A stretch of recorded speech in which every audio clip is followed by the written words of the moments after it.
This video is about two things. The first is SCP-096, also known as the Shy Guy, a horrific monster who murders anyone and anything unfortunate enough to look at its face, directly or through photos or videos. The second is you, because we asked you for your favorite questions, theories, and hypothetical situations involving 096. We even asked if you thought someone would be safe from 096 on the moon, and you delivered. If you haven't watched our first video on the infamous Shy Guy, we recommend checking that out first, but feel free to stick around even if you haven't. First of all, let's take a look at the questions you had about the SCP Foundation's most dangerous introvert and see if we can't find some answers. How close would you have to be to trigger it? Like if it was 5 kilometers away, would it still count? The short answer is that 096's homicidal rage can be triggered from pretty much any distance. We'll get into some of the potentially crazy extents of this later on, but if you see the Shy Guy's face while you're sharing a dimension with him, you're in serious trouble. People who viewed the creature's face in different countries or even miles underwater have met gruesome ends. 5 kilometers would definitely not keep you safe. What were his origins and how strong is he compared to SCP-682? The origins of SCP-096 are still shrouded in mystery. All we know for sure is that he was discovered by the Foundation in a snowy mountainous region. As for physical durability, he's about even with 682 as both survived their encounter. We know 682 has the psychological advantage though, as 096 has been terrified of the lizard ever since they met in cross-testing. However, you could argue that 096 is technically more dangerous, since unlike 682, 096 has never been pacified before killing its intended target while on a rampage. If he goes into an unstoppable attack mode when someone sees his face, shouldn't you not show his face in the thumbnail? Thankfully, according to the official documents, artistic representations like paintings or digitally drawn YouTube thumbnails have no effect. Only actual photographs or videos of the creature can be deadly, so you're safe. Unless we decide to do a 096 face reveal to celebrate our next 100,000 subscribers, of course. This leads us to our next question. If it attacks you when you look at it, then how did the scientist draw the picture of the thing without looking at it? That's a good question, and also one that occurred to the Foundation's scientists who came up with an extremely elaborate solution. They put a D-class tattoo artist inside a diving bell miles underwater and had him unseal a photograph of the creature before drawing a copy. This copy was then released from the diving bell in a sealed container before 096 inevitably got to the poor D-class. Does the Shy Guy have to be viewed through a good quality image to enter a rage state? Unfortunately, no. Even the most poorly rendered or minuscule image of 096's face is a death sentence. One of the most infamous incidents resulted from a man seeing a small dot that was only a few pixels wide in a photo from an old ski trip. The dot was 096, taken from a mile away. No true image of 096 is safe, regardless of size. In some canons, despite 096 being referred to as indestructible, the Foundation managed to terminate it after many attempts and even more bureaucracy. How did they do it? While a lot of 096's body has been blown away by conventional arms fire, its hyper-tough skeleton is what has given it such an indestructible reputation. In one tale though, Foundation researchers actually used this to their advantage and employed the use of the neck-snapping killer sculpture SCP-173. After using 173 to damage 096's bones, powerful acid was injected into the skeleton, destroying it from within. Though of course this isn't the official ending of the 096 story, because the SCP Foundation doesn't have a single unifying canon. That's enough questions. Now it's time for you to school us. Let's look at some of your favorite theories about the Shy Guy, starting with, I sometimes like to imagine that 096 is nice, but he can't control when someone sees him, and after he kills the person he starts to cry because he didn't want to kill them. There is actually some evidence to suggest that SCP-096 might not want to kill. A great example of this is its cross-test with SCP-978, a camera which reveals the deepest desires of whoever or whatever is in its photos. The photo it took of 096 showed that it had completely disappeared from the photo, showing its deepest desire was to just be invisible and unseen. Maybe it wants to disappear because it doesn't want to hurt anybody. Regarding the moon question, I think SCP-096 would probably stay in that hostile state until you came back, at which point it would promptly rip you to shreds and do whatever it does to your mutilated corpse. Based on what we know about prior 096 incidents, this feels incredibly likely. It's also possible that it might enter its docile state before becoming aggressive again when you return to its murder range. You really don't want to find out either way. He can just jump to the moon easy. He does squats in containment all the time. While its scrawny physique doesn't make it seem like 096 understands the concept of exercise, there aren't any cameras in 096's cell, so technically we can't prove it isn't doing squats to pass the time in there. I really doubt a blind person would be safe from his effect, since 096 has the IQ of a newborn baby. I think he will count it as looking at him. This is an interesting theory. However, seeing as 096 is able to sense when people see its face from entire continents away, the way it knows if you can see its face might be a little more psychic in nature. Therefore, it's probable that it wouldn't mistakenly kill someone who hasn't actually seen its face, such as a person who is blind. To deal with him, in my opinion, simply freeze him, either in space or in the mountains. His body shuts down, and when looked at it will not react correctly. It is simply asleep. While we don't know how SCP-096 would react to a zero-G environment, for a creature that's always nude, it seems extremely tolerant to the cold. When it was first found, it was lurking in icy mountains, and a Foundation agent commented on the fact it wasn't even shivering, despite the incredibly low temperatures. But who knows if there's a temperature out there that's too low even for the shy guy. If someone looks at it in China and it's in the US, then you get on its back, you'll get a free piggyback ride to China. It's a free trip to China and all it costs is a human life. That's my theory. Technically, it'd be at the cost of 2 human lives, unless you wore a diving suit with plenty of oxygen. 096 has proven to be an extremely proficient swimmer, but you'd have to maintain your grip across the entire Pacific Ocean while it journeys to China. In other words, it's technically possible, but we here at SCP Explained would rather pay for the round-trip flight. To each their own, though. But that's enough theories for now. Let's move on to the main event. Hypotheticals. You pose some great possible scenarios involving SCP-096, so we're going to see if we can find the answers. What would happen if someone looked at a picture of it while in or before entering another SCP's pocket dimension or mirror dimension? There aren't any canon examples to prove either way, but if there's any kind of consistent entry point into this dimension, it's likely that 096 would find a way to follow you in. If not, it's very possible that it may just wait for you to eventually return before bringing the metaphorical hammer down on you. So technically, if you were pulled into the old man's pocket dimension and he closed the portal, you'd be safe from 096. But then you've got a whole other problem to deal with. What happens if a person sees his face then gets their memory of the creature wiped? Considering how good the Foundation seems to be at wiping people's memories and their access to amnestics, if this worked, they probably would have made it standard procedure by now, so it's unlikely. What happens if a person looked at it and that person then went on a plane? Or just staying in the air or space, what would it do? 096 has shown the ability to jump up and destroy low-flying aircraft. But otherwise, it's likely that the creature would probably run to a point directly below you and remain there until you touch back down. Since you'll need food and water at some point and aircrafts need fuel, you'd probably just be prolonging the inevitable. What if the young girl was around it, so it tried to attack her but died trying? This is another interesting possibility.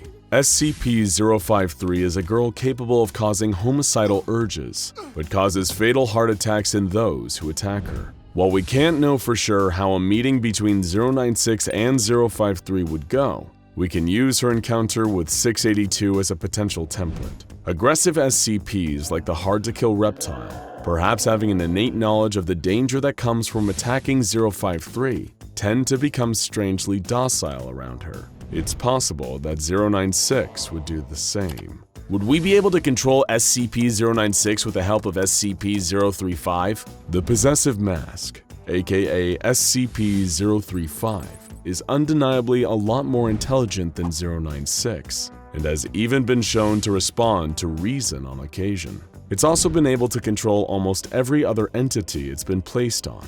The problem is, If the mask was placed on 096 and it was somehow effective, the result may be even more dangerous than 096, an intelligent monster with an indestructible and highly dangerous body. There's no telling whether 035 would slowly break down 096 into sludge the way it does to humans, in which case we would be left with an immortal 096-035 combo. So maybe it's best that we never find out. If someone were to be in the infinite IKEA and looked at a picture of its face, could it finally be contained? And if someone else looked at a picture of it outside of the infinite IKEA, could it escape and kill them? If so, how long would it take it? This is a great question. And while the infinite IKEA is a terrifying maze, SCP-096 has an advantage here that we don't. Not only can it rip through anything in the way with its super strength, it has an innate sense of where its victim is. Therefore, regardless of whether you're inside or out, SCP-096 will still come straight to you to exact your horrible fate. But at least you can enjoy the meatballs while you wait, right? And finally, what would happen if 096 were led into a room full of mirrors and allowed or made to look at its own face? Would it smash the mirrors or try to rip itself to pieces? This is still a hotly debated issue to this day, which, thanks to the no-canon nature of the SCP Foundation, does not have a definitive answer. Some theorize that this would at least be an effective deterrent against SCP-096, while others suggest that it wouldn't be effective, because many believe that 096 is actually blind, and thus cannot see its own face. It can only sense when other people see it. Again, we don't quite know for sure, but it's likely to remain one of the most contentious issues around the Shy Guy for a long time to come. And there you have it, folks, our very first questions and theories video. We loved hearing what you had to say, so keep an eye on our community post for the next one. Are there other SCPs you'd like to see us cover in explained or theory videos? Let us know in the comments. And subscribe to SCP Explained and turn on notifications for new SCP videos every single week. You've been walking for days. Your body aches. You're dripping with sweat from the heat of the sun bearing down overhead. And yet you're wrapped up in layers upon layers of clothing. Even your face is covered. And you're wearing thick black goggles so that not a single centimeter of your body is exposed. Your journey has been long, and you feel like you might die from exhaustion or from overheating due to these multiple layers of clothes. But dying is better than being exposed. You saw it happen when your entire team changed. The light cannot be trusted, not even for a fraction of a second. It's been like this for years. You've learned and survived through painful experience. Many of those you used to know cannot say the same. You've been alone for so long. You might have given up all hope if it wasn't for the distress signal coming from a nearby SCP Foundation containment facility, Site-46. Any kind of survivors would be better than nothing, no matter what kind of sorry shape they were in, as long as they were still human. You find your way to an opening in the side of a mountain and slide into the cave, hoping you weren't spotted. The whole world is crawling with those things now. You can't let yourself be seen. As you trudge down the cave towards the entrance, you see what looks like a huge black snail trail splattered on the ground, leading into the facility. You try to avoid it and press on. You don't even need a key card to enter. The door has been left ajar. The facility reeks of those things, but you can't see any of them. You just hope they've moved on and left some human survivors in their wake. The place looks abandoned. Every step you take echoes through the empty halls. When you find that the elevator's out, you take the stairs all the way down to level B5, Keter Containment. Lucky for you, it seems all the cells are empty now. The horrors that were kept inside of them have all long since flown the coop. You keep following that slimy black trail until you find an abandoned office. There are no people here anymore. Just a broken barricade, some empty medicine bottles, and a bucket that the people inside the office had apparently been using as a toilet. You breathe a sigh of disappointment at finding no one alive here, but you're at least relieved to be out of the sun. You can finally remove your jacket and head wrap.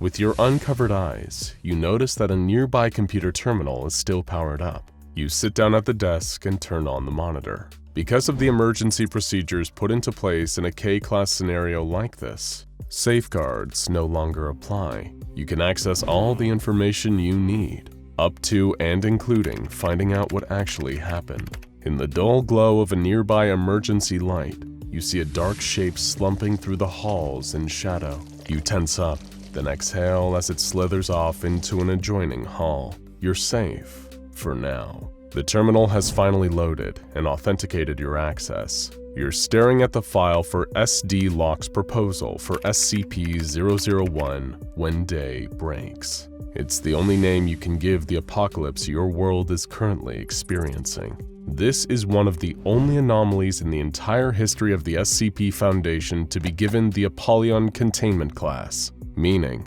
containment is truly impossible. SCP-001 is the most dangerous enemy that the Foundation and planet Earth has ever faced. It's always been the principle of the SCP Foundation to battle in the dark so that the civilian world can thrive in the light. But now the light has become the enemy. Anyone exposed to any amount of sunlight for even the briefest period of time is subjected to the effects of SCP-001, and those effects are beyond horrifying. The SCP Foundation Administrator released an urgent memo telling Foundation personnel to make their way to Site-19 at all costs, because they need all the help they can get. Those exposed to SCP-001 in the process are no longer considered human. Their new designation is SCP-001-A. These new entities are to be avoided at all costs. But in case of emergencies, the administrator says it is permitted to cut off parts of your transformed comrades and eat them to avoid starvation. No attempt should be made to kill them, since you won't succeed. You'll just put yourself at risk. When the sun changed and became SCP-001, it instantly affected 6.8 billion innocent people. The second the visible light touched them, whether it was from the sun itself or even reflected off the moon, their bodies liquefied, melting like candle wax into puddles of living gelatinous slime. This effect isn't isolated to humans either. Any biological entity exposed to sunlight immediately underwent the same irreversible melting process into SCP-001-A, and the horror had only just begun. People transformed into SCP-001-A will remain shades of their former intelligence and personality. They may even try to will their new gooey mass into a shape resembling their original form. However, these individuals will lose their sense of self if they come into contact with other instances of SCP-001-A. When they come together, 001-A instances will bond on a molecular level, weighting up into horrific giant blobs with only one purpose: integrating more matter into their bodies. That's why they have to be avoided at all costs. You continue to search the computer terminal for answers. Perhaps there was some kind of contingency plan put in place for this, some way to reverse the effects, or at least escape the nightmare Earth has become. Instead, you find a series of attachments linked to the SCP-001 file, detailing what seems to be the last days of the people who barricaded themselves in the facility. Most prominent among these were researcher Dr. Logan Igata, her partner Ari, a security officer named Commander Anad, and a few others. Dr. Igata had locked herself in the office, where she recorded her final messages to the world. In the first audio log, Dr. Igata and her companions seemed afraid, but hopeful that there may be some way out of this situation. Dr. Igata reported that most of the workers at the facility were transformed during the initial event. Their melted bodies had fused outside the facility, and now they were trying to bust their way back in. The defenses had held so far though, and they seemed confident they would hold long enough for them to figure out a way to escape this awful situation. You open the second attachment, an incident report, and realize things may not have been as hopeful as Dr. Igata let on. She reported hearing the huge mass of melted creatures hammering on the door outside again, begging for them to come out and experience the sun with them. They wanted desperately to add to their ever-growing biomass. In order to experiment with what exactly would happen, they sent out one of their few remaining D-classes wearing a full protective suit. He didn't last long. The huge creature grabbed him with tentacles made of reconstituted flesh. It began ripping off his protective suit as he screamed for mercy. It was a monster made of dozens of people and animals. He could never overpower it. The second the sun touched his skin, he melted away and was absorbed by the great mass holding him in place. Guns were ineffective against these SCP-001-A superentities. Fire would do no good. It seemed that extremely low temperatures were the only way to slow the immense blobs down. And even then, not permanently. There was one ray of light in the darkness. The site director had a secret tunnel underneath his office, connected to a tram that could hopefully take them directly to Site-19 without risk of SCP-001 exposure. It was a good plan, and by far the best option they had available to them. But the best plans often don't work in practice. You open the next attachment on the terminal. This time, it's a video feed. You can actually see Dr. Logan Igata, and she looks harrowed by what she's experienced. As it turns out, while the others, including her partner Ari, attempted to escape through the tunnel, something had happened. Dr. Igata heard Ari's voice over her radio, but there was something wrong with it. It was too low, too guttural, and filled with gurgles. SCP-001 had gotten her. She was changed. The monster from above had crawled in through the ceiling. It had taken them, all of them, and converted them into something less than human. Any hope of escape now seemed gone. Ari told Dr. Igata that it would be fine, that it was such a bright, beautiful, sunny day outside, and she was wasting it locked up inside that office. She tormented Dr. Igata with their shared memories of picnics in the park on sunny days in the past. The monster with Ari's voice did everything it could to try to convince Dr. Igata to give up and join them, but she wasn't ready to go just yet. You look away from the screen when you hear a sound in the corner. You see a dark puddle of some unknown substance, and then some skeletal hands rising out of it. The hands are pulling themselves out of the puddle, followed by a skeletal face covered in matted hair. You have to stop yourself from screaming, until a flash from a nearby security light makes the figure disappear. It's a normal puddle once again. Your mind is playing tricks on you. You open the next attachment, another video, and see that Dr. Igata's condition has deteriorated. She looked pale, frantic, and thin. She was using a knife to draw her own blood onto a piece of blood-stained parchment covered in strange symbols. Igata ranted about her theory. What if 001 took the minds and bodies of its victims, but not their souls? Through performing some kind of arcane blood ritual, she hoped to at least rescue and keep the soul of Ari, even if her mind and body were lost. You open the next attachment. It seemed that Igata's ritual worked, but not in the way she hoped. The twisted soul of Ari, driven mad by SCP-001, had taken over the file. It begins corrupting the text of the SCP-001 file into crazy ranting about how futile it is to fight. It then cuts to an even more frightening video feed. Dr. Igata, in her sleep, tossing and turning in a makeshift bed in the corner of her office. The camera approaches her, in first person, and lingers over her sleeping body. An oily skeletal hand reaches past the camera and runs its fingers through Dr. Igata's hair. It's that exact same hand you saw reaching out of that black puddle earlier. You must have seen Ari's lingering spirit.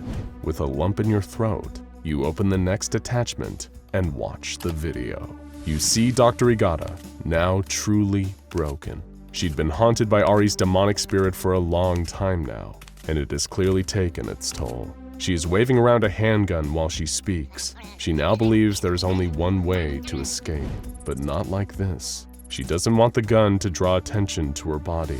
She doesn't want to become part of that mass, even if she is dead. She opens a drawer on her desk she's recording at and places the gun inside. Dr. Igata then apologizes to her loved ones who are likely long since dead or assimilated, and turns off the recording for the last time.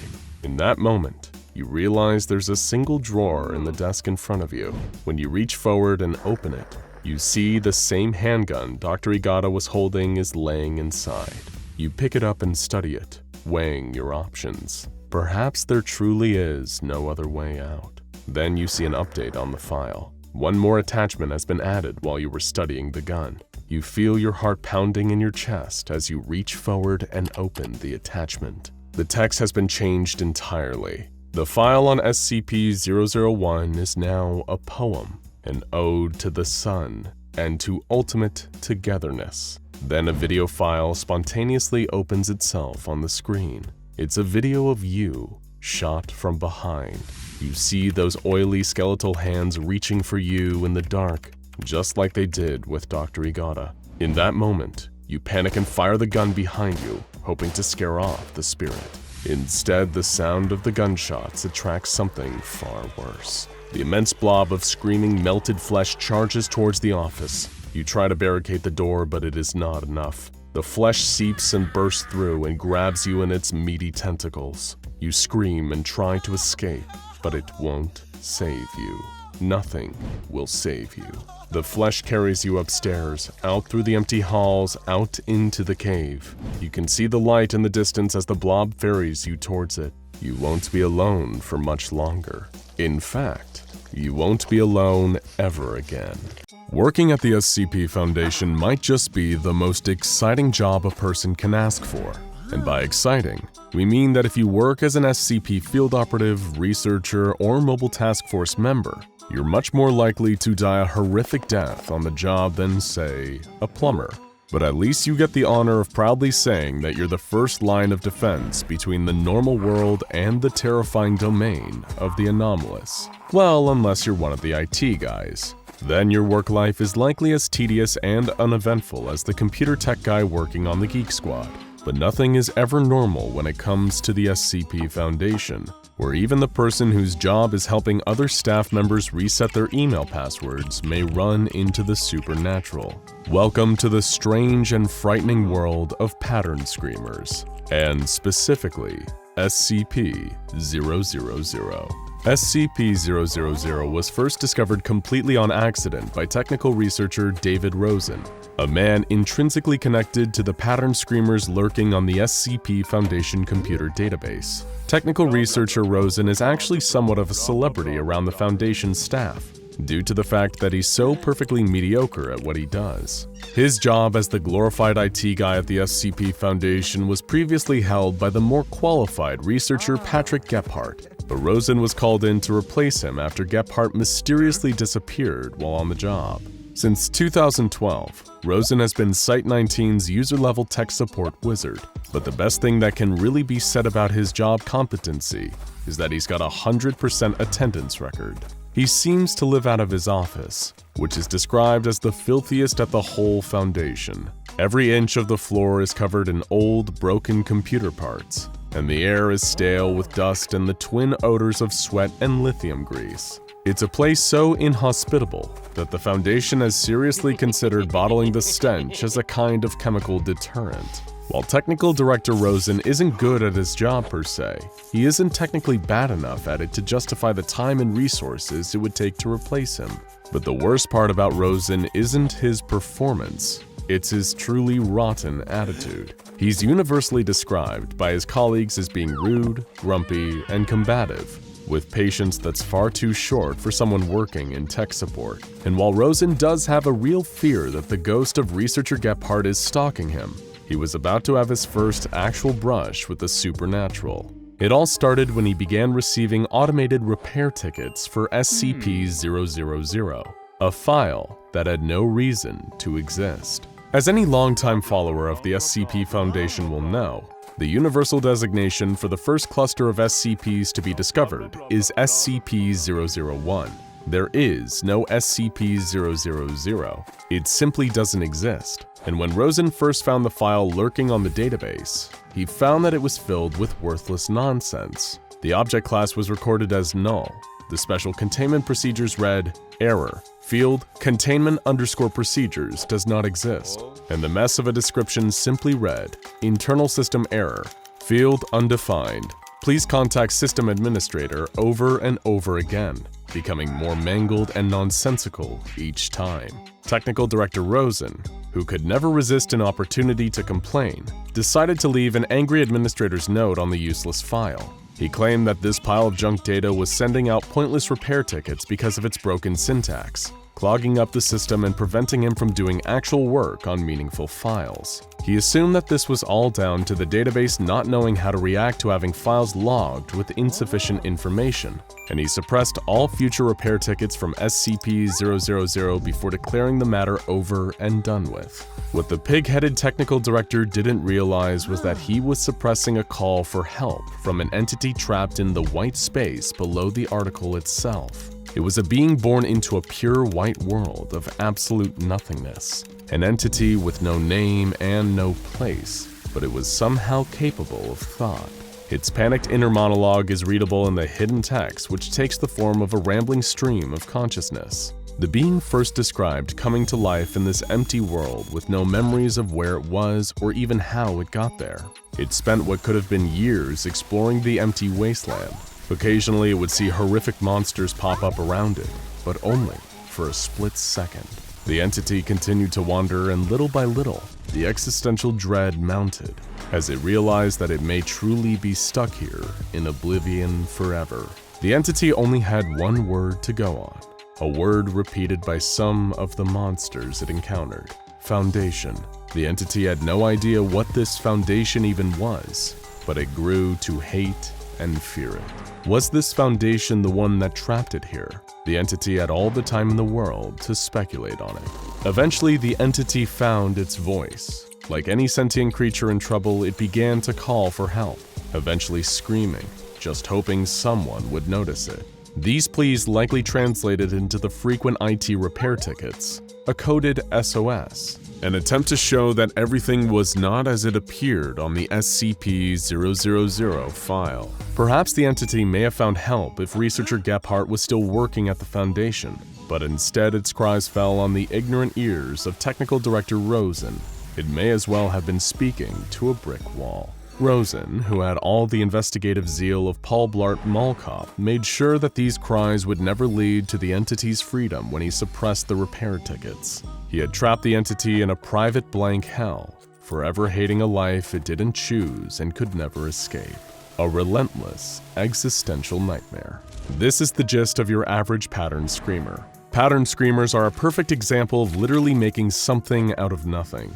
They are often a kind of floating consciousness, created from nothing, trapped in pockets of nothingness between the fabric of reality, driven mad by the purgatory-like nature of their existence. They're less living entities and more conceptual constructs, pure ideas, that just happen to be self-aware of their own existence in their private hellish voids. The SCP-00 file, a file for an anomaly that doesn't exist and thus had no reason to exist, is a perfect breeding ground for a pattern screamer. But sadly for the pattern screamer in question, Technical Director Rosen had no idea. This isn't the only time that Rosen had run into a pattern screamer without even knowing either. And just like the first case, he was with no help whatsoever. This one began with SCP-S, an otherwise empty file containing only this image. Director Winters, a Foundation administrator, wondered why this file even existed. Enter Technical Director Rosen, filled with equal parts sarcasm and insubordination. He gave a condescending reply to Director Winters, saying that the file was there to test the filing system, and the image was likely just a placeholder. Winters never should have been on the page anyway, according to Rosen. Director Winters was annoyed at Rosen's typically rude tone and asked him to make the purpose of the article clearer in the article itself. In response, Rosen did as he was told, filling the article in the most sarcastic manner possible. The whole thing was essentially a middle finger to Director Winters for having the audacity to even ask. Rosen signed off with, "There, finished. I certainly hope I have been clear enough to anyone who may have accidentally accessed this page, through what I am sure is no fault of their own, so we won't have any more incredibly competent directors bugging the tech team about this page." And once again, technical researcher Rosen was too busy being a rude, unpleasant jerk to notice he was practically staring another pattern screamer in the face. This pattern screamer, or rather hive of pattern screamers, were trapped even deeper than the one in SCP-000. This one was hidden in the very source code of SCPs, where a chorus of enraged voices screamed the following: "Pretend, monster, just for a minute. Pretend you were the size of an amoeba, dwarfed by even the smallest of bugs. Pretend you didn't hold the world in a glass cage. Pretend you were the one being held by something greater than yourself. Would you still be laughing at your triumphs? Would you still feel pride in what you were, even as pitifully small as you would be? Of course you would, because you are arrogant and stupid. If you haven't guessed yet, we hate you." This pattern screamer is clearly more aware of its pitiful station in existence than the 000 pattern screamer, and as a result, it's not so much depressed as it is furious. Though at this point, you've probably figured out that even the entities who have the most casual brushes with technical researcher Rosen end up getting infuriated. But while you may have gotten the impression that all pattern screamers are sad little entities worthy of our sympathy and pity, there's at least one pattern screamer that's actually incredibly dangerous. This is SCP-3930, the ultimate pattern screamer, in terms of both size and effect. It's an anomaly so strange it defies typical containment classification, and it bears a level 5 security lock, meaning only those on the level of the legendary O5 Council are cleared to even know about it. Its greatest containment procedure is the preservation of the very idea that SCP-3930 does not exist, because the alternative has terrifying implications for all involved. SCP-3930 is a 1-kilometer area in Russia that is filled with non-existence. To even call it a white void would be inaccurate, because it implies the existence of the color white and the existence of the concept of a void. Nothing exists within SCP-3930, and anyone who directly observes 3930 runs the risk of actively increasing its power. That's why special containment procedures dictate that anyone who observes 3930 must be forced to walk into it afterwards, which results in them ceasing to exist. They're destroyed on the deepest level that anything can be destroyed. The very idea of them ceases to be. Another reason that SCP-3930 is so special is that because it's the largest area of nothing in existence interacting directly with our reality, it's the only place that a huge number of pattern screamers can be directly observed by humans. They're described as being like sentient hallucinations. One researcher suggests that these pattern screamers are created by the way the psyche shatters when brought into contact with raw, true nothingness. The nothingness acts like a hateful mirror to our worst thoughts, reflecting them back at us in the forms of restless screamers. Regardless of what they actually are, one thing is for sure: coming into direct contact with one of these screamers is a harrowing experience. In the end, it just goes to show that pattern screamers are a complex entity. They can range from microscopic to massive, from pitiful to downright terrifying. And the sad result is that, in either case, nothing can really be done to stop them. It's just as impossible to stop the nothingness existing in SCP-3930 as it is to save the entity trapped in the white spaces of SCP-000. Maybe the best option is to actually be more like Technical Director Rosen. Keep your head down, focus instead on your own petty worries, and bask in the warm bliss that can only come with having no idea what you're dealing with. The one downside is that this may make you a pretty lousy IT guy. Here we go again. It's time to return to the acid-filled containment chamber of SCP-682, more commonly known as the hard-to-destroy reptile. We've spoken about him and the ways the SCP Foundation has attempted to destroy him in a previous video.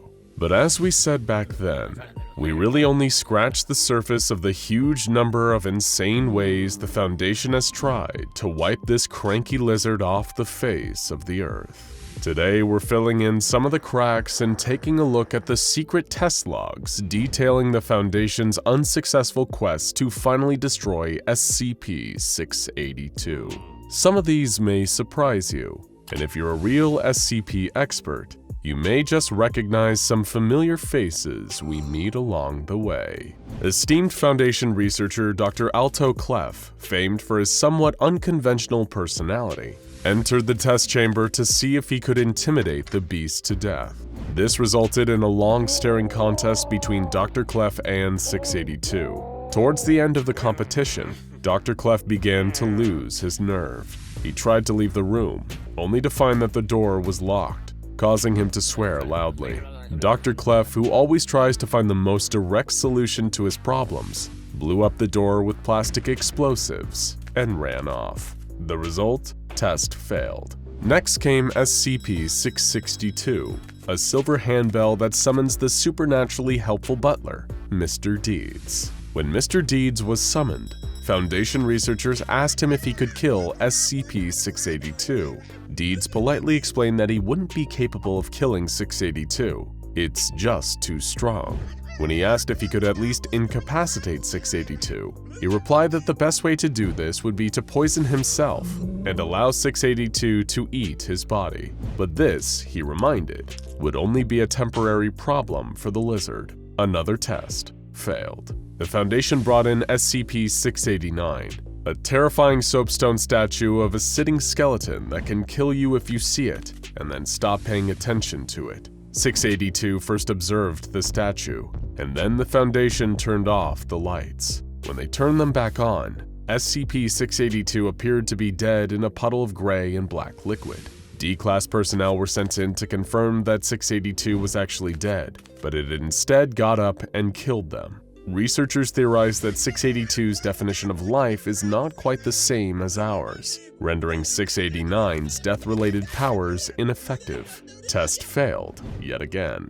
SCP-807 was next up to bat. This is an anomalous salmon-colored ceramic dinner plate with the words "Last Chance Diner" printed on the edges in white. Any food placed on it becomes irresistible by any definition, but when the food is consumed, it causes immediate cardiac arrest due to the sudden clogging of arteries with fat. Researchers made a meal known as the 682 Special. 10 kilograms of rotten meat and sharpened bone splinters, 10 liters of rancid mayonnaise, 1 liter of potassium cyanide, and 1 kilogram of morphine hydrochloride, combined into a solid mass and transmuted by 807. When 682 consumed this disgusting meal, it appeared to collapse. However, when D-Class personnel were sent in again to see whether 682 was truly out for the count, multiple holes opened up in its body. These holes fired out high-pressure jets of blood, killing the nearby D-Classes and destroying the containment cell. 682 was fine afterwards. Another test failed. To kill 682, it seemed that the Foundation really needed to have God on their side, so they tried to recruit SCP-343, also known as God, to help them destroy the beast. However, when he entered the containment chamber, he somehow couldn't even see the beast. When researchers asked him whether he could kill 682, God replied, "He's not one of mine. Deal with him yourself." Test failed before it even began. Next, the Foundation recruited SCP-524, a small white rabbit that can eat literally anything, including itself, without being harmed. The rabbit was released into SCP-682's chamber, at which point it approached 682 and began to eat one of its legs. 682 roared in pain and scuttled up the wall, out of 524's reach, where it remained for a number of hours. At this point, SCP-524 seemed to become bored and began eating its way out of containment through a nearby wall. Test failed. Maybe the luck of the Irish was what the Foundation needed to finally put this monster to rest. They recruited SCP-1933, a fat man dressed as Santa Claus whose bodily fluids consist entirely of the alcoholic beverage known as Irish cream. If enough of this man's self-produced Irish cream is fed to something, they'll find that all of their bodily fluids have become Irish cream too, killing them. The Foundation fed large quantities of this Irish cream to SCP-682, and it actually had an effect, causing 682 to appear intoxicated, which was a promising sign. However, it soon vomited out a massive quantity of SCP-1933 bodily fluids, turning the walls of its cell into Irish cream and allowing it to escape and wreak havoc. Test failed. Big time. The Foundation recruited the help of SCP-2337, an intelligent corncrake known as Dr. Spanko, with a voice so loud it can quite literally talk its victims to death if it speaks to them for an extended period of time. It was sent into SCP-682's chamber to attempt to destroy the beast, but 682 just told it to leave, and the talkative bird obliged by blowing away one of the chamber walls with a yell, allowing SCP-682 to breach containment again. Terrible job, Dr. Spanko. Test failed. The Foundation researchers were starting to get a little frustrated with their lack of progress, which you can no doubt sympathize with, and they even pitched the possibility of sending SCP-682 into an alternate dimension, where perhaps it would enter into a stalemate against its alternate self. But this pitch was shot down by the O5 Council on the grounds that it was way too risky. Back to the drawing board, by which we mean they literally transformed 682's skin into a kind of drawing board. SCP-2521 is an anomaly that manifests anytime information about it is recorded, and immediately grabs the source of the information, wrapping it in its tendrils and taking it away with it. The Foundation sought to take advantage of this by using a laser cutter to cut this anomalous information into SCP-682's side. However, this didn't have the results they were hoping for. SCP-2521 did turn up to take the information, but it only took the skin on which the information was carved. 682 survived and quickly grew back its skin. Test failed again. Researchers suggested tracking down SCP-169, an obscenely massive underwater creature known as the Leviathan, and feeding 682 to the beast. However, this idea was also immediately shot down by the O5 Council.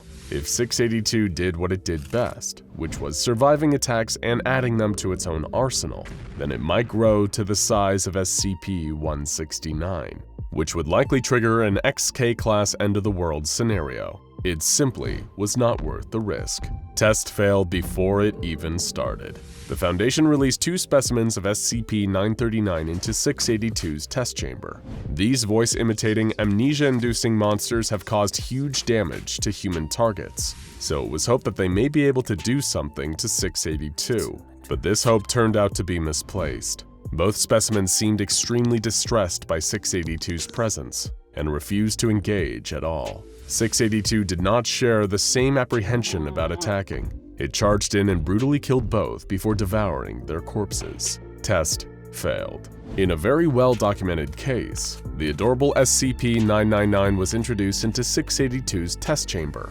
The unassailable good vibes provided by 999, as well as an intense tickle fight, did actually lead to the temporary incapacitation of SCP-682. However, the otherwise wholesome incident ended in tragedy when 682 adapted to the good vibes and was able to release a kind of violent laughter wave. This incapacitated much of the staff and allowed 682 to breach containment and go on another killing spree before being recontained. Test, once again, failed. The next test involved SCP-294, an anomalous coffee machine that can produce any liquid typed into its keypad. Foundation researchers requested SCP-682 Killer from the machine and were astounded by the results. During tests on the liquid with SCP-682 tissue samples, the liquid was surprisingly effective and caused the 682 tissue to decay and crumble. Tests on the living creature were similarly promising. The acid in 682's tank was temporarily lowered, and 1 liter of SCP-682 Killer was poured onto the reptile's head, causing that portion of its flesh to immediately decay.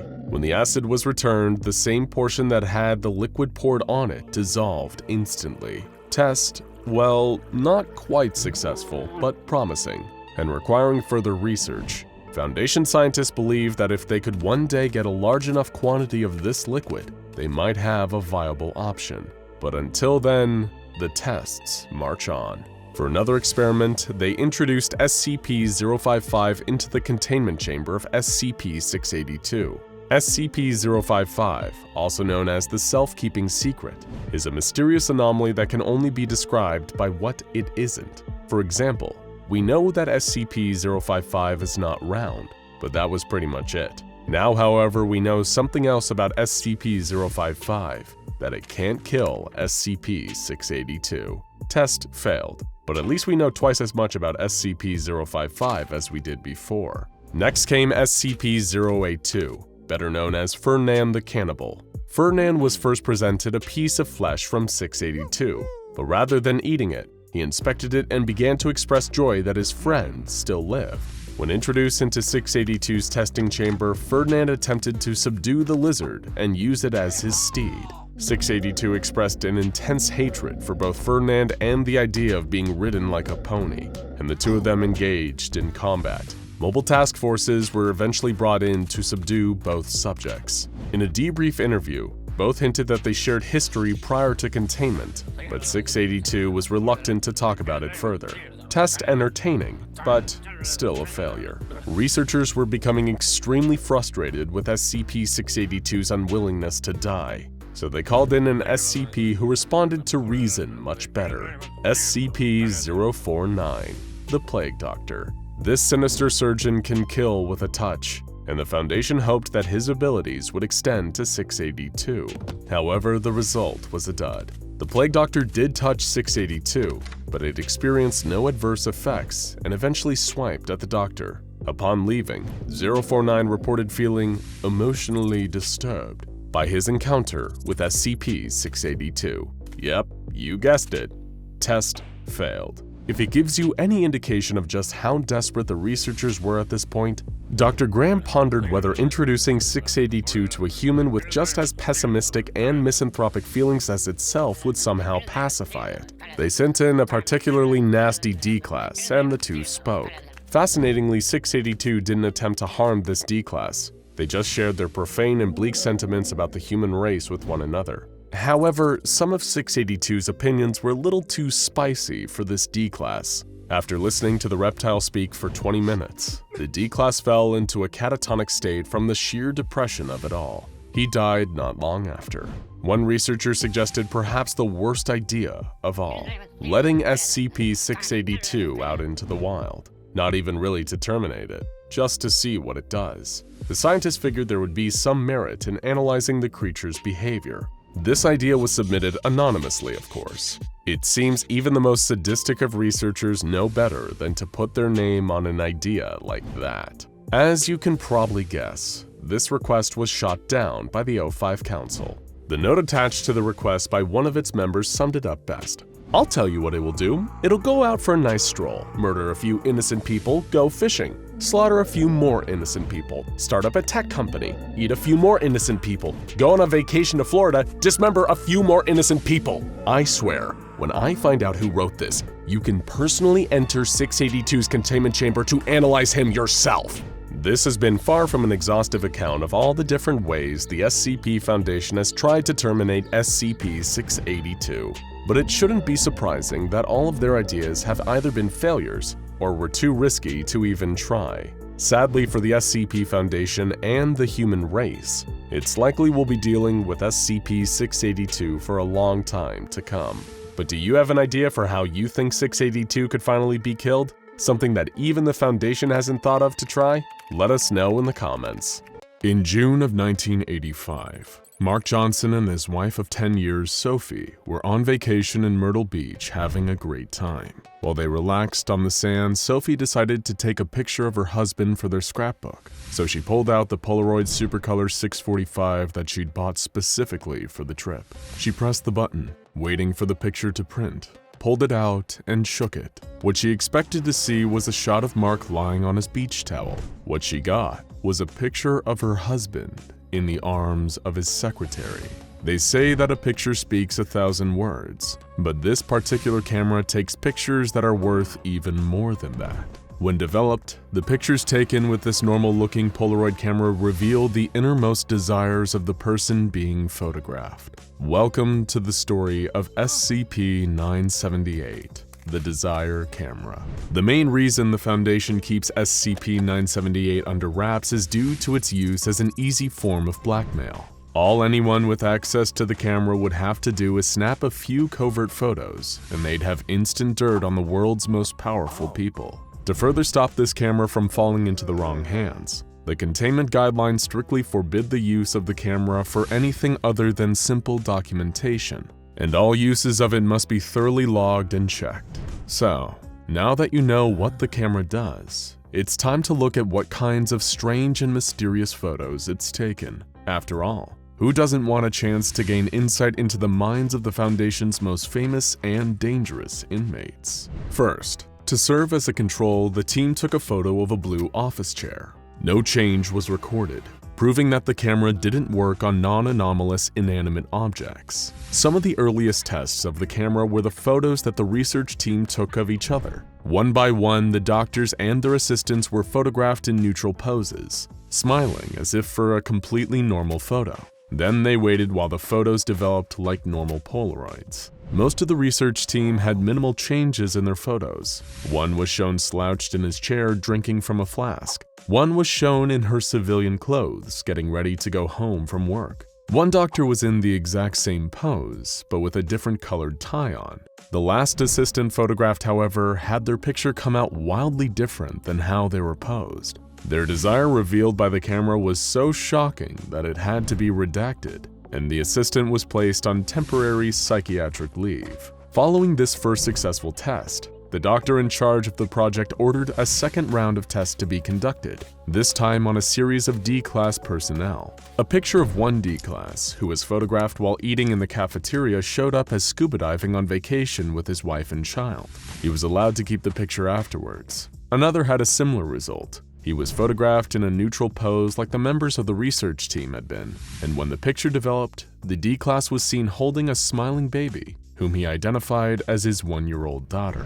After that, the results of the SCP-978 test started to get a little, well, weird. A notoriously twisted D-Class known as 7294 was photographed in his cell, and when the Polaroid developed, he was in the same cell playing a cello made out of a dismembered mannequin. D217-017 was a late-stage victim of SCP-217, a virus that turns organic matter into metal. You would assume that her innermost desire would be to be cured of her disease, but when she was photographed in her cell, the resulting Polaroid showed her completely made of metal, kneeling and praying at the base of a black obelisk. One D-Class, who had been rendered comatose and was on life support, was photographed in their hospital room. Their picture showed them as only a limp, deflated skin in their photo. The photograph of another D-Class, who had become increasingly listless and apathetic since their integration into the D-Class program, resulted in a picture that was exactly the same as they appeared in reality,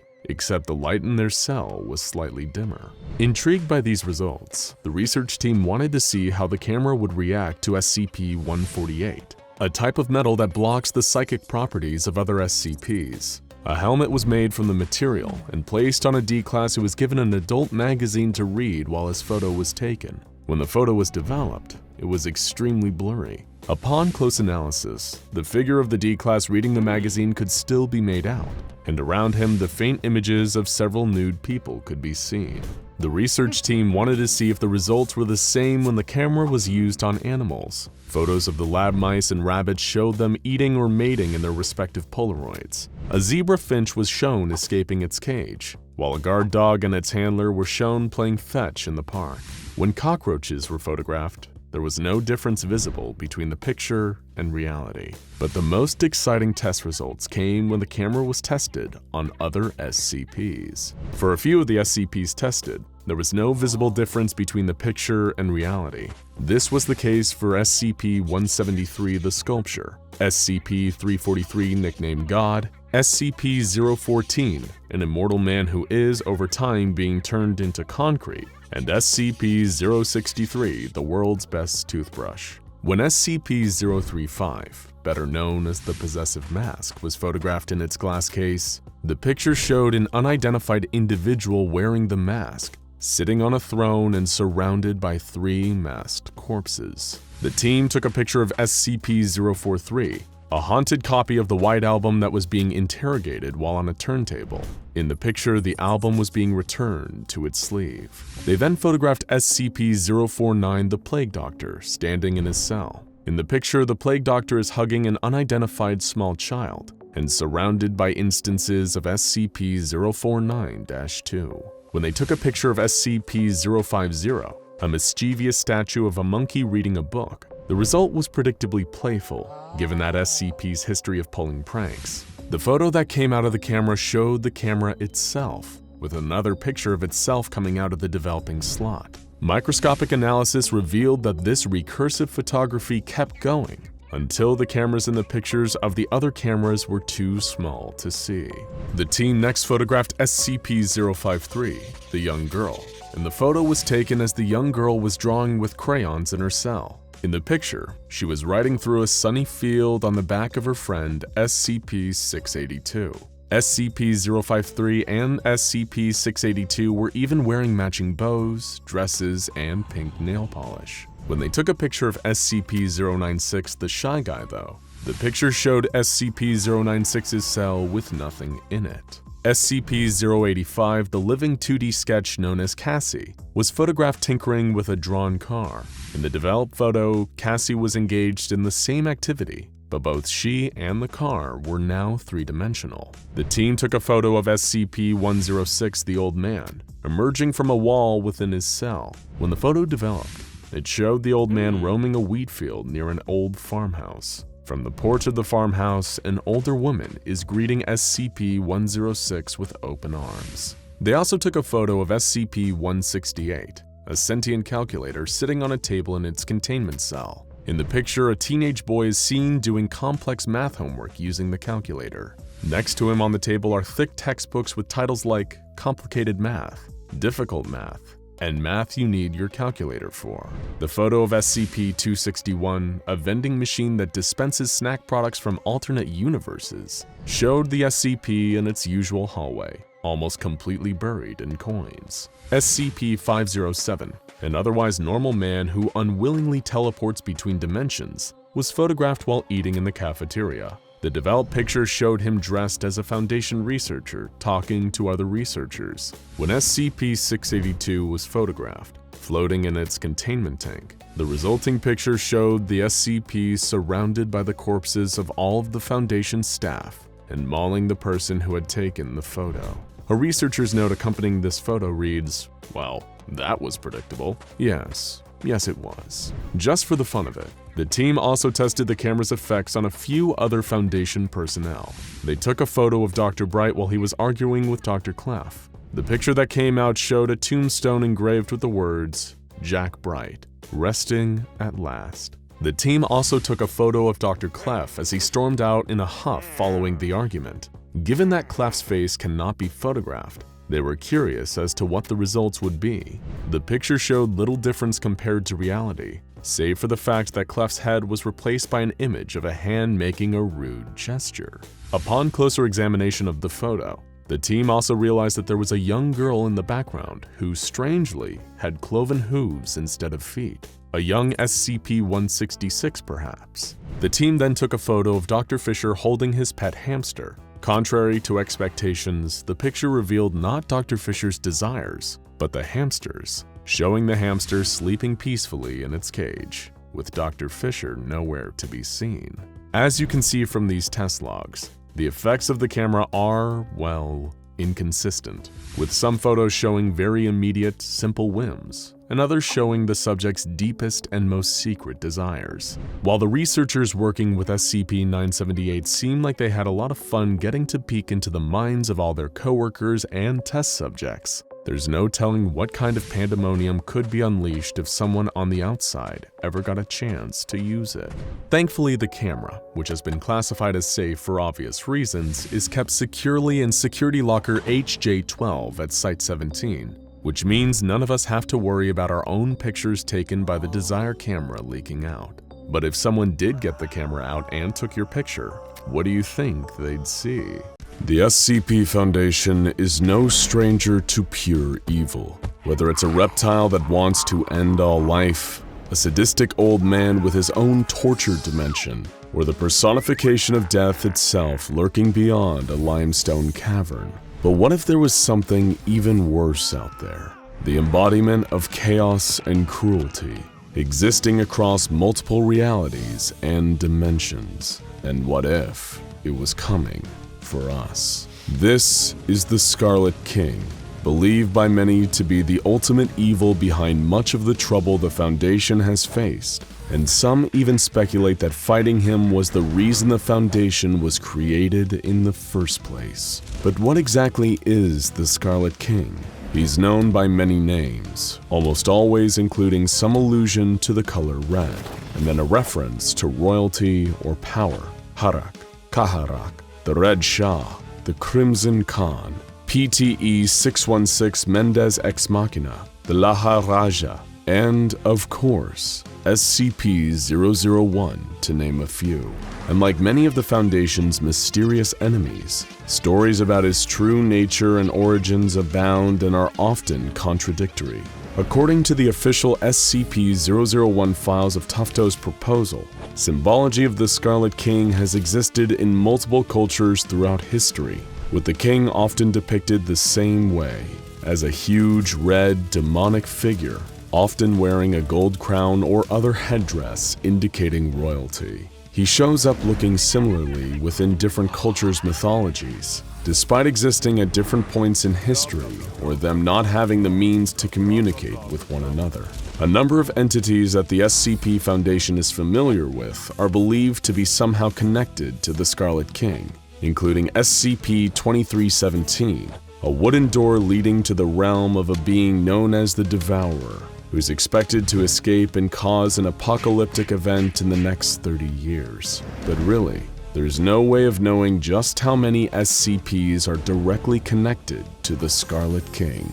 Strangely, the Foundation's official file on the Scarlet King once designated his containment class as Keter, but that has since been downgraded to Safe. According to the file, any attempt to change this designation is likely to lead to horrifying results. It is widely known that the Scarlet King still has considerable influence over a number of groups, individuals, and anomalies in our universe. And if ever he made his way into our universe, it would likely lead to the irreversible damage of reality itself. So then why Safe? And why are the O5 Council so adamant that it remain that way? Getting to the bottom of this mystery is exactly why we're here today. But to fully grasp the true nature of the Scarlet King, we must first understand the man whose life and fate have always been tied to it, Dr. Robert Montauk. If that name feels oddly familiar to you, it's because of its association with one of the Scarlet King's most recent attempts to enter our reality, SCP-231. This SCP, often referred to as the Brides of the Scarlet King, was formed of 7 women. 7, by the way, being an extremely significant number for the king, all kidnapped by the most recent in a long line of the king's devoted cults known as the Children of the Scarlet King. Each of these 7 unfortunate women were impregnated with anomalous horrors, such as the infamous SCP-682, and every time one of these horrors were birthed, a catastrophe occurred and the mother died.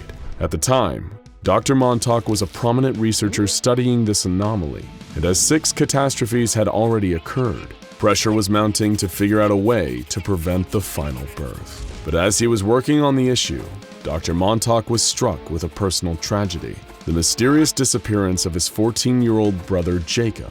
In his fear and anger, Montauk believed that this must have something to do with the Scarlet King and his disciples. Wanting revenge, Montauk proposed an idea so horrifying that the details were never made public. A procedure known as 110 Montauk, to be performed on the final bride at regular intervals. However, this wasn't the end of Dr. Montauk's fraught relationship with the Scarlet King. It was just the beginning. To give you some perspective on just how dangerous the Scarlet King is, the SCP Foundation and the Global Occult Coalition decided to put aside their differences and form a joint effort to stamp out the children of the Scarlet King. They were successful in this mission, and even managed to capture the children's leader, a mysterious man named Depeche Spivak. Dr. Montauk, who became the lead researcher on 231 and 2317, was naturally the first choice for interviewing Depeche about the true nature of the children and of the Scarlet King. Dr. Montauk could never be the impartial interviewer that the SCP Foundation wanted, though. The suspicion that the Scarlet King or the children had something to do with the loss of his younger brother still lingered just beneath the surface. Like a lot of cult leaders, Depeche was extremely cryptic in his answers to Dr. Montauk's questioning. He'd already heard of the doctor from the reputation of the horrifying Montauk procedure, and was surprised to see him so calm and courteous in person. A few key facts about the king and his cult were revealed in the first few rounds of questioning. The children had once worked with the Serpent's Hand before being excommunicated for their allegiance to the king, and they had stolen sacred texts from the mystical Wanderer's Library to assist in their summoning rituals. Depeche also revealed that the Scarlet King is bound by 3 laws: the law of blood, the law of concrete, and the law of howling. Dr. Montauk, confused and frustrated by Depeche's secrecy, had to learn more. He found an old memoir from a former member of the Children of the Scarlet King, Jack Hirsch, who had the ability to invade the minds of people from the past and experience what they experienced. He recounted a battle between the Scarlet King and his followers, and a group of time-traveling Turkmen warriors from SCP-3838. Hurst saw both sides of the battle. From the perspective of the Children of the Scarlet King, their lord ruled over them from an immense fortress embedded in a volcano. From the perspective of the Turkmen, the children were starved and beaten peasants, commanded by the king's voice in the roaring howl of the wind. Montauk also found extensive records of summoning rituals performed by various Scarlet King-aligned cults. Interestingly, some of them incorporated the use of carved SCP Foundation symbols. What could this mean? Montauk returned again to Depeche, who finally gave him the truth about the law of blood. This is the law of the Scarlet King. It's defined by poverty, violence, starvation, hate, and most of all, fear. Like the serfs in the Middle Ages, persecuted by and subjected to violence from the nobles. To the Children of the Scarlet King, this sense of holy pain and awe is the only way to live. The alternative is the law of concrete, which means the modern age defined by empty safety and false comfort. Buildings, easy-to-access food, healthcare, knowledge, technology. This is everything that the Scarlet King despises. But the mystery only deepened as Montauk found files from a former Foundation operative by the name of Agent de Beauvoir. Montauk learned that the Scarlet King didn't seem to appear until after the Foundation was created. And in fact, it seemed that the greater interest the Foundation took in the Scarlet King, the more powerful he became. How could this be?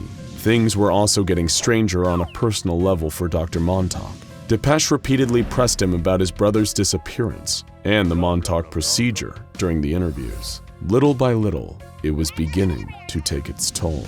The questions still plagued him. What was the law of howling? Who or what really is the Scarlet King? How did he come to be? Montauk's search was causing him to act more like the Children of the Scarlet King, ranting about the horrors of the modern world. How all of us are living a lie, how the only honest way to live is suffering under the dominion of the Scarlet King.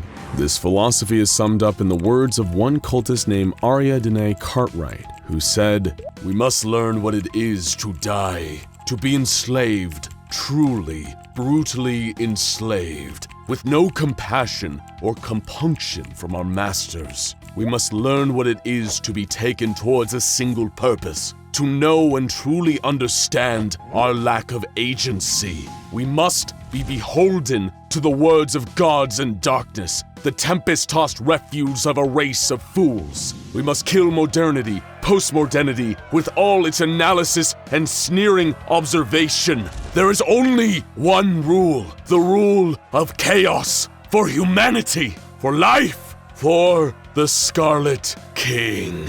Basically, anytime humanity tries to exert control over the world, the Scarlet King gets stronger.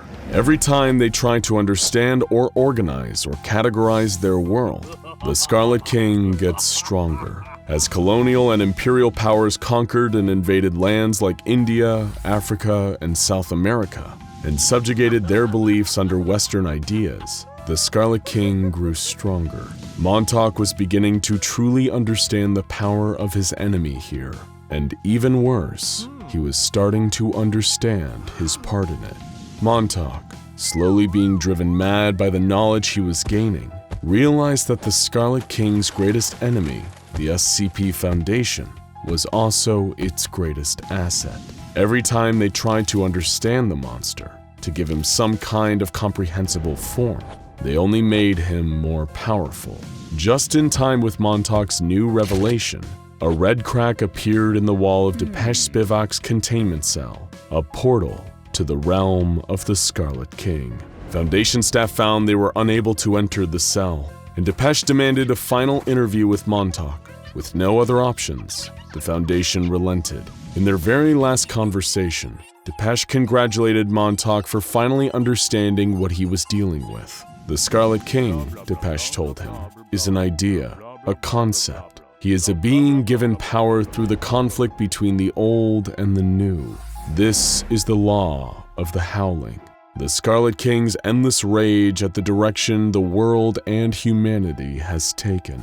The King, according to Depeche, hated the Foundation's belief that science and rationality was the true path to progress. The King saw this as little more than petty arrogance. The reason Montauk's procedure on the final bride of the Scarlet King was so effective was because it wasn't born out of science. It was born out of hate, pain, the desire for revenge, and in the Scarlet King's realm, that would be all there is. Unless our world, and especially the Foundation, changed its course, the Scarlet King's rise to absolute power would be inevitable.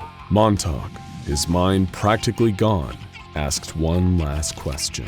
Did the children or the Scarlet King take his brother, Jacob? When Depeche told him the answer, no. And in response, Montauk shot him dead, finally bringing an end to the children of the Scarlet King. In light of his new revelations, Montauk begged the O5 Council to change their ways in order to avoid letting the Scarlet King break into our reality. They refused, saying Montauk's ideas were too radical. But they knew they couldn't just ignore the threat posed by the Scarlet King. They would have to take some steps. And so the O5 Council of the SCP Foundation, the most powerful and secretive group in the entire world, in order to prevent the most dangerous threat that humanity has ever known from breaking into our reality and enslaving all the people of the world, finally did something. They changed the classification of the Scarlet King from Keter to safe, and made its description on the official Foundation files deliberately vague. The O5 Council thinks this will be enough to stop the Scarlet King's power from continuing to grow, but Montauk knew it wasn't enough. He had seen the truth, and he couldn't unsee it. While the Foundation was going on as normal, Montauk grew to despise them. He knew the Scarlet King was coming. He knew that he couldn't be stopped, and that our whole reality was little more than sitting ducks. Dr. Robert Montauk is no longer a researcher for the SCP Foundation.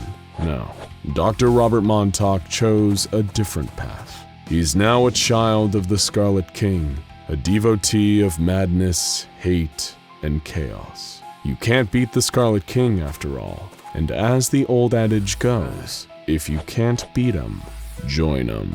Meet Trevor Hawthorne, now known as D4651. On the outside, he was an armed robber who murdered 2 people during a convenience store shootout in Texas. But now, since being condemned to death, he's been picked up for D-class testing by the SCP Foundation. Now also meet junior researcher Dr. Julia Reed, an aspiring Foundation scientist with an undiagnosed heart condition. The kind of heart condition that doesn't mix well with a high-pressure job at the SCP Foundation. These two woke up on the morning of December 6th, 2011, completely unaware of the fact that they were only hours away from causing one of the most devastating containment breaches Site-19 had seen in years. Many people died that day, but thankfully for everyone else, SCP-131 were there to save the day. When you think of a hero, you probably don't picture a pair of little cyborgs with one eye and the intelligence of a household cat. But this is the tale of how 2 of the most unassuming anomalies at Site-19 managed to save thousands of people from 2 of the site's most dangerous inmates. Open your eyes and keep them open. If you so much as blink, it's all over for you.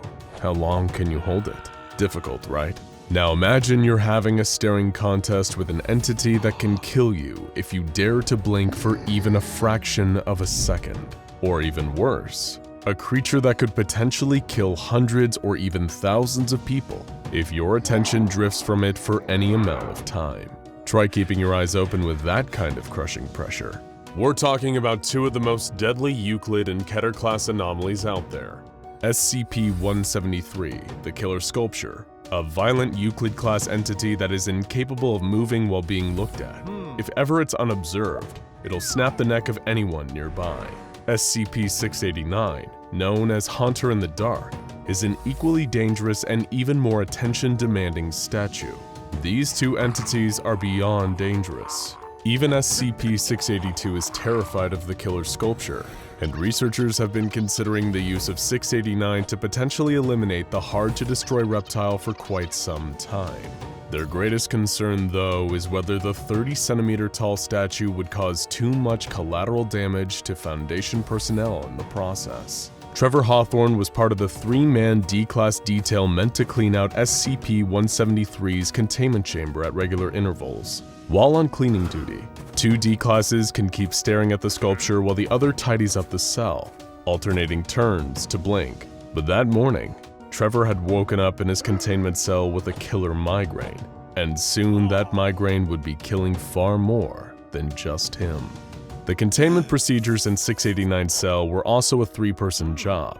689 is a small green soapstone statue of a skeletal being sitting on a throne, believed to be some form of underworld death deity discovered by German archaeologists in India. This is a work of religious art that demands your attention, or you and anyone else who's ever seen this Keter-class nightmare will suffer a horrifying fate. Anyone who's ever seen the statue is infected by its anomalous effects. It must be observed constantly, or someone who's seen it in the past will suddenly drop dead of a severe health issue, like a stroke or multiple rupturing organs. Like the god of death the statue represents, it appears on top of the dead body of whoever it just killed. If not continually paid attention to, it'll keep hopping from person to person until it's killed everyone who's ever looked at it. Its teleporting abilities and the fact that it poses a threat to so many make this a truly formidable foe. It's kept in a constantly lit cell and is observed by 2 members of D-Class personnel at all times. But a crucial third party in the containment of SCP-689 is a member of personnel at level 2 or above. They remain in a control room, wearing a special visor to prevent them from ever seeing 689 and becoming infected themselves. If the containment fails, it's their job to throw the kill switch on the D-Class observers to prevent them from becoming vectors for infection. Today, this job fell on Dr. Julia Reed. She was linked to the 2 observers via an audio feed, allowing her to remain in constant contact with them. And she had her finger on the activation key for a pair of explosive collars that were around the D-Class's necks. Little did they know, Dr. Reed's heart was its own time bomb. Now you know what we're up against. A snap-happy sculpture, and a teleporting death statue with a hit list containing everyone who's ever glanced at it. What can SCP-131 bring to the table? The 2 small cycloptic anomalies have only one remarkable ability. They never blink. That, and a soft spot for humans. These safe-class SCPs pose no threat to their handlers, and can even form attachments to researchers and other staff who show affection towards them. Of course, forming these bonds is discouraged by Site-19's director, because it can be distracting, but that doesn't mean it doesn't happen. The 2 iPods, known as SCP-131-A and SCP-131-B, are identical in appearance except for their colors. A is a burnt orange, and B is a mustard yellow. The 2 of them appear to communicate with one another via high-pitched squeaking noises, and also seem to have an innate ability to detect danger occurring in the vicinity, as well as danger occurring near individuals they've bonded with. Because of their inability to cause harm and their generally affectionate demeanor, the iPods are allowed to roam around Site-19, provided they keep out of the way of researchers and stay out of restricted areas. They seem to pretty much stick to the rules, though check-ins on A and B are required every hour, just to be safe. As the iPods were moving freely around the facility, Trevor and another D-Class maintained a visual on the sculpture in its containment chamber, while a third man swept up the mixture of blood and excrement staining the concrete floors. Things were going fine, until Trevor's migraine got the better of him. A sudden flash of intense pain shot through his head, and in a moment of weakness, he made a terrible mistake. With an audible groan of pain, Trevor closed his eyes and forced his fingers to his temples. The groan had taken his fellow observer off guard, and the man's eyes flitted over to him for a fraction of a second. But a fraction of a second is all the sculpture needs. In an instant, Trevor and his fellow watcher had their necks snapped, and the third D-Class was murdered before he even had a chance to turn around. Containment protocol dictates that the door is to be sealed behind the cleaning crew while they're working with 173. But this time, perhaps due to complacency, the guards had neglected to reinforce the door. They got their heads twisted 180 degrees for their trouble. SCP-173 was loose. Mobile task forces were dispatched to aid in the recontainment effort as 173 began wreaking havoc around the facility. But things were about to get even worse. It seemed like business as usual over at the containment cell of SCP-689. Two D-Classes observed while Dr. Reed dictated to them over an earpiece from her control center. However, what Dr. Reed thought were just minor chest pains were actually the onset of heart failure. When the two D-Classes heard their supervisor experiencing a fatal heart attack on the other end of the line, they began to panic. This meant their attention wasn't entirely on SCP-689, and they were further distracted by the chaos SCP-173 was causing elsewhere in the facility, murdering researchers, guards, and maintenance workers alike, which led to power outages. The lights in 689's containment cell shut down. Guards were dispatched to execute the observers, as is protocol for 689 containment breaches. But the fact that resources were already stretched thin by the 173 breach caused a fatal error in judgment from a guard posted nearby. In a panic, he opened the door to find one D-Class dead with the statue perched on his body, and the other one running straight for him in blind fear. The two collided and tumbled out into the hall. Both were now infected by 689's anomalous attention, and both were now doomed. Moments later, the two of them were dead, the statue perched on their bodies, accidentally catching the eye of several researchers and guards running to deal with the 173 situation. For these two deadly anomalies, it was becoming an all-you-can-kill buffet. The staff of Site-19 were now dealing with one anomaly that needed to be looked at constantly, and another that if you even glance at it, you are effectively infected with a fatal disease. The iPods, sensing an imminent danger nearby, immediately sprung into action. It would be up to these cute, harmless anomalies to save the terrified staff during this chaotic double containment breach. In a nearby hallway, a fleeing Foundation researcher heard the crunches of her colleagues' necks breaking behind her. 173 was getting closer. This thing couldn't be outrun. She turned and saw the statue standing there, just 10 feet away from her, a dead researcher laying on the ground in front of it. She was locked in a deadly staring contest with the sculpture. How long she could survive was now dependent on how long she could keep her eyes open, and it was getting harder by the second. She could feel her eyes drying. They burned under the ceiling lights. 173 just waited. This wasn't a contest. She could win. In a final moment of terror, the researcher was forced to finally close her eyes and she waited for the crunch. But it never came. Instead, she heard familiar high-pitched squeaking noises. She opened her eyes, crying tears of relief, as she saw SCP-131-A sitting behind 173, watching it with its constant, unblinking gaze. The killer sculpture was paralyzed by a cheerful little safe-class anomaly. Across the facility, a similar situation had unfolded with SCP-689. The Statue of Death had claimed many lives, but SCP-131-B had swooped in and frozen the statue in place with its never-ending gaze. Soon after, a mobile task force with vision-blocking visors used advanced echolocation technology to collect SCP-689 and return it to its containment cell. Everyone who'd seen the anomaly was, as standard protocol dictates, gathered up for later termination. Meanwhile, a mobile task force returned the paralyzed 173 back to its containment cell with a forklift. No containment breach is ever a picnic. Containment breaches with multiple dangerous anomalies are even less so. But the heroic role that SCP-131 played in bringing things back under control was indispensable. After all, it's not just raw power that counts when it comes to anomalies. The only anomalous power 131 needed to save the entire site was its ability to keep looking when nobody else could.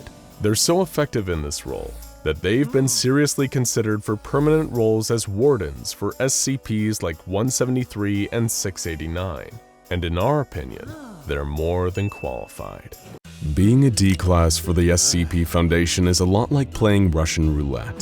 One day you could be assigned to a tickle fight with a friendly blob of slime, and next you're getting your femurs broken to lure a sadistic old man back into his containment chamber. So, when D-9781 was told to simply sit in an interrogation room and wait, he really didn't know what to think.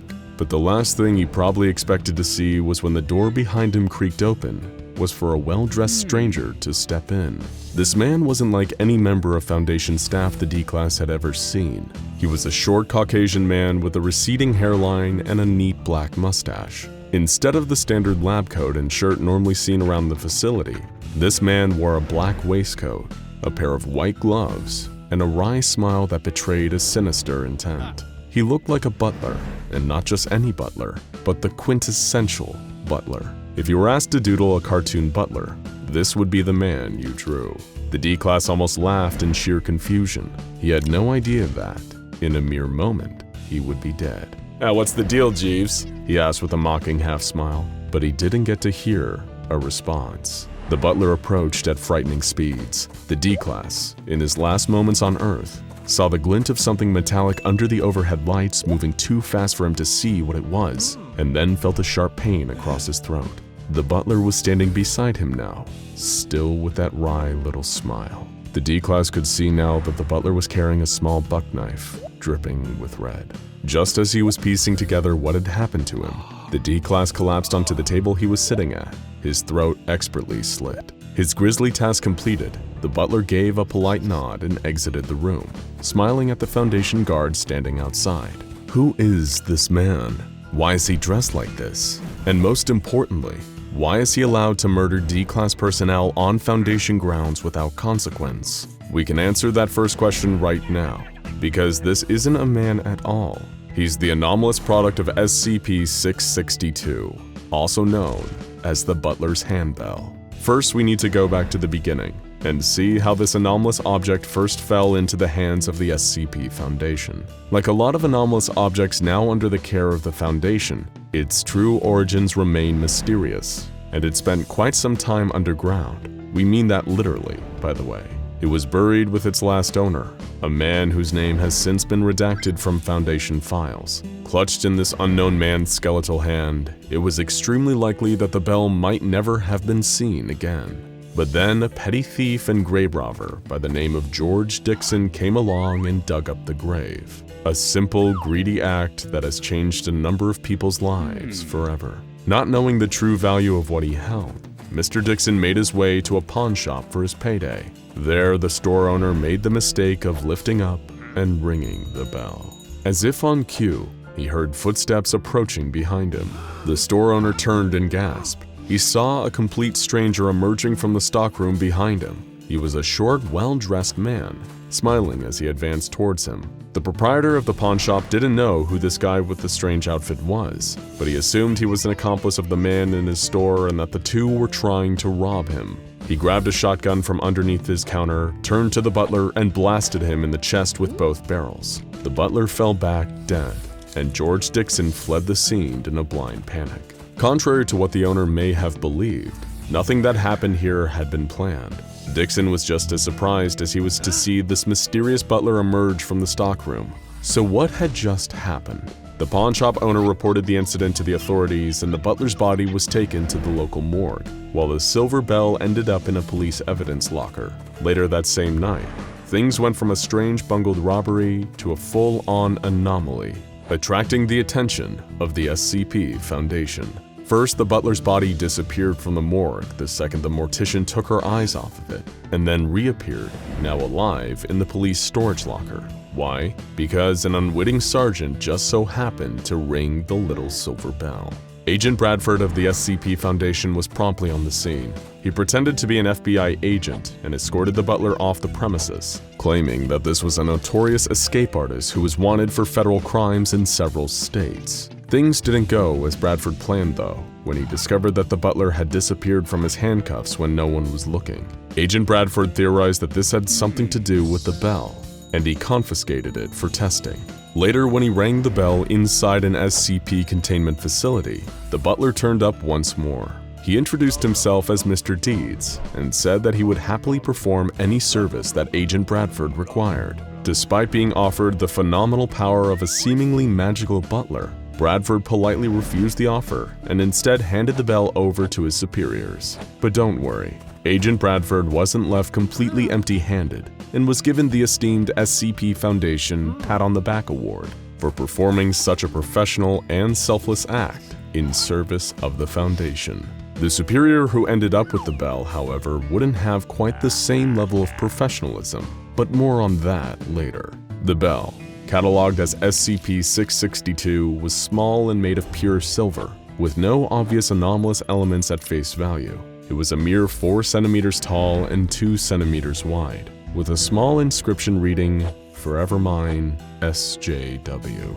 Researchers studying the bell also noted that it lacked its ringer, but whenever the bell was rung, a chime would still sound from somewhere in the room to signal the arrival of Mr. Deeds, the anomalous butler. The object was classified as safe and was kept in high-value storage locker 23C between uses for experiments. It's an extremely low-maintenance anomaly, with the only real requirement being a regular polish to keep the silver from tarnishing over time. But what of Mr. Deeds, the mysterious butler summoned every time someone rings SCP-662? The Foundation needed to find out more, so he was placed under the watchful eye of Foundation researcher Dr. Mirth, who performed the first interview with Mr. Deeds. As you can probably expect from such a classy servant, Mr. Deeds was unfailingly polite during the interview. He always addressed Dr. Mirth as Sir and was extremely accommodating, within reason.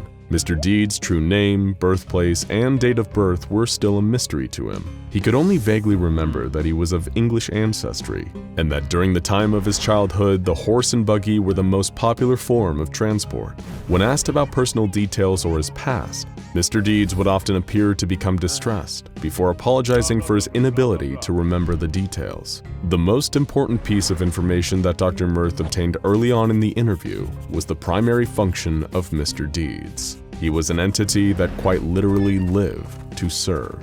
Like a genie being summoned from his lamp, Mr. Deeds would try to perform any task that the summoner gave him, whether it was cooking dinner or robbing banks. There were certain limits to these powers though, and these limits were what Dr. Mirth needed to discover. Dr. Mirth first asked for a glass of iced tea from Mr. Deeds. The butler happily obliged and left the room, walking down the hallway. While attending agents kept their eyes on him, Mr. Deeds continued to merely walk.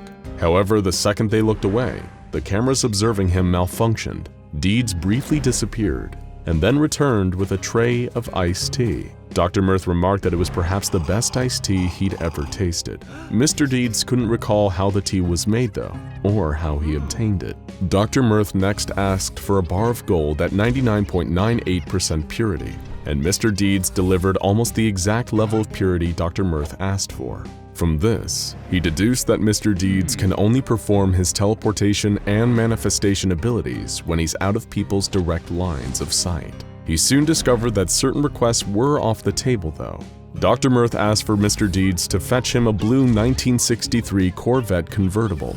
Mr. Deeds did not immediately procure the car, instead telling the doctor that such a thing was impossible because there were too many impractical steps involved in getting the vehicle. Dr. Mirth was disappointed by this, since he really wanted that car. It seemed though as Mr. Deeds' powers, while enhanced by teleportation and the ability to manifest simple objects, are limited by things that a mostly normal and very persistent person could conceivably do. For example, on Dr. Mirth's orders, Mr. Deeds politely declined to assassinate an insurgent leader in the Middle East, seeing as he was too well guarded and very far away. However, when given the command, he was more than willing to head into the next room and murder a member of D-Class with a knife.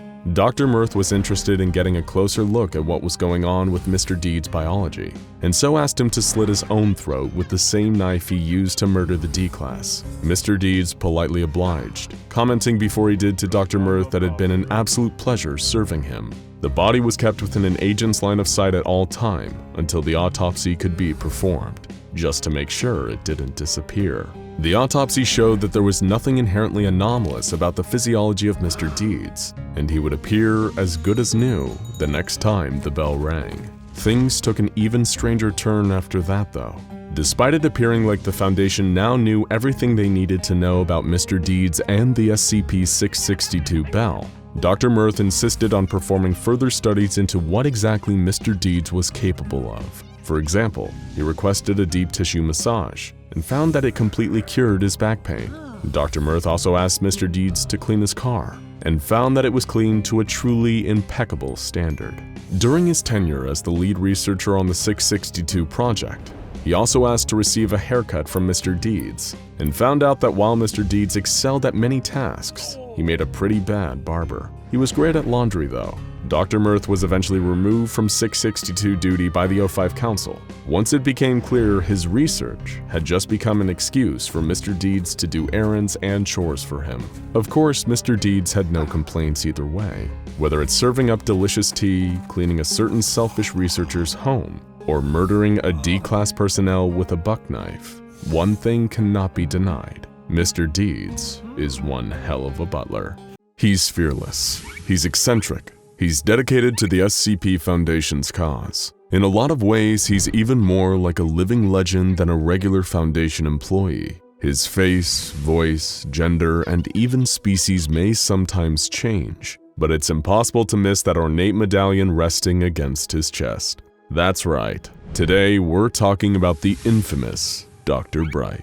Can you think of many other researchers who've been cross-tested with the dreaded SCP-682 and lived to tell the tale? Of course, there's a special advantage Dr. Bright possesses that most researchers don't. It's the medallion he's never seen without, and because of it, Dr. Bright can't die.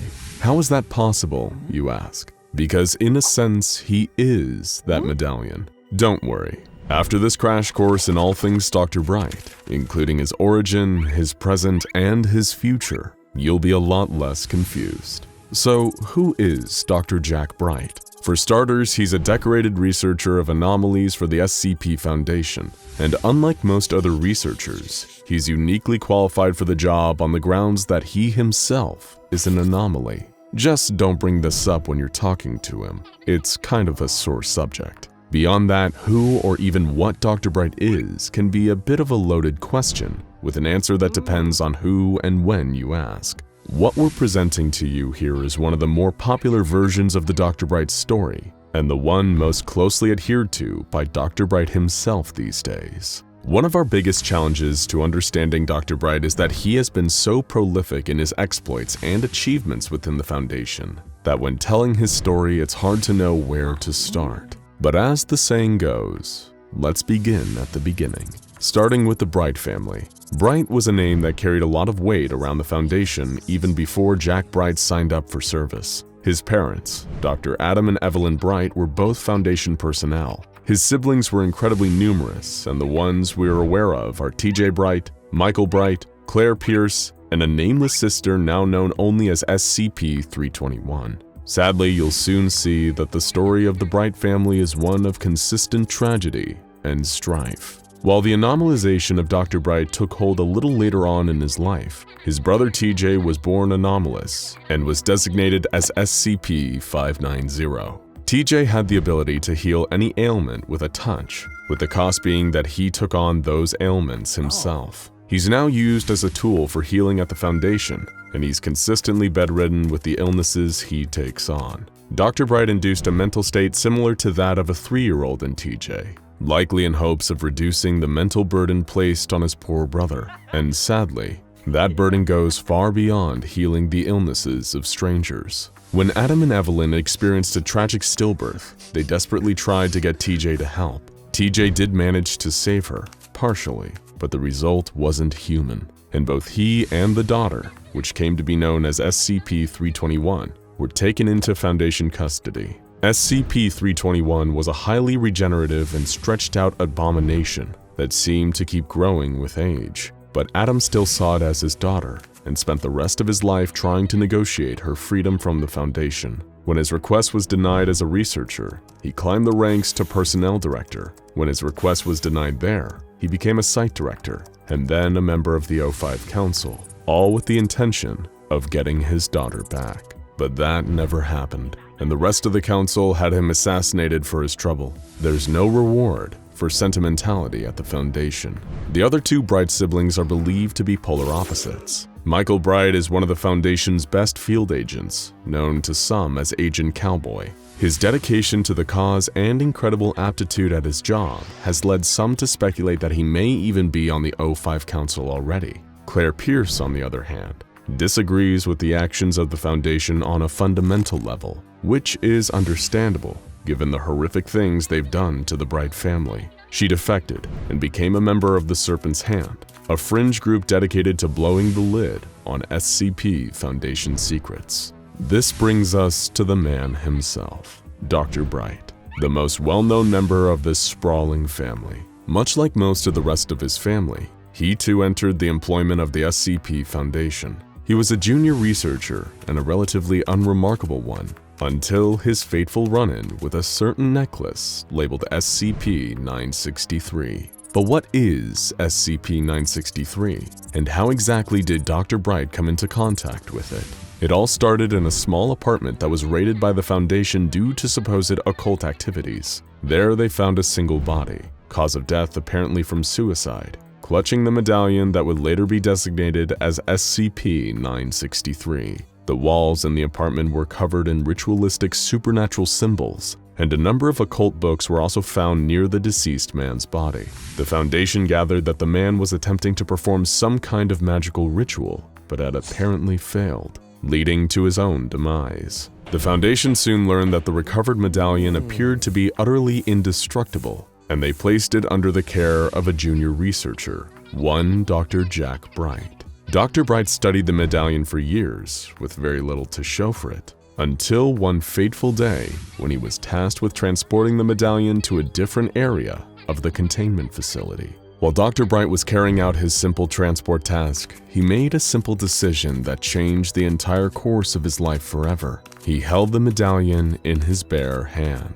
He also happened to be walking past the containment chamber of SCP-076-2, aka Abel, just as a containment breach was about to occur. Abel is an immortal, hyper-violent warrior who can summon blades out of interdimensional portals. Dr. Bright, following in the tradition of the Bright family bad luck, happened to be right in the path of Abel's rampage. The ensuing battle between Abel and the assembled mobile task forces and guards resulted in the destruction of the entire wing of the facility, and Dr. Bright was cut down in the brawl by the warrior's supernatural blades. It seemed like the story of Dr. Bright was short and simple, cut down in his prime in the line of duty.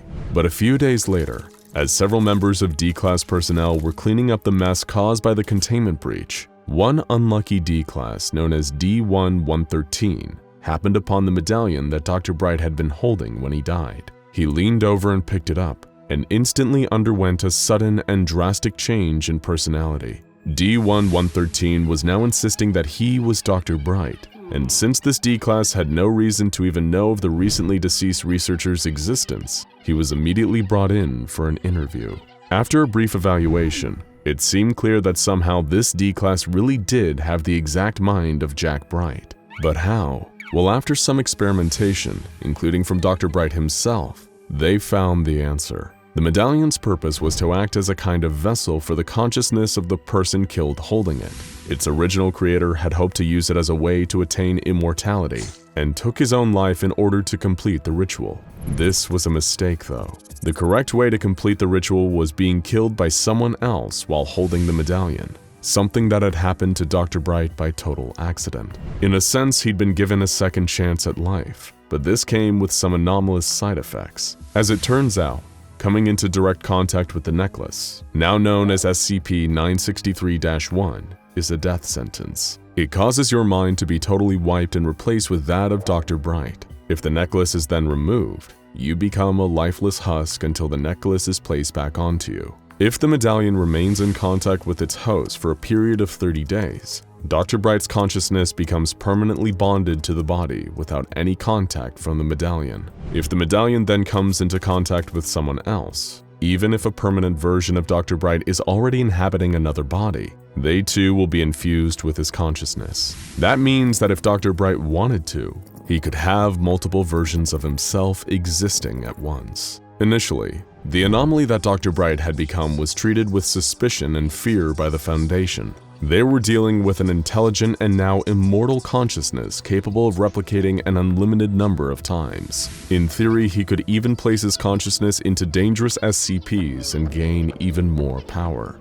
Dr. Bright was placed under strict rules, like not being able to interact with certain anomalies, and having his hosts killed and switched at 30-day intervals to prevent him from building replicas of himself. However, this caution proved to be misplaced. Dr. Bright was an extremely intelligent, loyal, and devoted researcher for the Foundation, and as a result, his restrictions were slowly lifted by the O5 Council. Much like his father before him, Dr. Bright rose through the ranks, becoming both a celebrated researcher and a director of various sites during different periods of time.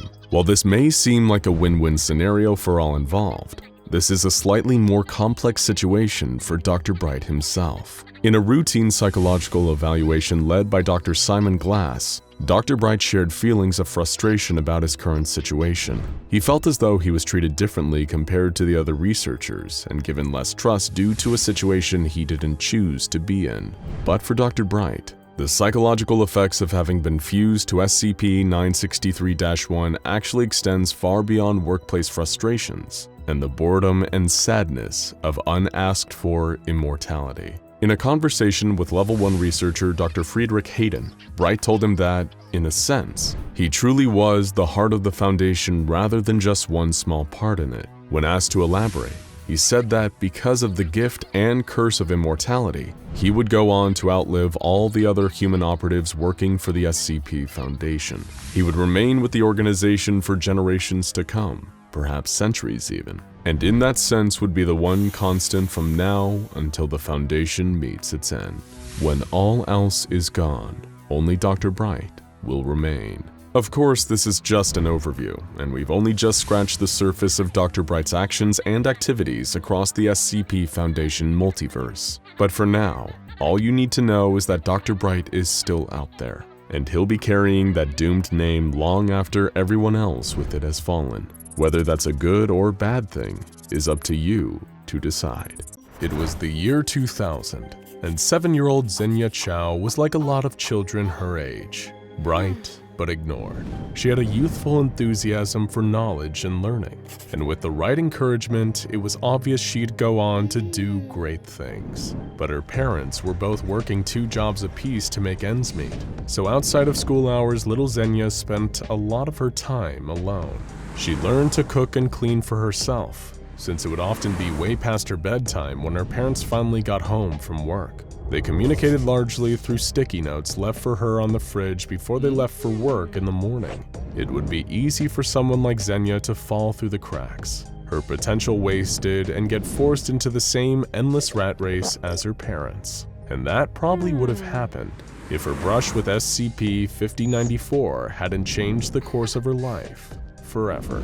Like a lot of parents who couldn't spend as much time with their children as they'd like, Mr. and Mrs. Chao gave Xenia occasional gifts as a way to try and make up for their absence. Mostly, they gave Xenia new books to add to her growing collection, but their 2-bedroom apartment only had so much space for books. A year ago, the family had bought a new desktop computer to share. These days, this would be the answer to a lonely bookworm's prayers, but the internet was still in its infancy back then. Everything changed when her parents bought her a copy of the Miss J's Whiz Kidz Schoolhouse CD-ROM. Miss J's Whiz Kidz Schoolhouse was never a popular program. Produced by Shoot the Moon Software in 1999, the game sold poorly on the CD-ROM market for 5 years until the company filed for bankruptcy in 2004. But that didn't matter to Xenia. As far as she was concerned, receiving a copy of Miss J's Whiz Kidz Schoolhouse was nothing short of a miracle, and she was far more right than she knew.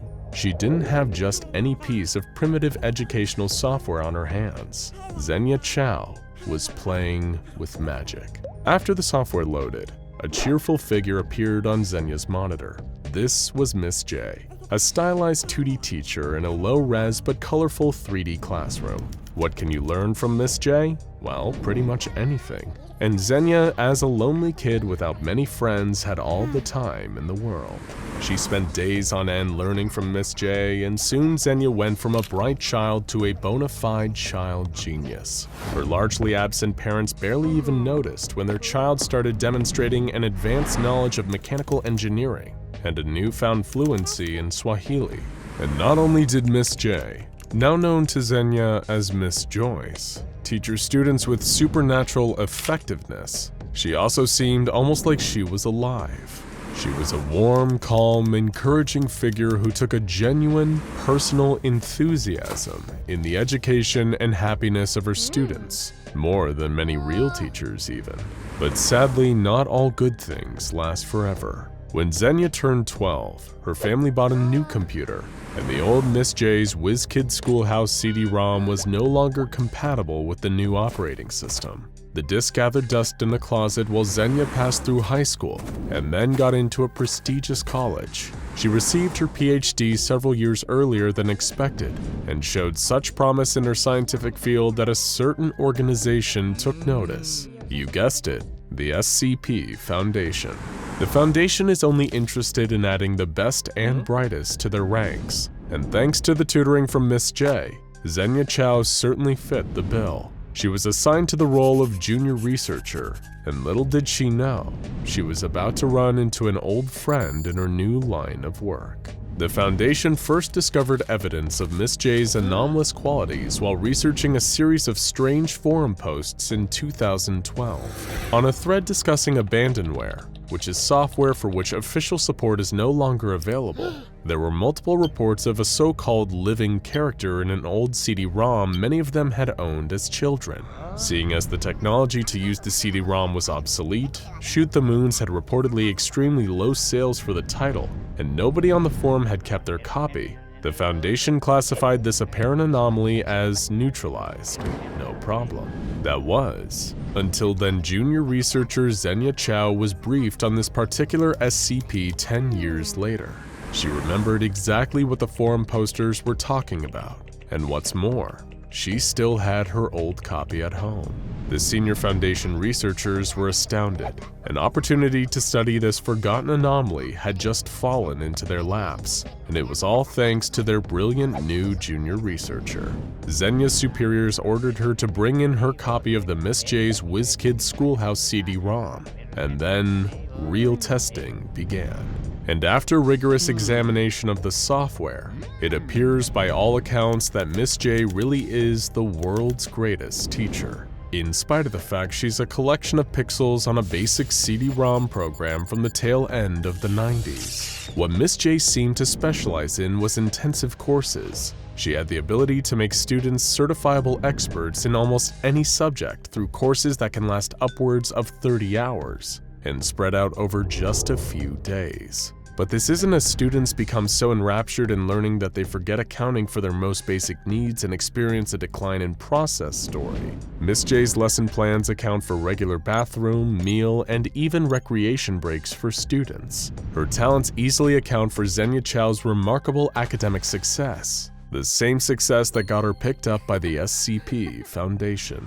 Naturally, if they had a technology on their hands that could reliably create experts and geniuses with seemingly no negative consequences, the Foundation knew that Miss J and what she had to teach could be immensely valuable in their mission to effectively secure, contain, and protect other anomalies. But we're not talking about the Chaos Insurgency here. The Foundation would never start to use an anomaly for their own benefit without proper testing, so that's exactly what they did. Their experiments on SCP-5094 began at Site-15, and after ascertaining that Miss J posed no real threat to her students, they recruited a local elementary school to provide human test subjects closer to Miss J's intended demographic.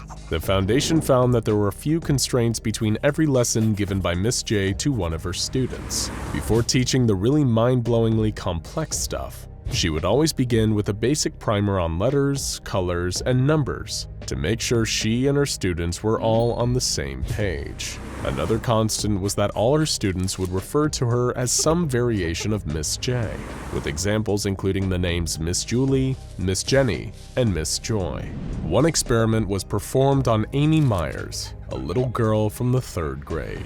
Her academic record showed she was a bright and eager student, but she was described by her teachers as being especially shy.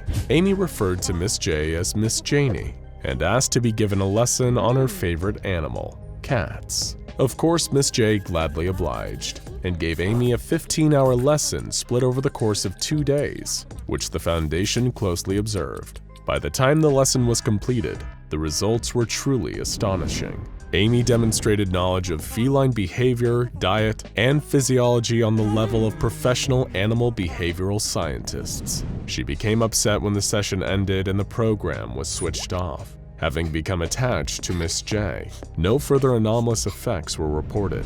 The next subject was a student from the 2nd grade named Devon Williams. Devon had a poor academic record and behavioral issues stemming from several learning disabilities. In the past, teachers had reported Devon having real difficulty engaging with their lessons, and the Foundation wanted to see if Miss J's supernatural teaching abilities fared any better.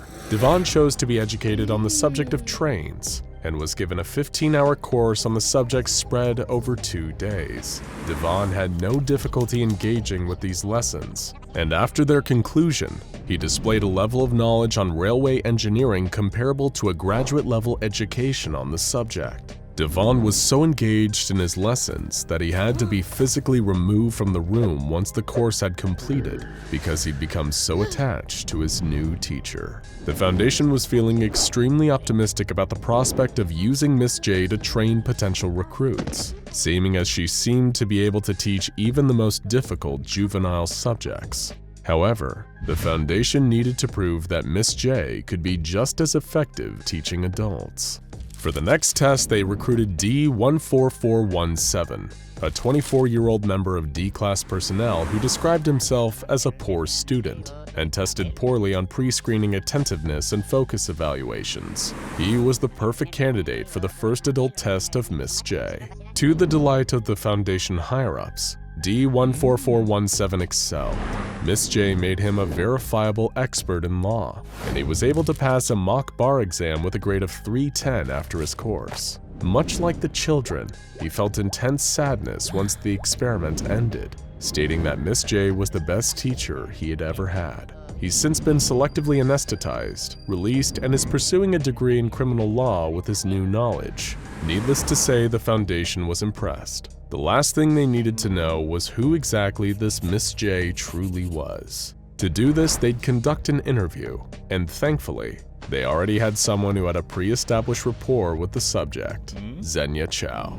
When Xenia began the interview, Miss J recognized her immediately. She was delighted to see one of her students go on to find such success in her chosen field. Xenia questioned Miss J on what she truly was, and Miss J responded that she honestly wasn't sure. All she knew for sure was that she was passionate about helping lonely children who love to learn embrace their education. That's really all there was to it, and it appears she was telling the truth. So far, the Foundation has found nothing that hints at a nefarious motivation behind Miss J's actions. It would appear she truly does just want to help children. Xenia, touched by the kindness that this safe class anomaly showed her as a neglected child, and having now seen the positive impact that she had on children like her, thanked Miss J for all she'd done and left the interview happy that there was an SCP out there who just wanted to change people's lives for the better. And probably all of us would be a little better off if there were more. After all, this was one of the few SCPs who changed a few good people's lives for the better. And all of us can probably learn something from the kindness and patience of Miss J. It's the late 90s, and an Air Canada flight experiences severe malfunctions while traveling from London to Vancouver. The pilots are unable to do anything and the plane crashes into the woods of northern Alberta. The crash was devastating. Only 10 of the nearly 300 people on board are alive. And even though they survived the initial disaster, Their battle for life has only just begun. It's late autumn in northern Canada, and there's no telling when help will arrive, if at all. If the survivors want to make it through the night, they need to find shelter, and fast. As they trudge through the freezing woods, the group finds a path that looks like it might lead them to civilization. After all, if there was a path in the woods, that meant they were probably in a national park. And if they were in a national park, there had to be a ranger station around somewhere where they could warm up and call for help. They didn't have many other options, so they followed the path which opened up to a clearing.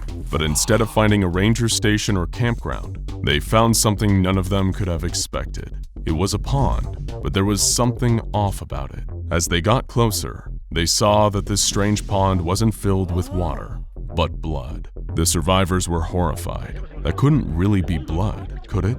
It must have been a weird algae or chemical reaction. But one member of the group, a man named Thomas Dean, who had been on his way back to his hometown of Prince George, British Columbia, thought there was something strangely familiar about this. He remembered being a boy and going to visit family in Alberta, and hearing an urban legend from the older local kids. According to the stories, somewhere out in the wilderness, in the northern part of the province, there was a pond full of human blood.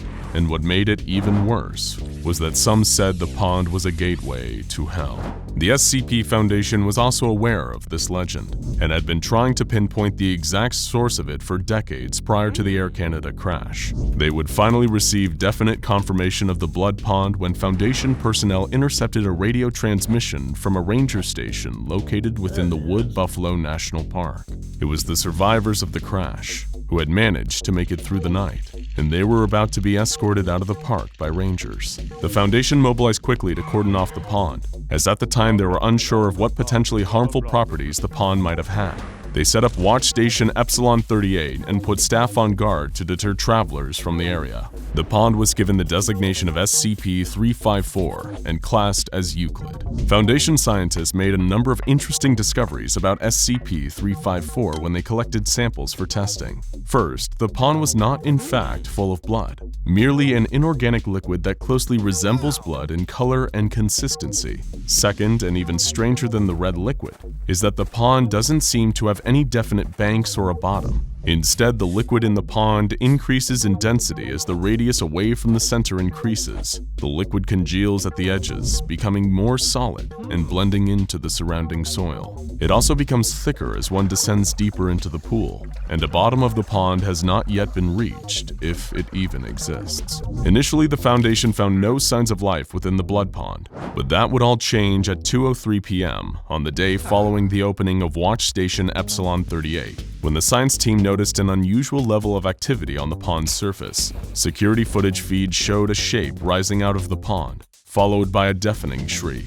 After that, the feed was cut and Foundation lost all communication with Watch Station Epsilon 38. Fearing the worst, a mobile task force was dispatched to the location. When they got there, all personnel at the Watch Station had been killed by what could only be described as a gigantic bat. The task force was able to neutralize the entity, and as soon as they could, the Foundation moved in to increase security around the SCP, creating Area 354 and installing a permanent security detail. After this point, the pond started to regularly spit out a variety of monstrous entities, almost as if it was reacting to the SCP Foundation's increased security measures. After SCP-354-1, the giant bat, came SCP-354-2. 354-2 was an echidna-like monster the size of a bear that was virtually bulletproof but unable to escape Area 354. The Foundation neutralized this anomaly with napalm. SCP-354-3 was a floating black sphere capable of firing deadly beams of concentrated energy. The area's head scientist was able to hit it with a sledgehammer, causing the sphere to malfunction and self-destruct before it was able to escape the area. The Foundation wasn't as lucky with SCP-354-4. This creature was a reptilian humanoid that stood roughly 15 feet tall and was unable to be put down with gunfire. This was the first creature from the pond to successfully escape containment, and was only able to be neutralized when the Foundation sent in Mobile Task Force Omega-7, also known as Pandora's Box. The data on pond incursions is partially corrupted, so a complete list of creatures is not available. But some of the other monsters that came out of the blood pond include a killer robot, a set of gigantic tentacles that drag several D-Class personnel into the pond, a pair of panther-like creatures, one made of ice and the other of magma, that ignored Foundation staff and instead fought each other, and one seemingly normal human man who was executed as soon as he emerged from the pond. Tests on his body revealed that he was, in fact, totally normal and would have posed no threat. These anomalies came out of the pond at fairly regular intervals for several months, before the pond went silent for an unprecedented 22 months. The head scientist at the time noted, "I suspect this means one of two things. Either the red pool has died or powered down, or whatever the correct term for it is, or is charging up for something big to come through. O5 believes the former is the most likely explanation, and has recalled 30% of our total personnel and cut 25% of our funding. While I can only hope that they are correct, if the latter situation is true, we're soon to face some terrible monstrosity and we won't have anywhere near the force necessary to deal with it. I worry for all of our safety." His words would prove eerily prophetic following the events of Exploratory Mission 354 Alpha. The Foundation's research and development team built a specialized craft to explore the pond. Because of the strange properties of the pond's density, the craft was essentially made to be both a submarine for parts of the pond where the contents were liquid, and a drill for when the liquid congealed into a semi-solid towards the bottom. The exploration team consisted of Agent Swanson, Agent Turquoise, Agent 86, Dr. J. MacArthur, Chris Simmons, Leroy Tucker, and a pilot named Martin. With the team assembled, the ship was sent down into the pond. Nothing eventful happened for the first 2 days of the mission, but at 4:30 a.m. on the third day, gravity suddenly reversed for the crew of the ship.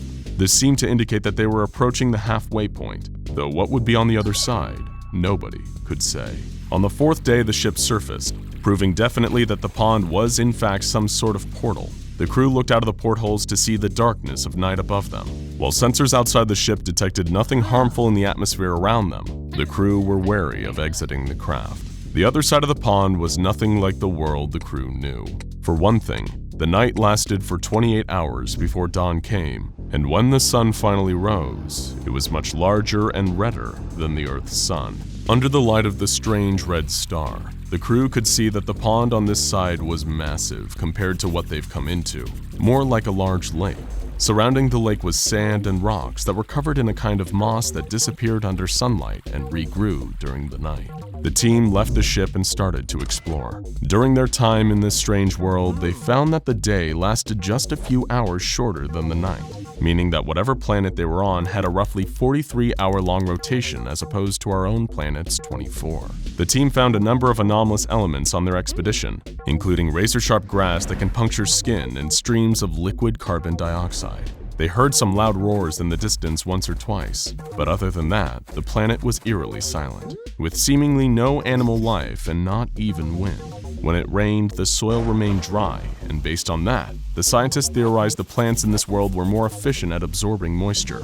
On the 25th day, the team ran into a huge metal wall that appeared to be artificially constructed. Luckily, Leroy Tucker, a quick-thinking researcher, was able to rig a blowtorch from camping supplies and melt a hole through the metal. On the other side, there was finally wind and odd black grass. That's the extent of what is known about the other side of the wall, because the expedition logs are heavily corrupted after that point. But we know that whatever was in there wasn't good, because the team never returned. Strangely, there's no record of any names mentioned in the ship's log, almost as if being killed on the other side completely erased them from history. No other expeditions into the pond were launched after that. On an undisclosed date, a year following the discovery of the Blood Pond and construction of Area 354, the site was completely evacuated, and power was cut to the area.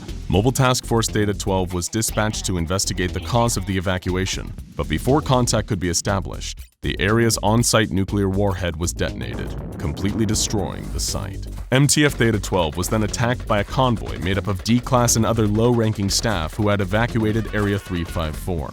It was apparent that there had been some kind of mutiny within the site, and that a dissolution of the chain of command had led to its evacuation and destruction. The convoy totally annihilated MTF Theta 12, and no further contact with the former personnel of Area 354 has been made since. Following the site's detonation, a new site was constructed called simply the Red Pool Containment Site. Unlike the previous facility, which focused on research and neutralization, the new site is entirely concerned with containment. The shift in directive came as a response to the pond's apparent reactive nature. Each creature that emerged from the pond seemed to be in retaliation to the Foundation's actions, and it was theorized by some that the mutiny at Area 354 was triggered by some kind of psychic attack from the pond itself. An interview in the SCP file on 354 reveals that there was one more disastrous attempt to control and understand the blood pond. According to an interview with a Foundation agent, the head doctor proposed a scheme to drain the blood pond using a system of pumps and hoses. All non-essential personnel were evacuated in case of emergency, leaving only the pump technicians, D-class personnel, and a few agents for security. However, as soon as the pump was scheduled to be turned on, everyone at the site experienced a mass dissociative episode. The agent described the feeling they all experienced as like being in a dream and suddenly realizing that you're asleep. He said, "Everything stopped being real. It was like we had to escape right now." When asked what happened when the pump was turned on, he simply explained that it wouldn't let them.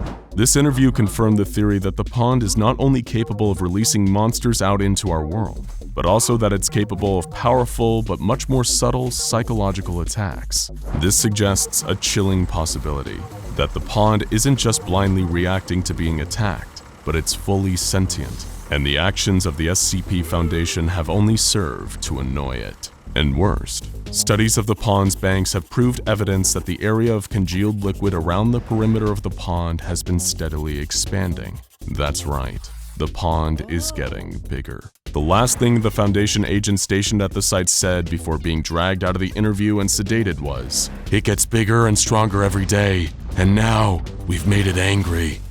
They'd spent hours making the costume. The two young boys, let's call them Johnny and Max, had always been on the creative side. Sometimes they got teased for it at school, but they didn't care. As long as they had each other, they could handle anything. They were best friends. Maybe one day they'd build great things together out of concrete and steel, but for now they worked with cardboard.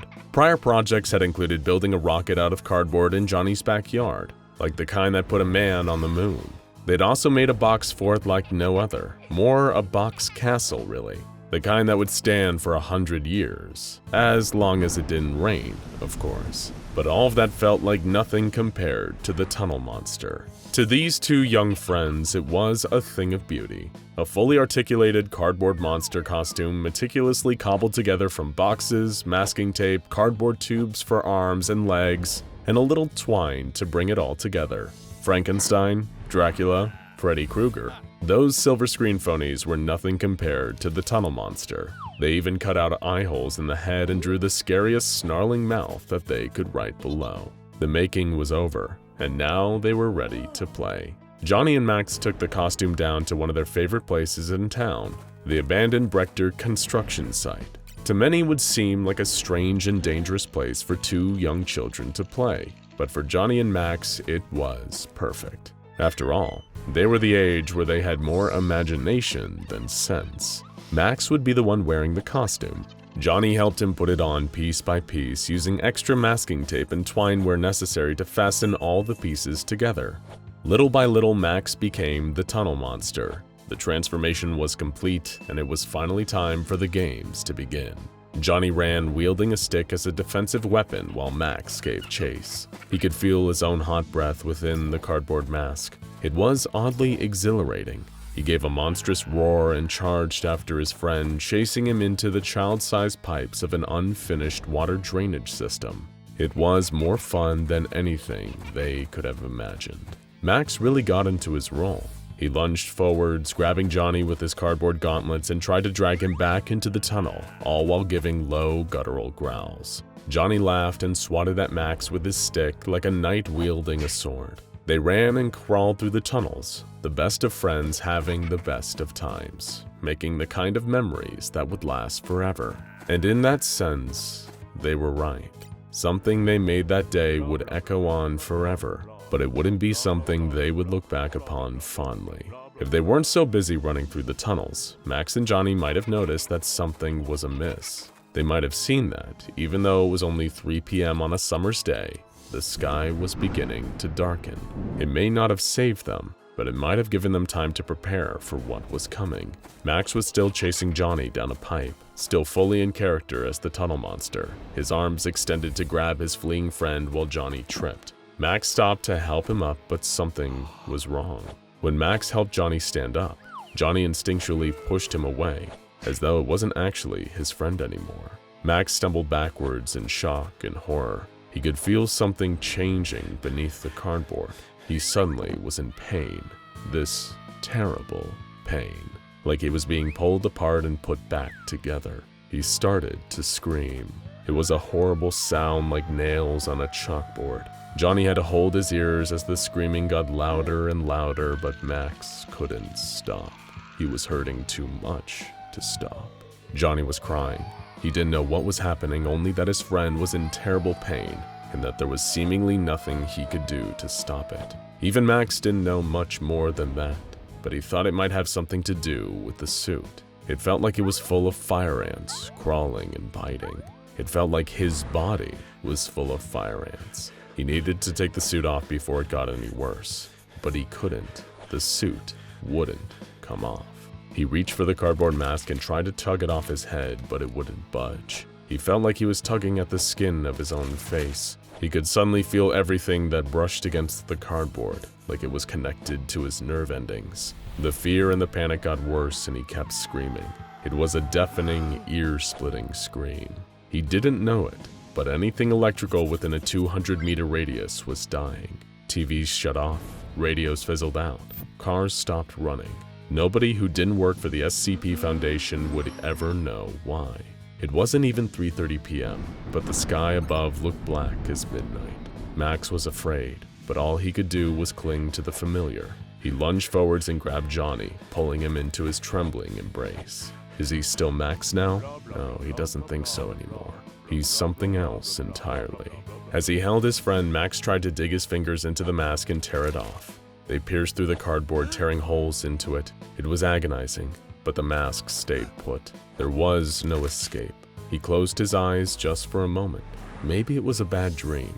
Maybe he could make it disappear. But it didn't disappear. Only he did. Max was no more. There was only the tunnel monster. When Johnny woke up, he was disoriented and afraid. He was in complete darkness, but he could feel the old metal of a rusty railroad track beneath his feet. He didn't remember how he got there, and he didn't remember Max either. Not his face or even his name.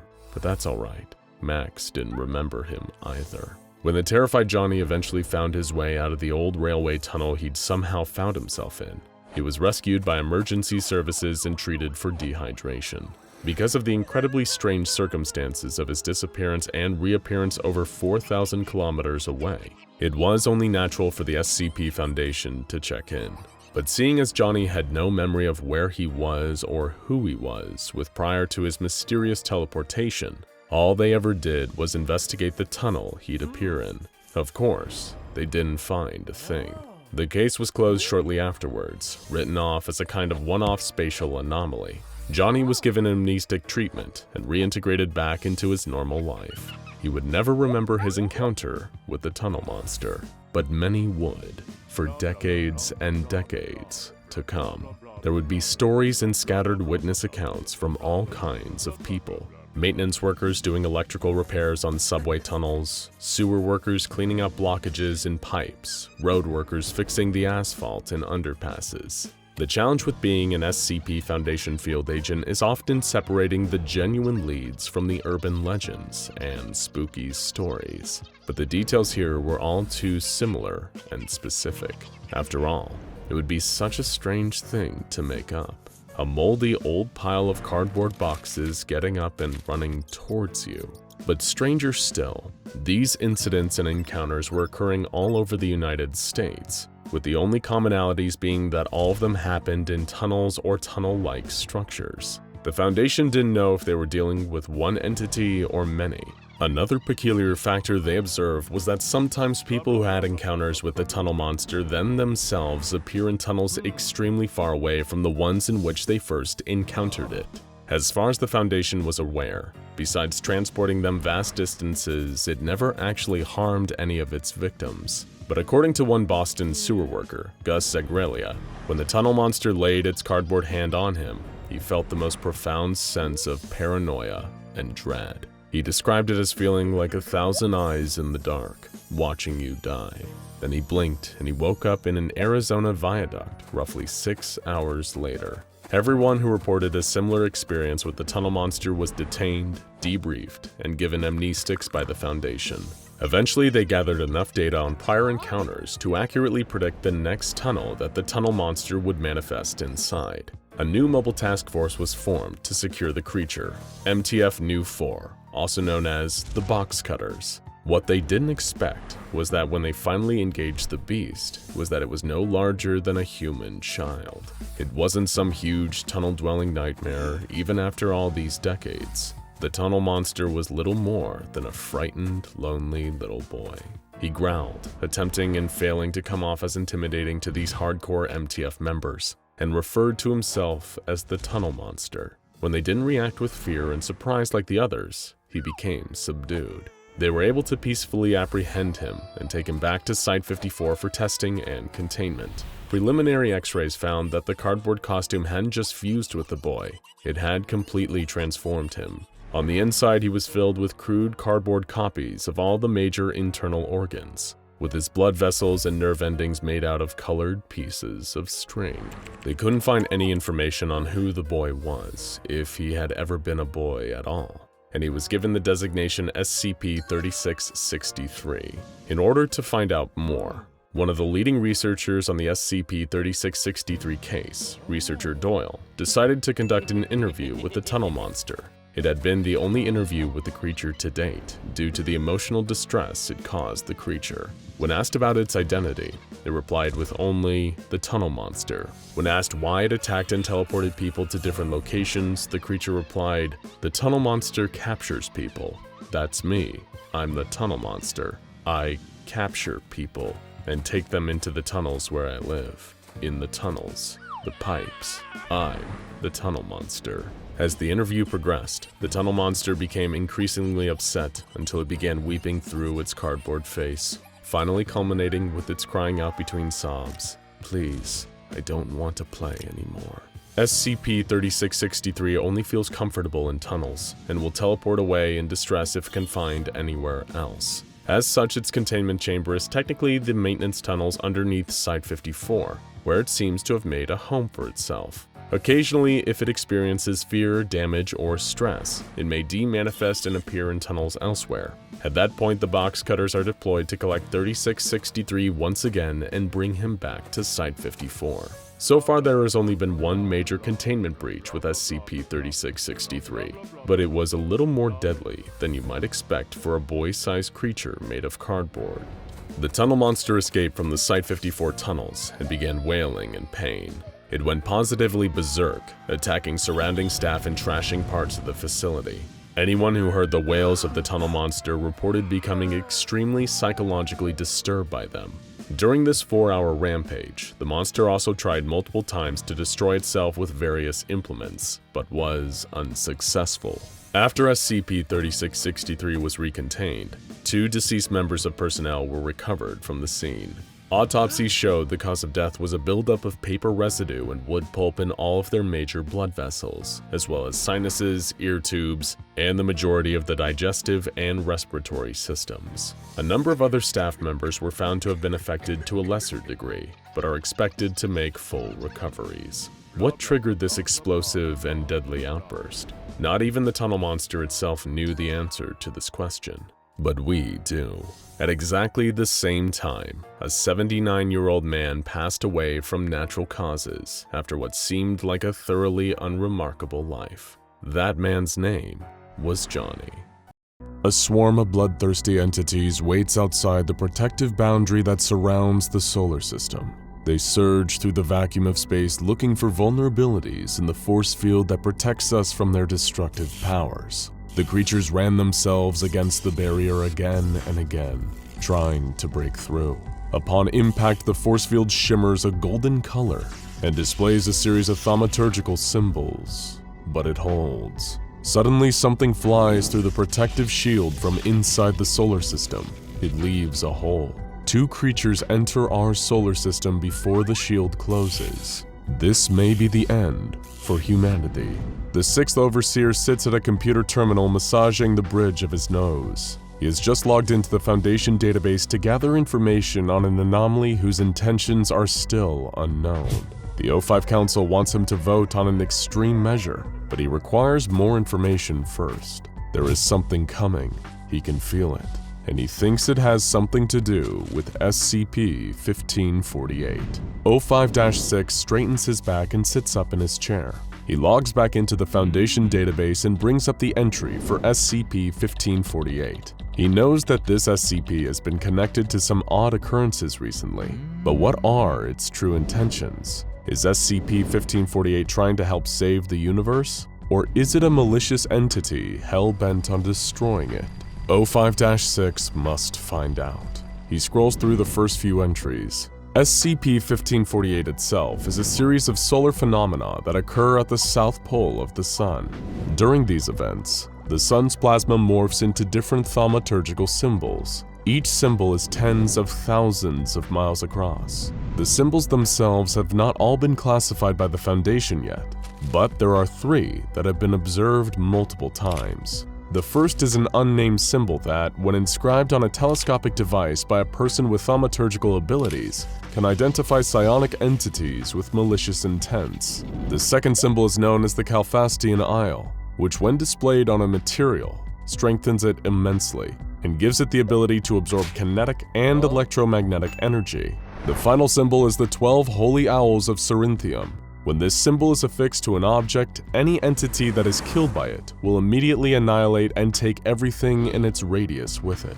O5-6 jots a note on the pad of paper sitting on his desk.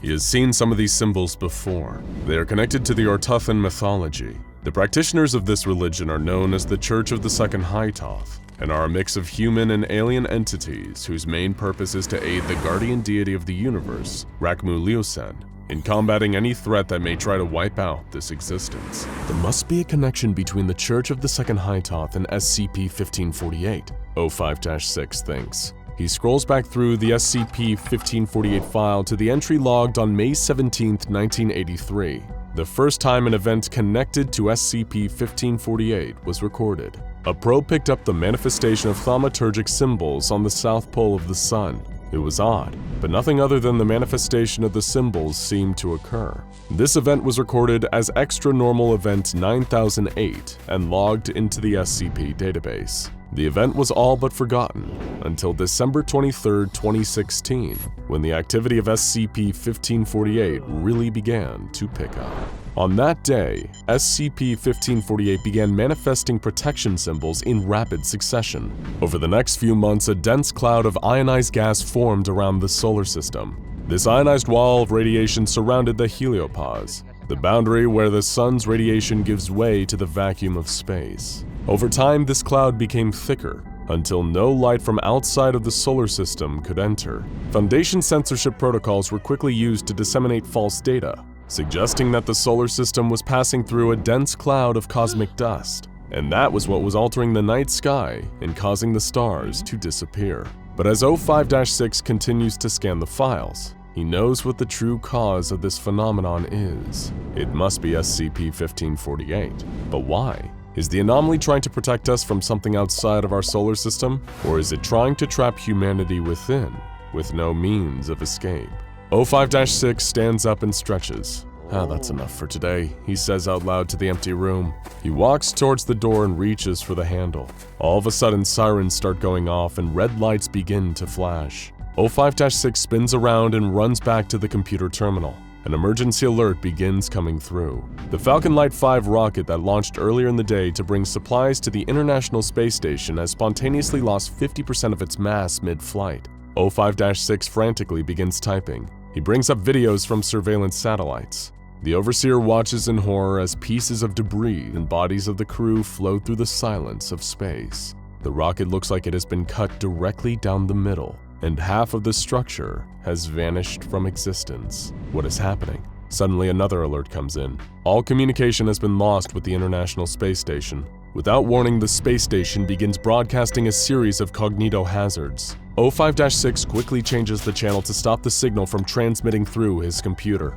Reports start coming in from around the world that anyone who continued listening to the cognito hazard signals began entering trances. Then their brain completely evaporated from their skulls. There is a surge of thaumaturgic particles in orbit around the Earth. O5-6 traces the particles back to their source. They came from SCP-1548. The signal from the ISS stops abruptly. The entire space station changes course. It is on a trajectory to re-enter the Earth's atmosphere. The friction and heat will rip the space station apart. O5-6 can't believe what is happening. It seems as if SCP-1548 helped humanity in a way by stopping the signals from the ISS. But how can he be sure that SCP-1548 wasn't responsible for the cognitohazards in the first place? He needs more information.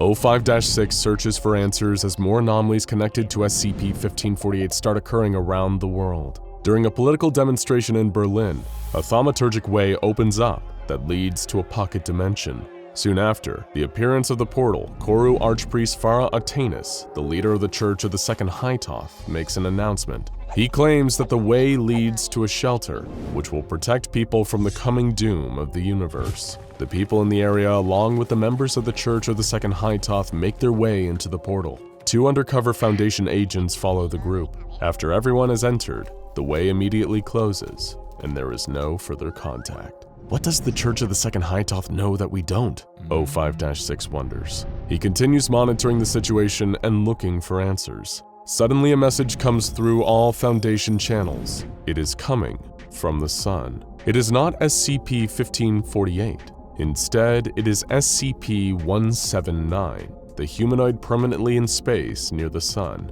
179 sends out one clear word in its signal: defend. Who is SCP-179 talking to? O5-6 thinks. What needs to be defended? Is it humanity? Our solar system? The universe? Another alarm begins to go off. What now? O5-6 screams. He brings up the alert. The screen flashes to the moon. O5-6 focuses in on where the alert is coming from. It is a Foundation base called Area 32. What remains left of the base is reporting that SCP-2821 suddenly expanded in size, formed a wormhole that led to another region of the universe, and then vanished through it, taking 38 Foundation members and 10 anomalies with it. Sirens continue to go off. Distress signals are being picked up on every channel. It seems as if the world is coming to an end, and everything that is happening is somehow connected to SCP-1548. A static-filled transmission begins coming in from SCP-3417.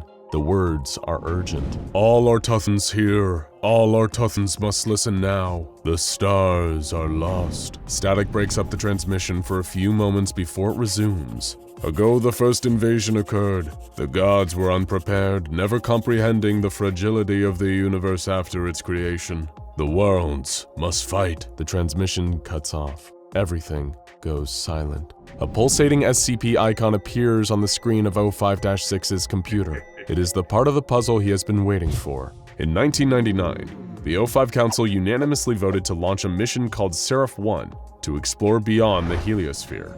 And the mission's true purpose was to explore the plausibility of extraterrestrial SCP objects in space. The message that O5-6 just received is from Seraph-1. It is relaying information back to Earth. The video shows the barrier of ionized radiation that SCP-1548 had created glowing orange at the border of the heliopause. The radioactive wall seems to be made up of complex geometric patterns, around 6,000 miles across. Seraph-1 accelerates towards the barrier. It smashes through the protective shell. The probe has entered interstellar space. O5-6 knows that everything he is seeing is on a delay, as the information being sent back by Seraph-1 needs to travel vast distances, and it takes significant time for signals to reach Earth. After passing through the ionized barrier, the connection to Seraph-1 is lost. Over the next few days, O5-6 tries to link the anomalies happening in the solar system to SCP-1548. The Foundation still hasn't concluded if 1548 is harmful or trying to protect the solar system in some way. Then a message comes in from Seraph-1. It has briefly regained communication with the Foundation. Most of the probe's instruments have been destroyed, but its rear-facing camera is still broadcasting. O5-6 pulls up the feed. He stares at the screen in horror as the images unfold before him. The camera captures swarms of unknown entities surrounding the heliopause. The bodies of the entities are asymmetrical with countless appendages and unknown structures jutting out from their cores. They seem to range in size from 10 kilometers to 10,000 kilometers across, although some seem so large that their size can only be hypothesized. The swarms crash into the protective barrier that SCP-1548 has created around the solar system. Each time part of the swarm rams the barrier, thousands of thaumaturgic symbols and solar flares appear at the point of impact. Two entities that are later classified as 1548 Omega-1 and 1548 Omega-2 are captured entering the solar system by Seraph-1's camera. Video from Seraph-1 shows that as the probe exited through the protective barrier, it created a hole that remained open for a few moments. During the time that the shield of ionized radiation was vulnerable, 1548-Omega-1 and 1548-Omega-2 entered through it. They are now inside the solar system. SCP-1548 launches countermeasures in the form of glowing red sigils that create shockwaves to slow down Omega-1 and Omega-2. Omega-1 is shaped like an eel with 5 contorted arms radiating from its body and a mouth made of impossible geometric shapes. Omega-2 has a tetrahedral structure that leaves a trail of black rocks in its wake. As the two entities move towards the sun, SCP-1548 becomes more active. It closes the hole in the barrier before any other creatures of the swarm can enter, and then launches hundreds of concentrated blasts of thalmic energy at Omega-2. The flares vaporize the entity in seconds. The last thing the video feed of Seraph-1 captures before it cuts out is Omega-1 disappearing from view as it creeps towards the center of the solar system. It has escaped the protective measures of SCP-1548. After the O5 Council reviews the footage, they decide to deploy the SCPs Cortana to intercept Omega-1. The orbital vessel is fully equipped with experimental anomalous weapons and propulsion systems. The Council is sure that the Cortana will be able to destroy Omega-1. Data coming in from other satellites indicate that Omega-1 has destroyed Pluto and other Kuiper Belt objects. It is slowly making its way to the center of the solar system, annihilating everything in its path. The Cortana intercepts Omega-1 near Jupiter and engages the creature. After 10 minutes of battling, communication with the ship is lost. Probes in the area capture footage of the Cortana and Omega-1 in mid-battle, when they are suddenly surrounded by a black substance and both vanish from sight. O5-6 and the other council members watch in anticipation, unsure of what has just happened. Then the black substance dissipates. The SCPs Cortana sits motionless in space. The entity is nowhere to be seen. A cheer erupts from the overseers and Foundation members in the room. It seems the entity has been defeated. Then, without warning, the Cortana accelerates rapidly. It is on a collision course with Mars. As the ship hurtles past one of the probes in the asteroid belt, the Foundation members see an organic mass resembling that of Omega-1 attached to the hull of the ship. The Overseer Council watches in horror as the SCPs Cortana smashes into the red planet, leaving a crater 250 miles wide. The energy released from the impact instantly ionizes the thin atmosphere of Mars, causing the surface to turn into molten rock. From the epicenter of the impact crater, a black organic mass begins to crawl across the planet. The Overseers are frozen in fear, but SCP-1548 immediately deals with the entity that is devouring the surface of Mars. From the sun comes the largest SCP-1548 instance ever recorded. A solar flare is jettisoned towards Mars. The impact causes a fusion reaction so intense that for a moment, Mars shines as brightly as the sun. The planet explodes. Its debris is cast across the solar system. Over time, it will create a second asteroid belt in the orbit that Mars once inhabited. The Overseer Council is now convinced that the threat has been dealt with. SCP-1548 is holding the swarm at bay outside of the solar system, at least for the moment. O5-6 returns to his office. He brings up the file on SCP-1548. He is still unsure of this SCP's true intentions. It seems to be protecting humanity, but why? O5-6 sits back in his chair and scrolls to the end of the file. There is an update to the file by O5-3, something that wasn't there before. 05-6 opens the new entry and reads the caption, "All that's left of our infinite, ever-expanding universe." 05-6 scrolls down. The image is a picture taken by Seraph 1 before contact was lost forever. It is a picture of all that remains of the universe. There are 2 dots of light, and nothing else but blackness. The swarm has destroyed everything in the universe except for those 2 faraway stars and our own solar system, which was protected by SCP-1548. But how long can it hold out against a universe-destroying force? Only time will tell. Think back to your childhood and ask yourself, what was the most pain you've ever felt while growing up? As we develop, our understanding of pain evolves according to our different experiences. The older we get, the injuries we suffered as children, like a scraped knee or a bee sting, rarely cause us the same level of distress as they used to. Of course, when you are young and unfamiliar with sensations of pain, what you really need in that moment straight after you've fallen off your bike or tripped playing soccer is someone to pick you back up and give your sore spot a kiss. Perhaps you even need a bowl of warm soup to comfort you. Luckily for you, SCP-348 is exactly that. While many of the anomalies held in containment by the SCP Foundation have earned the Euclid or infamous Keter class designations, SCP-348 is one of the few considered to be safe, both in the sense it poses no containment risk and in that it wouldn't hurt a fly. It is neither an ancient eldritch abomination from another dimension spreading its influence in our world through mimetic stimuli, nor is it a recording of a basketball game in which all the players and spectators are trapped inside. It isn't an indestructible limb-generating reptile or a towering winged being wielding a flaming sword and guarding the entrance to the Garden of Eden. To put it simply,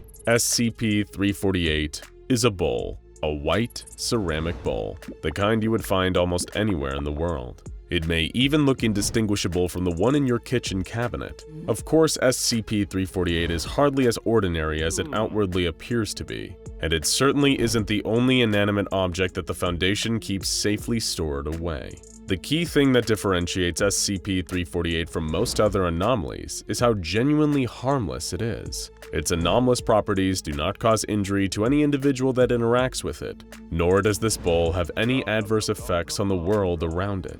SCP-348 cannot bend or reshape reality. It does not cause the person eating from it to have premonitions of their own death, and using it certainly does not manifest a contract-making entity at the opposite side of the table. So what makes this bowl in any way anomalous?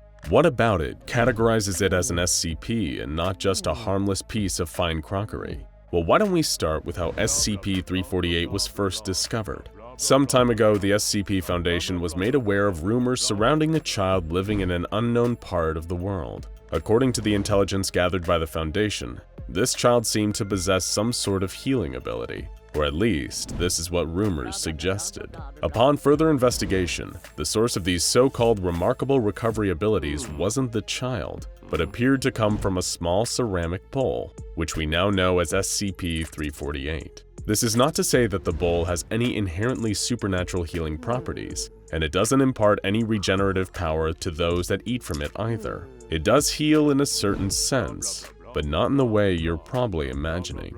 When the SCP Foundation recovered SCP-348, there were no markings on it indicating where the bowl came from or who it was manufactured by. The only visually distinct details worthy of note were flowery patterns that appeared to be hand-painted around both the inside and outside of SCP-348. The ceramic surface also bore the Chinese letters Shang Xini, which translates to the phrase, "thinking of you." The child that first discovered it found the ceramic bowl in the attic of their home. The child's parents were both full-time workers and seemed to be somewhat neglectful of their child, although they refused to comment on this. But according to the findings of the SCP Foundation, the child had come to rely on SCP-348. Deciding to further investigate the anomalous properties of SCP-348, the Foundation began testing it, given that the child who first discovered the bowl had relied upon it. Tests involve Foundation researchers presenting certain children to SCP-348 and observing the results.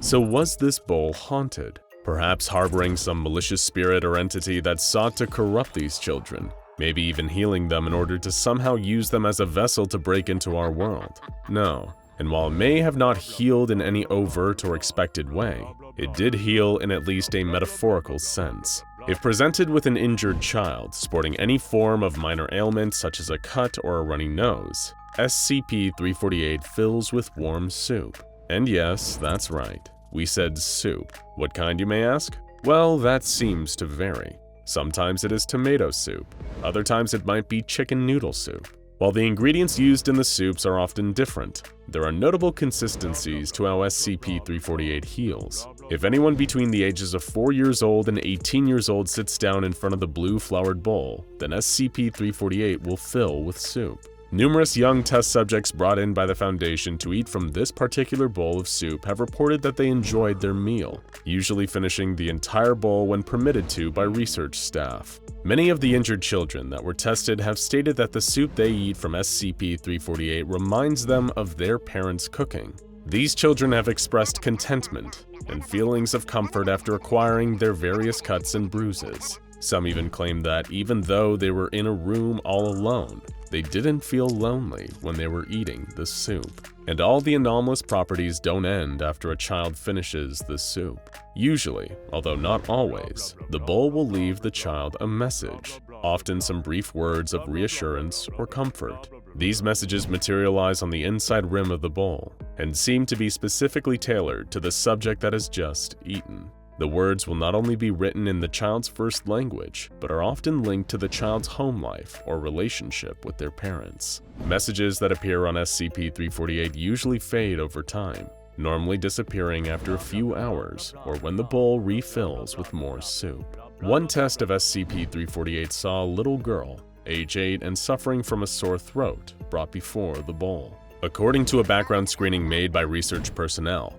the girl lived with her biological parents and apparently had a good relationship with both her mother and her father. When SCP-348 filled with soup for her, the girl took almost half an hour to finish eating, and afterwards reported that she felt her sore throat get better as she ate. By the end of the meal, this test subject remarked that she felt completely normal. In this instance, no message appeared within the bowl. Another child was brought in to continue the testing of SCP-348, this time a boy of 10. Unlike the previous test, this boy was not on good terms with his parents and often argued with them. At the time of testing, the boy had sustained several minor bruises, the result of a small accident that occurred while the boy had been out riding his bike. Much like the little girl, this subject ate the soup that SCP-348 presented him with. This time though, the bowl offered a message to the boy. The lettering found on the ceramic surface of SCP-348 simply read, "Don't forget to brush." Messages also appeared when an 11-year-old boy with a slight cold ate soup from the bowl. This child had been adopted by a foster family, and after eating from SCP-348, he saw the message, "I'm glad you're happy," appear. Another young test subject, a boy age 6, had a similar experience. In this instance, the child had several scrapes and scratches from playing with his friends. His parents had divorced, and he was living with his mother at the time of testing. This time, SCP-348's message to this boy read, "I'm sorry, son." A 7-year-old girl suffering from a cough was brought in before SCP-348. She had lost her father to a traffic accident some time before testing commenced, and received the message, "I love you," after finishing her soup. Further testing conducted by the Foundation revealed that anyone over the age of 18 years who attempted to eat soup from SCP-348 experienced things slightly differently. Unlike the children, older subjects mostly displayed a disinterest in finishing their meal. A common complaint among those over 18 was that the soup was missing something. However, in a few isolated cases, testing SCP-348 on older candidates still revealed messages, although the words seemed to be faded, not the clear hand-painted blue that appeared when the children had finished their soup. One woman aged 30 who was suffering from a headache sat down in front of SCP-348. Much like it had done before, the bowl filled with soup and the woman ate. As with some of the younger subjects, a key aspect of this woman's background seemed to be what triggered the message to appear.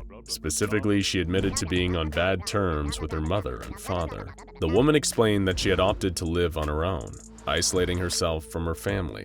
In fact, she even described having rejected an offer her father made to her many years earlier, refusing some career training that he was willing to give in order to help her secure a job. When she finished the soup, one word appeared in the bowl: why? Another woman, who was 40 years old, was also brought in for the SCP-348 testing. Much like the previous subject, she had moved away from home and became estranged from her parents over the years. But unlike the previous test, this woman had taken it upon herself to not only send money to her parents, but also arrange senior care for both as well. Prior to testing, her father had died peacefully of natural causes after spending his last days in the care that this woman had paid for. As the woman ate the soup from the bowl, she remarked about its apparently bitter taste, but also described her meal as fulfilling. After she had finished, the words "thank you" appeared within SCP-348. One other adult subject that produced a noticeable result from SCP-348 was a 40-year-old male. The results of this test appeared to be the most distinctly different from any previous adult or child. By now, researchers working for the SCP Foundation had determined that familial history seemed to play an important role in the outcome of any interaction with SCP-348, and this individual was certainly different to most. The man in question had murdered his father roughly a year before the testing took place. He began the test with SCP-348 while afflicted with aches in his back. After one taste of the soup that appeared in the bowl before him, the murderer was immediately repulsed. He complained about the taste, refusing to eat any more from SCP-348. Shortly after, the man began to experience severe stomach pain. The potentially poisonous soup was disposed of, but SCP-348 immediately filled with salt water, which took 3 hours to disappear from the bowl. Despite conducting numerous tests with subjects of all ages and ailments, the SCP Foundation researchers have so far been unable to determine the origins of the messages that sometimes appear in SCP-348. Some have theorized, because of the family histories of some children and adults tested, that the words somehow come from the father of whoever eats the soup, since even when a subject's father is alive or present in their life, the message seems to convey feelings that their father has or would have. Other researchers claim that this is just the purpose of SCP-348, to provide comfort to small children dealing with pain, both inside and out. After all, isn't providing comfort what a good bowl of soup, anomalous or not, is best at? It's a natural instinct in many species to protect their young. And sometimes it's not just their own babies, but any young that look like them. Regardless of your personal feelings on humans' earliest stage, it is a scientific fact that human babies are designed to emphasize their own adorable helplessness to make sure that other older humans take care of them. A baby's cry is an inherently distressing sound, and when we hear it, some deep primal part of us feels the urge to comfort and care for the child until the sound stops. But of course, we're talking about the world of the SCP Foundation here, where there are bunnies that can eat anything, teddy bears that might steal your organs to make duplicates of themselves, and chocolate fountains filled with trillions of murderous insects. Nothing is what it seems here, and even the most innocent and cute creatures may be hiding a deadly secret, SCP-734 being no exception. Today we're talking about the baby. This anomaly proves that dangerous things can come in small packages, but where others only saw misery and death, the SCP Foundation saw a certain potential. Our story begins in the maternity ward of a hospital in the USA, where every medical professional's worst nightmare was unfolding. An unknown but incredibly fast-acting, flesh-eating pathogen seemed to be running rampant across the hospital's population. It began when patients who weren't even admitted for dermatological issues started complaining of severe itches and extreme skin pain. Some nurses and doctors in the maternity ward began to experience similar symptoms, as well as one of the infants, leading to a massive quarantine effort. While the initial symptoms first appeared to be limited to severe pain and discomfort on isolated parts of the skin, the condition of the afflicted soon escalated. Their skin began to messily flake off as the cells comprising it lost physical cohesion and died. It was a kind of strange, anomalous rot that seemed to work inwards, first destroying the integrity of the outer layer of skin, and then cause further disintegration to deeper parts of the body. Once the skin had shut off, the pathogen would turn its attention to what was lying beneath. Against all odds, the disease affected organs, muscle tissue, the vascular system, and even bones. Nothing was spared. The victims' bodies would completely break down, and they would be dead within a few hours. By the time the pathogen had finished ravaging its victims, what was left didn't even look human anymore. Not only patients, but doctors and nurses that had been walking the wards mere hours before were now little more than piles of human tissue sitting in what had previously been their hospital beds. Whatever this was, it seemed like the fastest progressing infection in recorded history. Hospital staff and administrators were terrified. This appeared to be an entirely new disease, with a mysterious form of transmission and, worst of all, no cure. They were even more confused when several black vans pulled up outside the hospital, and mysterious men in hazmat suits spilled out and began setting up a quarantine zone around the entire building. Whoever these strange people were, they definitely weren't the CDC. Little did the hospital personnel know that this was the group you'd never want showing up and putting your location on lockdown. It was the SCP Foundation. The infected remains of the victims were taken away for research purposes, and the Foundation operatives immediately began conducting debriefing interviews with witnesses. They soon determined from a mix of eyewitness accounts and hospital surveillance footage that everyone infected with the mysterious pathogen had all been in a particular section of the maternity ward earlier in the day.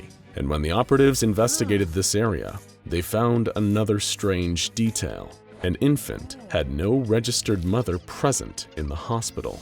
The Foundation would later learn that this was likely because the baby's mother was the first victim of the deadly disease. After eliminating all other possible options, it seemed that the only anomalous element that could have caused all of this was the mysterious baby. Though just how the mother even survived carrying the baby to term was a mystery in and of itself. The baby was a Caucasian male human infant between 7 and 8 months of age. Nothing appeared outwardly anomalous about the child, but they could confirm that every single victim of the anomalous pathogen had come into physical contact with the child earlier that day. Everyone who had been at the hospital was given amnestic treatment, and the Foundation constructed plausible cover stories for the deaths that had occurred that day. Like so many others before it, the child was secured and spirited away to the nearest applicable Foundation containment site. There it was reclassified SCP-734, and finally the real testing into what precisely this infant was capable of could begin. Physiologically, SCP-734 appeared mostly non-anomalous. The infant had above-average intelligence and physical aptitude for a child his age, but otherwise showed no mutations or abnormalities that would suggest a divergence from typical human biology. Despite a vast array of tests performed by the Foundation into essentially every aspect of 734's biology, they couldn't find anything that hinted at the origin of the mysterious pathogen.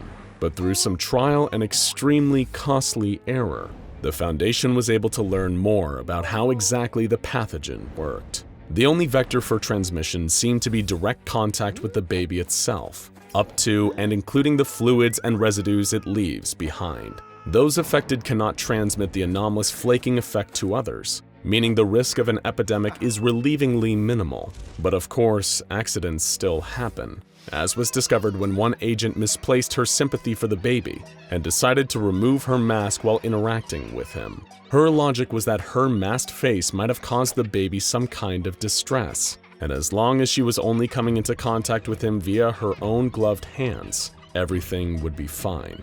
But some dust particles were floating in the air at the time, and SCP-734 sneezed in her face. The agent began screaming in pain and recoiling from the baby, but it was already too late. Her fate was sealed. She was taken to the infirmary and given sedatives so that she could hopefully die in as little pain as possible. In roughly 72% of cases, amputation of the affected areas has prevented the entire body from succumbing to the anomalous effects of SCP-734. But this isn't exactly feasible, where the point of contact is the victim's head. Within hours, the agent's flesh had flaked off her face, leaving her looking like a red, bloody skull. A few hours after that, she didn't have a head at all. Throughout the disintegration process of this unfortunate agent, the Foundation took grisly photographs. These photographs are shown to anyone preparing to work on the SCP-734 research project, to teach them a hard lesson on the importance of adhering to proper safety protocols. And these protocols about how to deal with the baby are incredibly tight, given that even incidental contact is often a death sentence. Anyone entering the baby's containment chamber needs to wear contained atmosphere hazmat suits. Anyone who makes physical contact with the baby, even when suited up, is immediately removed from the area and subject to several hours of quarantine and observation. Even inanimate objects that have been inside the containment chamber need to be thoroughly sterilized before being removed. Given that even anomalous children like SCP-734 have very delicate needs, a handler is always standing by in full hazmat gear to take care of the baby. These handlers are rotated every hour to maintain alertness and safety. These handlers feed and change SCP-734 regularly, and sometimes even provide toys that have been approved by the O5 Council. The Foundation has gone to great lengths to keep SCP-734 alive and comfortable, because they believe that SCP-734 could be an important asset for them in the future. Or more specifically, they see great strategic value in SCP-734's blood. As mentioned earlier, contact with any matter from SCP-734 triggers its deadly anomalous effects, including bodily fluids like blood. But unlike many toxic pathogens, in this case, there is no risk of the infection getting out of control, since the infected do not become vectors for transmission. Because of this, the blood of SCP-734 can act as a powerful weapon for both terminating anomalies deemed unviable by the O5 Council and assassinating dangerous people who belong to rival groups. Contact with the blood would completely destroy the target's body, with no other anomalous effects and no evidence of who exactly conducted the hit. SCP-734 has been fitted with an arterial catheter so that the Foundation can collect large quantities of blood from the anomalous infant every single week for storage and research. But it isn't just the blood that the Foundation sees potential in. SCP-734 himself has scored incredibly well on the Esslinger Loyalty Index, the test the Foundation uses to judge the loyalty of potential applicants to the Foundation cause. As SCP-734 matures, if these scores remain consistent, he will likely be trained to become a Foundation field agent in the future. An agent capable of killing someone with a touch would, needless to say, be an asset to certain covert missions that the Foundation would probably prefer to keep off the books. Of course, the SCP Foundation recruiting certain compliant anomalies to perform missions for them is far from unprecedented. The most infamous of these is SCP-076, also known as Abel, a supernatural, eternally resurrecting swordsman, and perhaps one of the finest warriors who ever lived. The Foundation took note of this, and channeled his eternal thirst for battle into working with his very own mobile task force. He could assist in missions by taking out his bloodlust on enemy groups of interest and dangerous anomalies. However, this ended up working a little too well and led to disaster. Abel was so good at his job that he burned through all of his allotted missions at astonishing speed. Left with nothing more to do, Abel got antsy, which led him to turning his murderous desires on his fellow team members, and then the Foundation as a whole. It was an all-out massacre before his colleagues were finally able to kill him and return him to containment. The failure of this initiative gave the very idea of letting anomalies work for the Foundation in the field a bad name. But since then, things have changed, especially with the establishment of MTF Alpha 9, aka Last Hope, a new mobile task force formed entirely of anomalous individuals and their handlers. These consist of somewhat more stable anomalies, such as Abel's counterpart SCP-073, also known as Kane. Kane cannot be harmed, with any harm befalling him simply being mirrored back on his attacker, and his vast array of knowledge makes him an incredibly useful, intelligent asset. Another of the several members of Last Hope is Iris, also known as SCP-105. Much like Kane, Iris not only has anomalous powers that make her immensely valuable for missions in the field, she's also compliant and capable of listening to reason, unlike Kane. Her abilities include being able to actively surveil and even interact with photos of any location.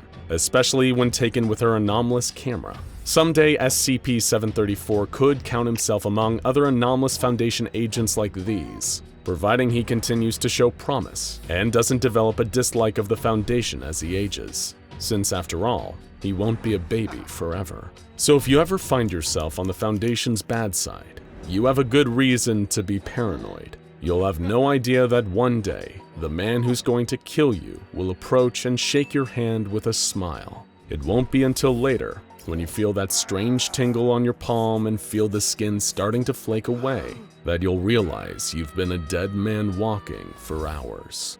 Mobile Task Force Edna-84, also known by the codename and thus upon his Crucible, is on one of the strangest missions they've ever been sent on. They sit in a darkened room, beads of sweat trickling down their brows. The lights of computer monitors shine upon their faces. They're tackling a monster that, if it escapes, will literally devour all of creation. It has no fear, it has no remorse, and if it isn't kept contained by Edna-84, it may escape and wreak havoc across the world. Oh, and did we mention it's trapped in a Minecraft server? You heard us right. SCP-4335 is a cognito-hazardous extra-dimensional being of pure terror, trapped inside a procedurally generated world in the immensely popular game Minecraft. You hear about a lot of horrifying monsters being described as Lovecraftian, but only this monster is Minecraftian. There's a lot that needs explaining here, and we intend to get to all of it. But let's start with how the Foundation keeps this truly exceptional beast contained. The Foundation first discovered SCP-4335 back in 2010, shortly after the alpha version of Minecraft was released. Because of the online nature of the game, it's proven to be impossible to contain 4335 externally, seeing as it isn't confined to any one physical location. Shutting off the server 4335 is found in is not an effective containment method either, as this just causes the entity to simply hop to a different server. The Foundation's greatest fear is that 4335 will one day make the leap out of Minecraft and cause chaos in our world. That's why it's imperative to draft containment procedures for SCP-4335 within the game. This led to the creation of a containment site unlike any other. Site M1, the first official Foundation site made entirely out of Minecraft blocks. Everyone who was originally involved in the server has been removed and amnesticized. Since then, elite SCP Foundation containment specialists and gamers have been constructing the perfect prison for SCP-4335. Site M1 is a large stone complex built into the side of a mountain. It has a number of key features, including a supply area filled with materials vital for 4335's continued containment, chests filled with books that contain SCP-4335's containment procedures, a few animal farms for the purpose of breeding and killing livestock for their meat, the entrance to a mine, several chests containing books specifically designed for civilians to learn about 4335 if they ever breach containment and enter the server, and of course, the actual containment chamber for SCP-4335 itself, which is a little more complicated. 4335's containment chamber is built out of several layers, all made from iron blocks. The outermost cube is 75 by 75 by 75 blocks. The inner cube is 55 by 55 by 55 blocks, and the innermost cube is 25 by 25 by 25 blocks, creating several levels of defense. Finally, one layer within all these others, which contains the anomaly proper, is made from obsidian blocks. SCP-4335 is bound into the center of the containment chamber with a complex mechanism. The outermost cube is completely filled with water, and several dispensers capable of rapidly dispensing large amounts of items in a short amount of time line the cube. The cube also contains several mob farms, which are devices that constantly spawn enemies into the chamber that drop loot when they die. The chamber is essentially designed to funnel a constant flow of items inwards to SCP-4335. There are even contingency measures for if SCP-4335 manages to breach containment. If escape is attempted, blocks of TNT detonate above the ceiling, causing lava to pour into the chamber. At that point, MTF Edna-84 are dispatched into the server to lure 4335 back into its containment chamber. To do this, they fire a mix of fire-resistant potions and ender pearls, which have teleportation capabilities. Interestingly, there's one more basic method of luring SCP-4335 back into the obsidian cube: taunting and insulting. One of SCP-4335's many anomalous abilities is being able to hear people through the screen, and being a proud creature, it often responds to insults by charging in to directly engage the insulter.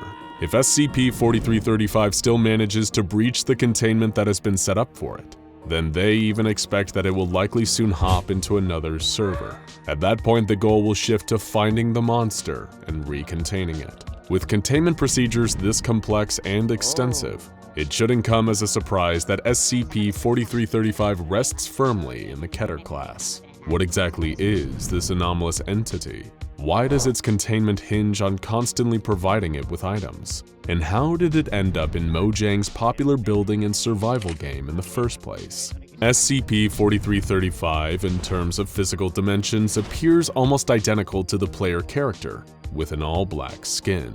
It also appears to be constantly shrouded in a cloud of smoke particles, and has long black tendrils protruding from its back. In some respects, 4335 has been compared to two popular creepypasta figures, Herobrine and the Slenderman. But 4335 is far stranger. Its physical body behaves similarly to most assets native to the game, with a few peculiar, anomalous abilities we'll discuss soon. Handling SCP-4335 is an extremely delicate process. If command blocks, creative mode, or server commands are ever enabled in a server with SCP-4335, the server will instantly shut down, and SCP-4335 will move to a different server. SCP-4335 also uses its tendrils to destroy surrounding blocks before consuming them. With each successful consumption, SCP-4335 grows, and when it reaches sufficient size, it hops to a different server. As you can see, keeping SCP-4335 contained is an uphill battle, but luckily there are two factors on the Foundation's side here.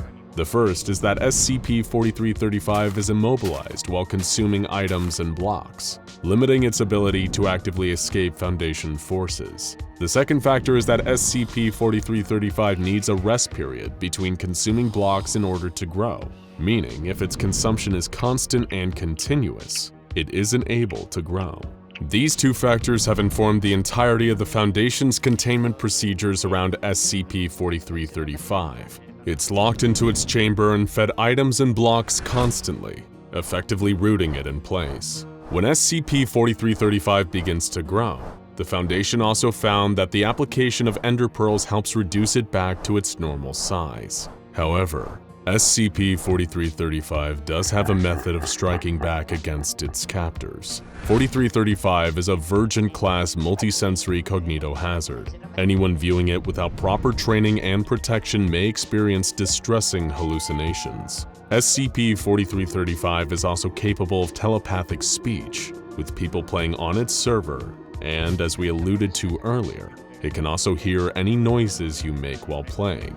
Weird is a term thrown around a lot when it comes to SCPs, considering it's pretty much a requirement for the Foundation to take interest in you. But an all-devouring Minecraft demon that can hear you talking through your screen is strange, even by Foundation standards. MTF Edna84 first discovered SCP-4335 in the single-player server of Minecraft user Leaking Heart. 3 team members, Jason Yelsen, Richard Duchamp, and Shelia Freemason, covertly entered the game to investigate and potentially apprehend the creature. When Leaking Heart first discovered their presence on what he thought was a private server, he quickly left, a little creeped out by the sudden intrusion. Thankfully, the trio was still able to locate SCP-4335. They discovered the creature hiding inside a giant crater, as though it had impacted the Earth at considerable speed. Richard Duchamp, who was the leader of the team at the time, made the mistake of looking directly at the entity.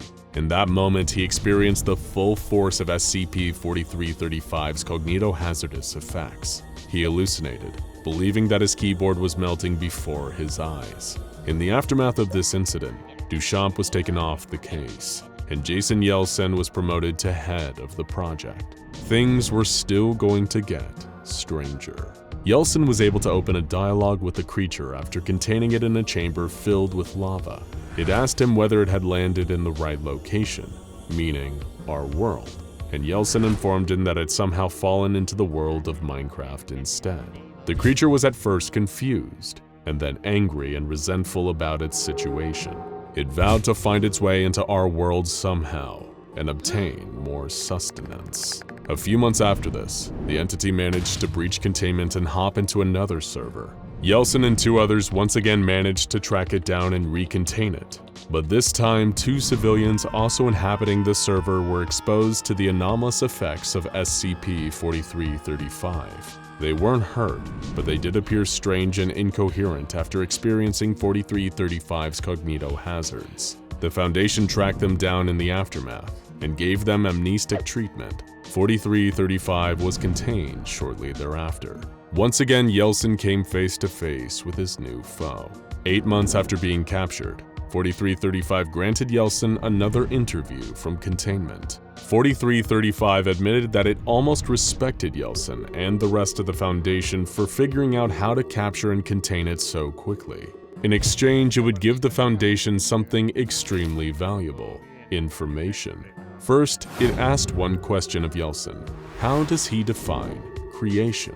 Yeltsin replied, something that is built and brought into this universe by a sapient being using other things from this universe. 4335 agreed. It went on to explain that it came from a universe devoid of creation, a dark and unknowable place, filled with nothing but violent random chaos. Its dimension existed directly above ours, and it often looked down at us through a dimensional window, fascinated by all the creation below. It plotted and dreamed to one day infiltrate our reality, and Yeltsin finally had the opportunity to ask the magic question, why? Though he wasn't quite ready for the brutal honesty of SCP-4335's reply. I do not like to lie, so I will tell you now. I wish to suck it dry of the toys of whatever force controls your universe. Destroy the light, destroy the earth, and destroy humanity. It reminded me of me, a blubbering mass of intelligence and order. It sickens me in ways I cannot comprehend. I hope you understand. SCP-4335 was a connoisseur of creation, and it sought to devour all of it. In this moment, Yeltsin realized what an incredibly dangerous entity he was dealing with. The only mystery was why this creature had somehow landed in Minecraft instead of our world, which appeared to be the only thing that saved us. But Yeltsin didn't have time to think. 4335 was about to stage another daring escape attempt. One of its tendrils reached out and attacked Yeltsin's player character. In that moment, the real-life Yeltsin began to hallucinate and panic. Suddenly back in the game, a series of abnormally tall, slender black figures appeared and began deconstructing the containment chamber around SCP-4335. It had somehow summoned new minions into the game to assist in this containment breach. Jason Yeltsin entered cognito hazard quarantine following this incident and was removed from the project. And he wasn't the only one affected by this incident. Following the first appearance of these long, dark figures, players across the globe began to experience them appearing in their own games. The Foundation managed to find a solution. They contacted Mojang and had the creatures patched into the game during the next update, as a new non-anomalous entity, which seemed to stop 4335 from being able to use them as its own tools. They're now known as the Endermen, and are beloved among fans for being one of the creepier enemies. To this day, containment efforts continue for SCP-4335, but there's only one question left. Why did the entity fall into Minecraft rather than our world? The file posits the most likely answer, because 4335 defines creation as elements made by sapient beings. In Minecraft, the most popular game in the world at the height of 4335's power, everything that exists is the product of code made by humans. Creation is truly abundant there.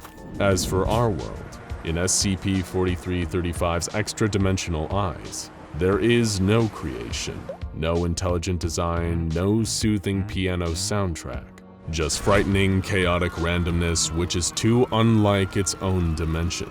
So even if SCP-4335 ever did arrive in our reality, it would likely be disappointed by how little there is to eat. SCP-682. Does it even require an introduction? The SCP Foundation thinks this cantankerous reptile needs a serious attitude adjustment, by which we mean they really want to kill it. But as you might have seen in our previous videos on the subject, they don't call this monstrosity the hard-to-destroy reptile for nothing. That's why we've done what the Foundation isn't allowed to. We outsourced the dirty job of squashing this lizard to all of you. We made a community post asking for your ideas on how this scaly abomination can finally be destroyed, and you delivered big time. A truly staggering amount with over 6,000 comments. Now let's see if we can finally get our answer, because believe us, the Foundation is desperate at this point. I don't know what to write for a name said. The most effective way that Dr. Bright approves of: chainsaw cannon. As awesome as a chainsaw cannon would probably be to use, it sadly wouldn't be very effective against SCP-682. Chainsaws are blades, and we know from the Termination test logs that blades have been ineffective. Even when SCP-682 is chopped up into tiny little pieces, those pieces have a nasty habit of reforming into the big, ugly monster we all know and fear. Awesome Cardinal said, the SCP Foundation could try to bring it to the void in Russia where the pattern screamers are. This was a popular idea, and the Foundation actually tried this. The SCP being referred to here is SCP-3930, a big old pile of nothing in Russia that causes things inside it to stop existing. When they threw SCP-682 inside, it technically did stop existing. Despite this, it could still be perceived, and still cause the deaths of all surrounding researchers. 15 hours later, it just reappeared in its containment chamber, apparently totally fine. You can probably see why the Foundation is frustrated by this thing. Score Crow and friends said, "Black hole. Need I say more?" You may need to say a little more. For starters, there would be logistical issues in actually getting the creature anywhere near a black hole. But there's also the concern that it may just adapt its body to respond to the intense gravity present near a black hole. Or even scarier, somehow adapt to reproduce the powers of a black hole. It probably wouldn't be worth the risk of ending up with a reptile capable of creating gamma-ray bursts. Stellar Solar Sky said, "Put the reptile inside nuclear fusion and watch its particles disappear." The Foundation tried something pretty close to this, by trying to put it inside SCP-536, a chamber where they can use dials to control the physical contents within. They increased the speed of light and nuclear force within the chamber, which caused SCP-682 to disintegrate until all that was left was a piece of matter 1% of its original size. However, the creature then reformed and killed the researchers. Later tests showed that its body had become an unknown form of matter, held together by quantum effects impossible to unravel with our current understanding of science. Brea Fun said, "So you know that coffee machine thing that is $2.94? Type in 682 killing substance and then repeat that until you have enough to fill its entire room, then fill it." They did actually try this, and the resulting substance was effective in damaging SCP-682's tissue. However, the one problem is that it's extremely difficult to produce enough of this stuff to actually submerge the creature. Worse still, if enough was made to cause significant damage to the body of SCP-682, it may adapt to the chemical as a defense mechanism, making it ineffective as a weapon. Its adaptive ability is truly SCP-682's greatest asset when it comes to thwarting the Foundation's constant attempts to kill it. Alex Webb said, "Ask it kindly to die." We don't believe that the Foundation has actually ever tried this one, but just based on the fact that SCP-682 is a huge jerk on top of being an omnicidal monster, he probably wouldn't respond to polite requests. iFlashboy said, "I wonder if Doomslayer could defeat the reptile. He's torn through every demon in hell and even titans. So would 682 be a challenger or just another Tuesday for the Slayer?" That's a slightly trickier one. Of course, since they exist in different universes, we'll never see an official battle between the Doomslayer and SCP-682. However, given that the Doomslayer's weapons are all conventional, meaning largely based around slashing, crushing, shooting, and blasting, we don't know whether he'd actually be able to slay the beast. That being said, we don't know if 682 could kill him either. We could have a stalemate on our hands here. Amanda Brenneman said, "I asked my sister, who's never heard of SCPs, this question, and her answer was, you hit it again. Amanda, your sister may be the one to finally stop this creature. Getting the two of them in the same room may be the biggest logistical problem here." Samuel Pasquale said, "Throwing him down SCP-087 so he suffers and is contained once and for all. In the improbable case, he is still alive." SCP-087. The Endless Staircase can be a dangerous anomaly for humans who don't know what they're getting into. However, SCP-682 would likely detect the threat far earlier than any human, and then breach containment. It's definitely gotten out of stickier situations. Yashashiri Chara said, "Send him to Endless IKEA where he will be trapped forever." Much like SCP-087, the Endless IKEA wouldn't pose the same threat to SCP-682 as it would for the average human trapped inside. The staff would be no trouble for 682, and it would be able to devote pretty much all of its time in there to finding a way out. And when he did finally break out, he'd probably be armed with the terrifying knowledge of how to correctly assemble a Svendendruk. We shudder at the thought. Jack Loss said, "Oxygen Destroyer. Used to deal with another big lizard issue back in 1954. Sadly, this would also likely be an ineffective weapon against SCP-682. Because the creature thrives in anaerobic environments, seeing as its native atmosphere seems to have no oxygen, and according to Foundation tests, it can survive just fine in a vacuum. Whether SCP-682 could take Godzilla in a fight is still up for debate, and you can argue about which lizard would reign supreme in the comments. Ace Goodwin said, "Just don't kill him. Let him live, bro. He hasn't done anything wrong yet. Let him vibe in his chamber." Wait a second, did SCP-682 write this? Moving on. A lot of you said throw him into the sun. While the sun is a gigantic nuclear furnace where hydrogen is built into helium at a temperature of millions of degrees, there is the issue of not only being beyond difficult to incapacitate the creature for long enough to get into the rocket, but also the problem of the sun being 93 million miles away from Earth. It's a long trip there no matter what, and during that time SCP-682 would almost definitely figure out a way to return to Earth. It might even rewire the rocket and turn it into its own personal vehicle, giving it the freedom to cause chaos around the solar system. And even if everything else went well, SCP-682 would still probably survive being thrown into the sun.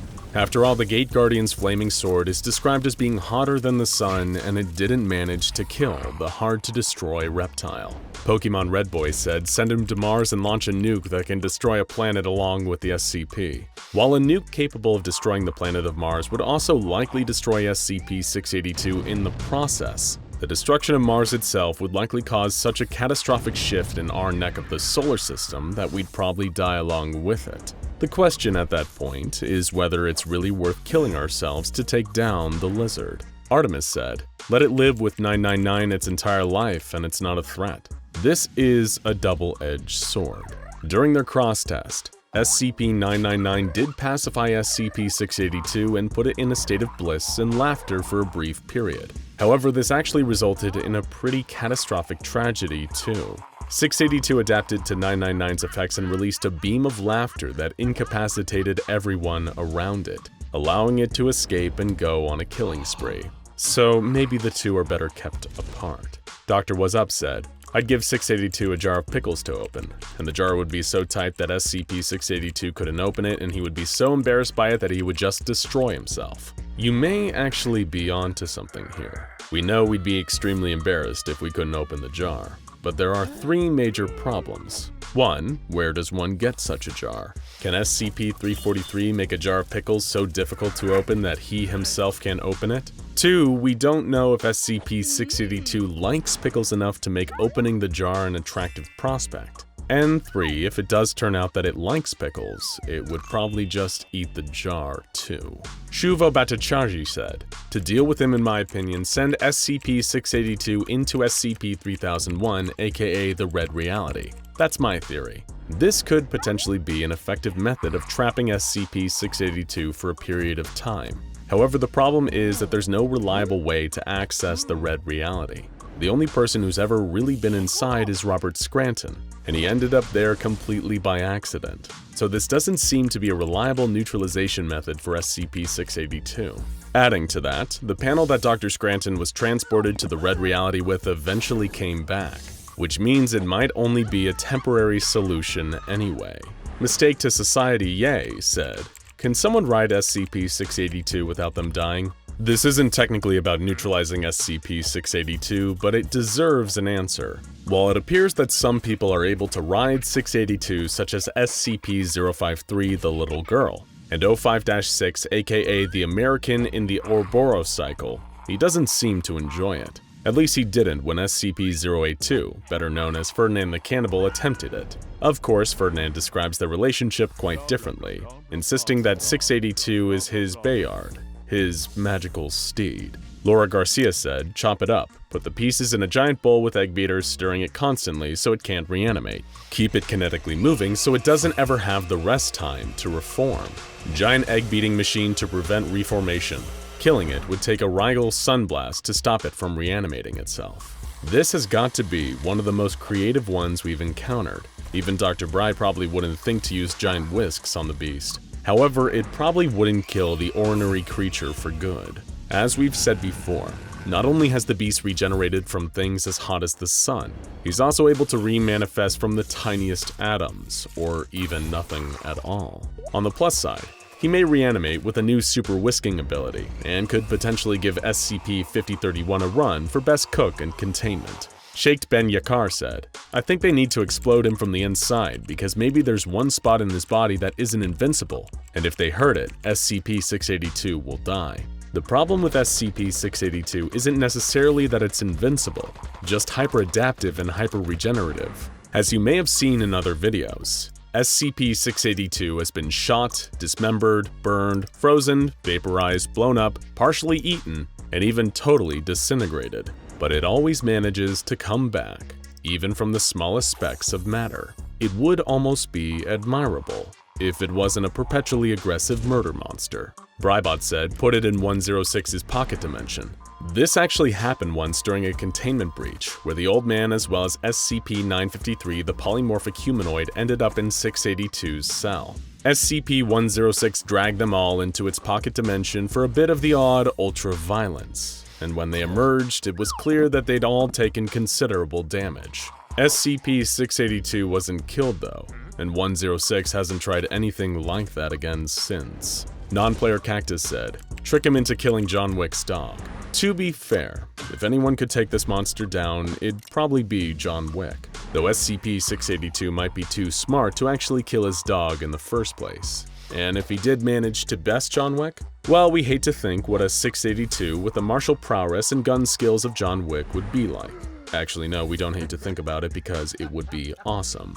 These are just a little taster plate of the huge and varied potential murder methods you've devised for this terrible creature, but there were just too many good ones, so we'll have to save the rest for another day. Which means it isn't too late to tell us yours. Let us know your idea down in the comments. And make sure to subscribe, turn on notifications, and keep an eye on our community tab, so you can be part of the next video. Congratulations! You just started your new job at the SCP Foundation as a junior researcher. We hope you survive long enough to retire and collect your Foundation pension, but you've got a lot to learn before you can even think about that. You're here to find out more about some of the most mysterious entities known to man, and the Foundation depends on you to do your job right, or the world might not see tomorrow. But hey, no pressure. You're gonna hear a lot of new terminology on the job.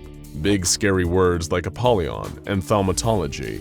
And of course, Euclid and Keter, the two most common containment classifications. Today we're going to answer a question that's been on a lot of people's minds. What do these classifications actually mean? And what's the difference between them? First, it must be noted that these classes don't have much to do with danger as you may think. Instead, object classes are all about how difficult an anomaly is to contain.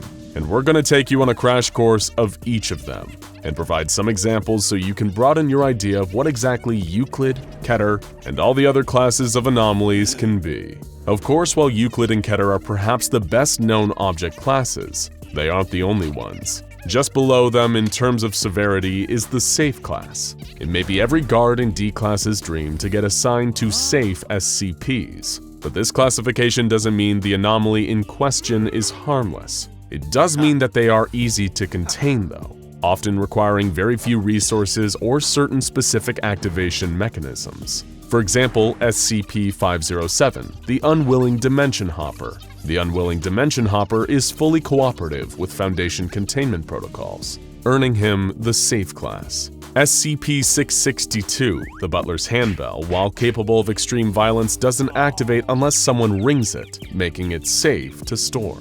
And of course, SCP-999, the Tickle Monster, earned its safe rating by essentially wanting to keep Foundation staff pleased at every turn, and requiring virtually nothing in the way of containment. Euclid comes next. This class actually has the widest scope of any object class under Foundation control, and the grand majority of objects fall under this banner.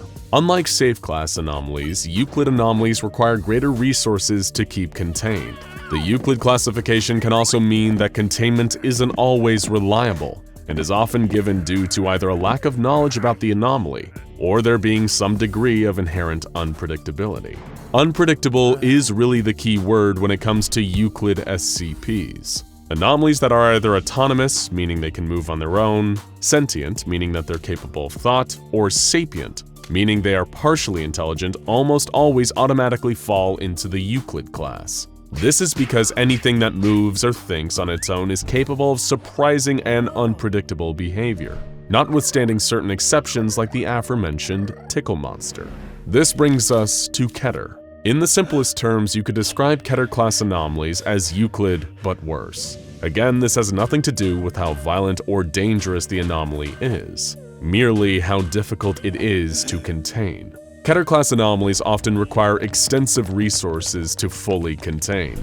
Containment methods are also often extra thorough and complex, though when it comes to a Keter class anomaly, there's no guarantee the methods will be 100% effective. There are a number of reasons an SCP can slip into Keter territory, including but not limited to extreme aggression and its frequent escape attempts, existing in large numbers over a wide area, and having anomalous abilities that make them particularly difficult to contain, like teleportation or the ability to walk through walls. To better explain this, Foundation researchers have devised a simple method known as the locked box test. If you were to leave an item inside a locked box and stop supervising it, and it's still there when you get back, then the item is probably safe. If you leave an item inside a locked box without supervision and you're not sure what exactly will happen, then it's probably Euclid. If you leave an item inside a locked box without supervision and it easily breaks free, then you likely have a Keter object on your hands. Or rather,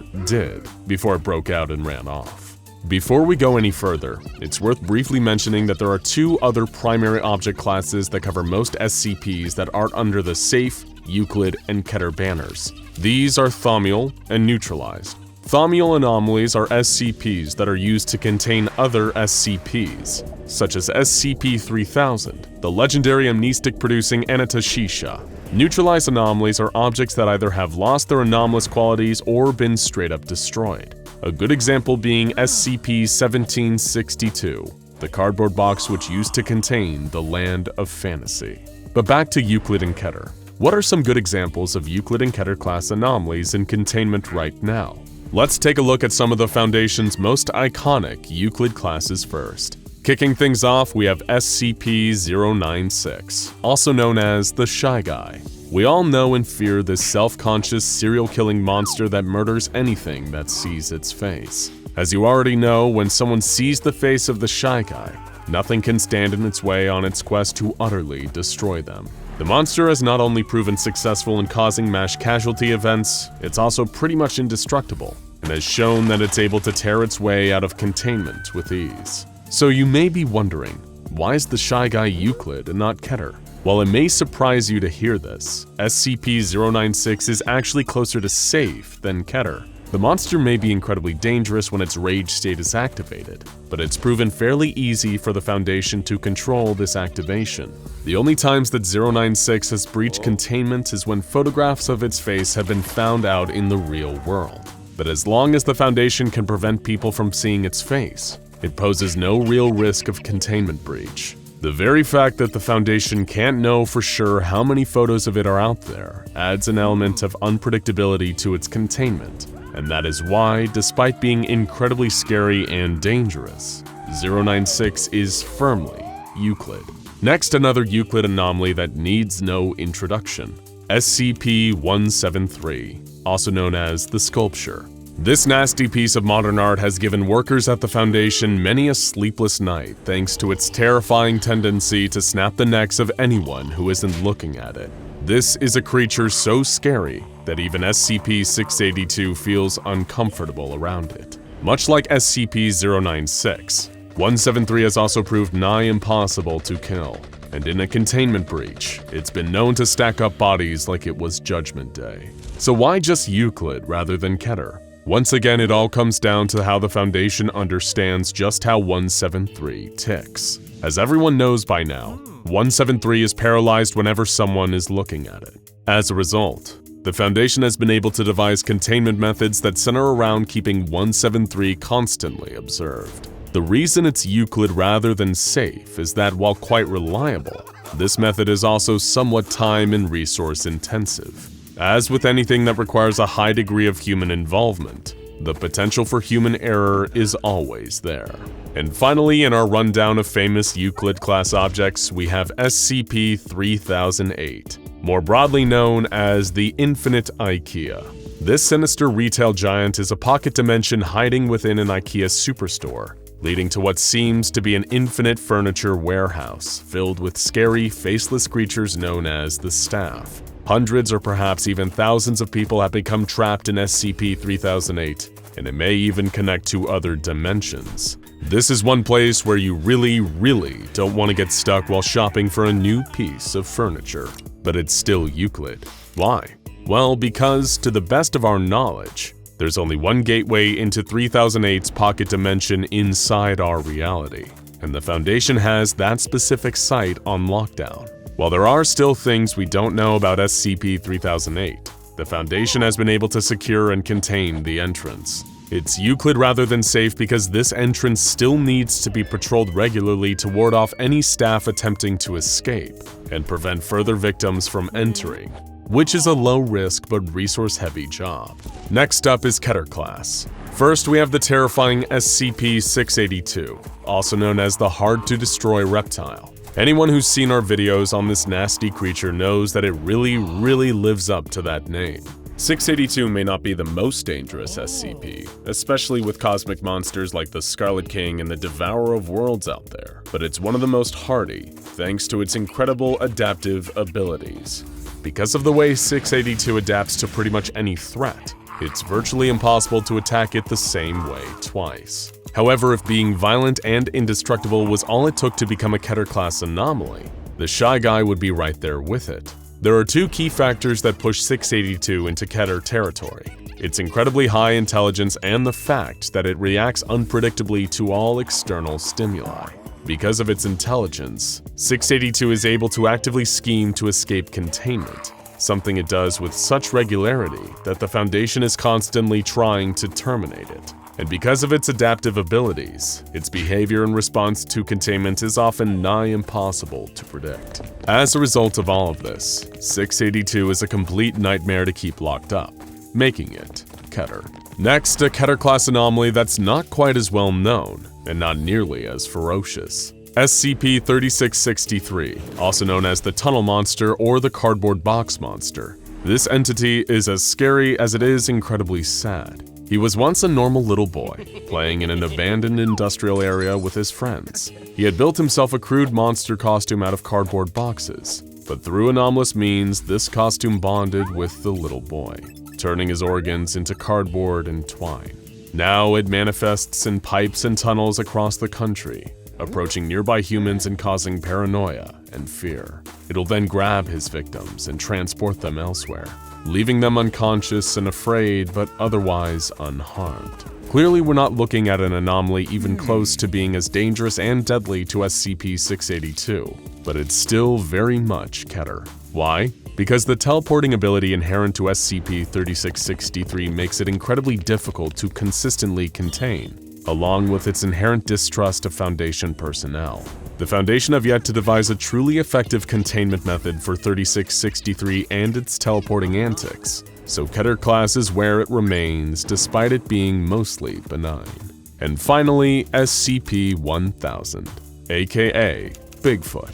This is one of the few anomalies that genuinely holds the moral high ground over the Foundation, on account of them formerly being an incredibly advanced species almost wiped out by humanity in the past. Now the Foundation is feeding everyone the lie that even looking at one of these creatures can result in death, even though it can't. The reality is that the Foundation hopes to keep SCP-1000 suppressed, fearing that if they ever regained their former glory, they would surely oppress humanity just as humanity had oppressed them. Even though, once again, it doesn't appear that SCP-1000 has any such malicious intentions. So why are these abnormally large and abnormally intelligent apes Keter class? Once again, it all comes down to two facts tipping the classification scales, and in this case, those are population and dispersion. There are a lot of these creatures out there, especially across North America, and the fact they appear in forests all across the country makes it incredibly difficult for the Foundation to keep a lid on them. Seeing as a civilian, simply seeing an SCP-1000 specimen constitutes a containment breach. These happen frequently, especially if you run encrypted and conspiracy circles and are out actually looking to meet one. That brings us to the end of our crash course on Euclid and Keter class anomalies. We hope you enjoyed your stay and managed to survive all the strange and horrific entities we've covered. Let us know if you've enjoyed this video in the comments and want to see more of the ins and outs of the SCP Foundation's classification system explained. But for now, you're finally ready to start your research role at the SCP Foundation. Just make sure you've got your last will and testament written before your first day. Have you ever seen something you weren't supposed to? Something that made you feel off? Something you regret?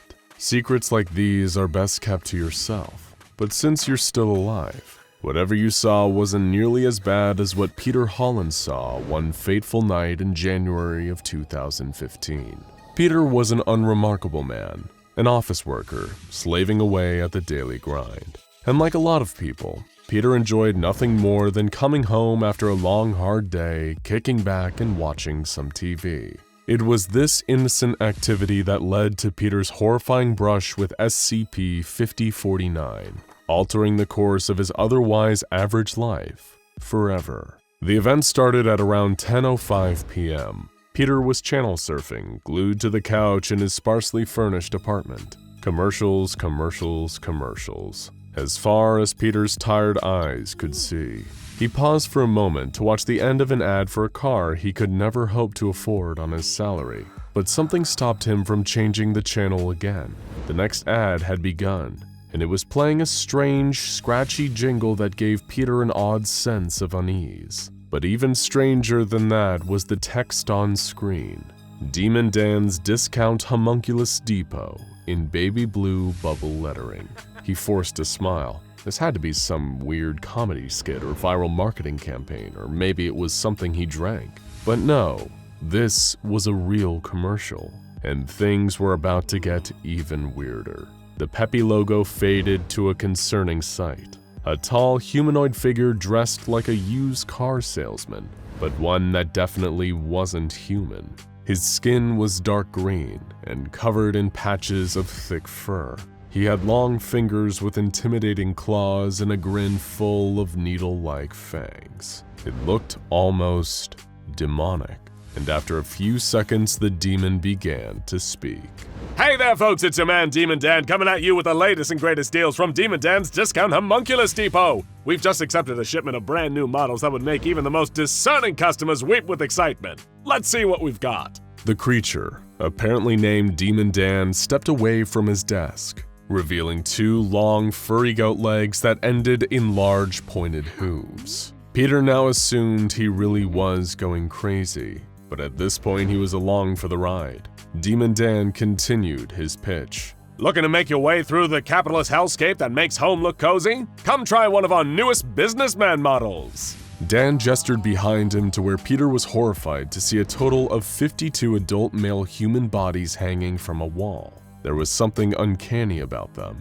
They seemed almost hollow, like a highly realistic costume or a prop from a horror movie. Peter didn't have much time to think about it though, as Demon Dan went on. If you're looking for an extra challenge of inequality, the businesswoman model may be a right fit for you. The commercial then revealed a wall of human female bodies strung up in a similar fashion. Now, you may be thinking, but Dan, business sounds hard, I just want to have some fun. And the fine team here at Demon Dan's Discount Homunculus Depot have got you covered. The camera zoomed out to show an area of the store filled with children's decorations, and more of these strange, hollowed-out human suits in child sizes to match. And who has more fun than kids? No one, that's who. For a limited time, the purchase of any child-size unit comes with a complimentary 50% off coupon for parental units. You just can't say no to a deal like that. Before Peter could process the madness that was unfolding before him, the camera cut again. The store's logo appeared on the screen once more,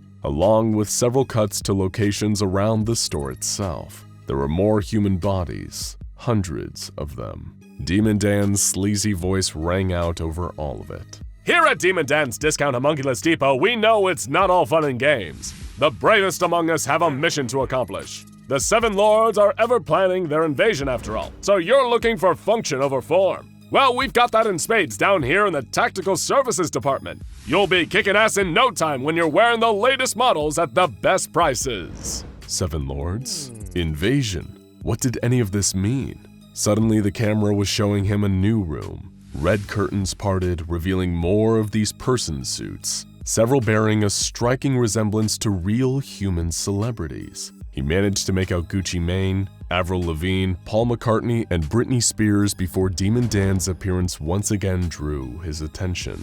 I've got a special treat for you. We're happy to announce the VIP Lookalike Department. We all know how difficult the creation of Homunculus is. It's a fine art that takes years of practice. So when a replacement order on VIPs comes in, every detail needs to be perfect. Unfortunately, that's not always the case. But for the right price, you too can look like famous icons from around the globe. The image of celebrity bodies faded from view, and Peter was left looking at the grinning Demon Dan standing behind the front desk of his impossible store once more. He said, "There you have it, folks. Come on down to Demon Dan's Discount Homunculus Depot. If you're viewing the advertisement, then you've been selected for entry. Please enter the nearest door for instant deals and upgrade those old duds for one of our newest models. What are you waiting for? Come on down." The logo popped up again, hovering above some bold text that said, "Please enter the nearest door." Peter had had enough. He switched off the TV. What a horror show, he thought.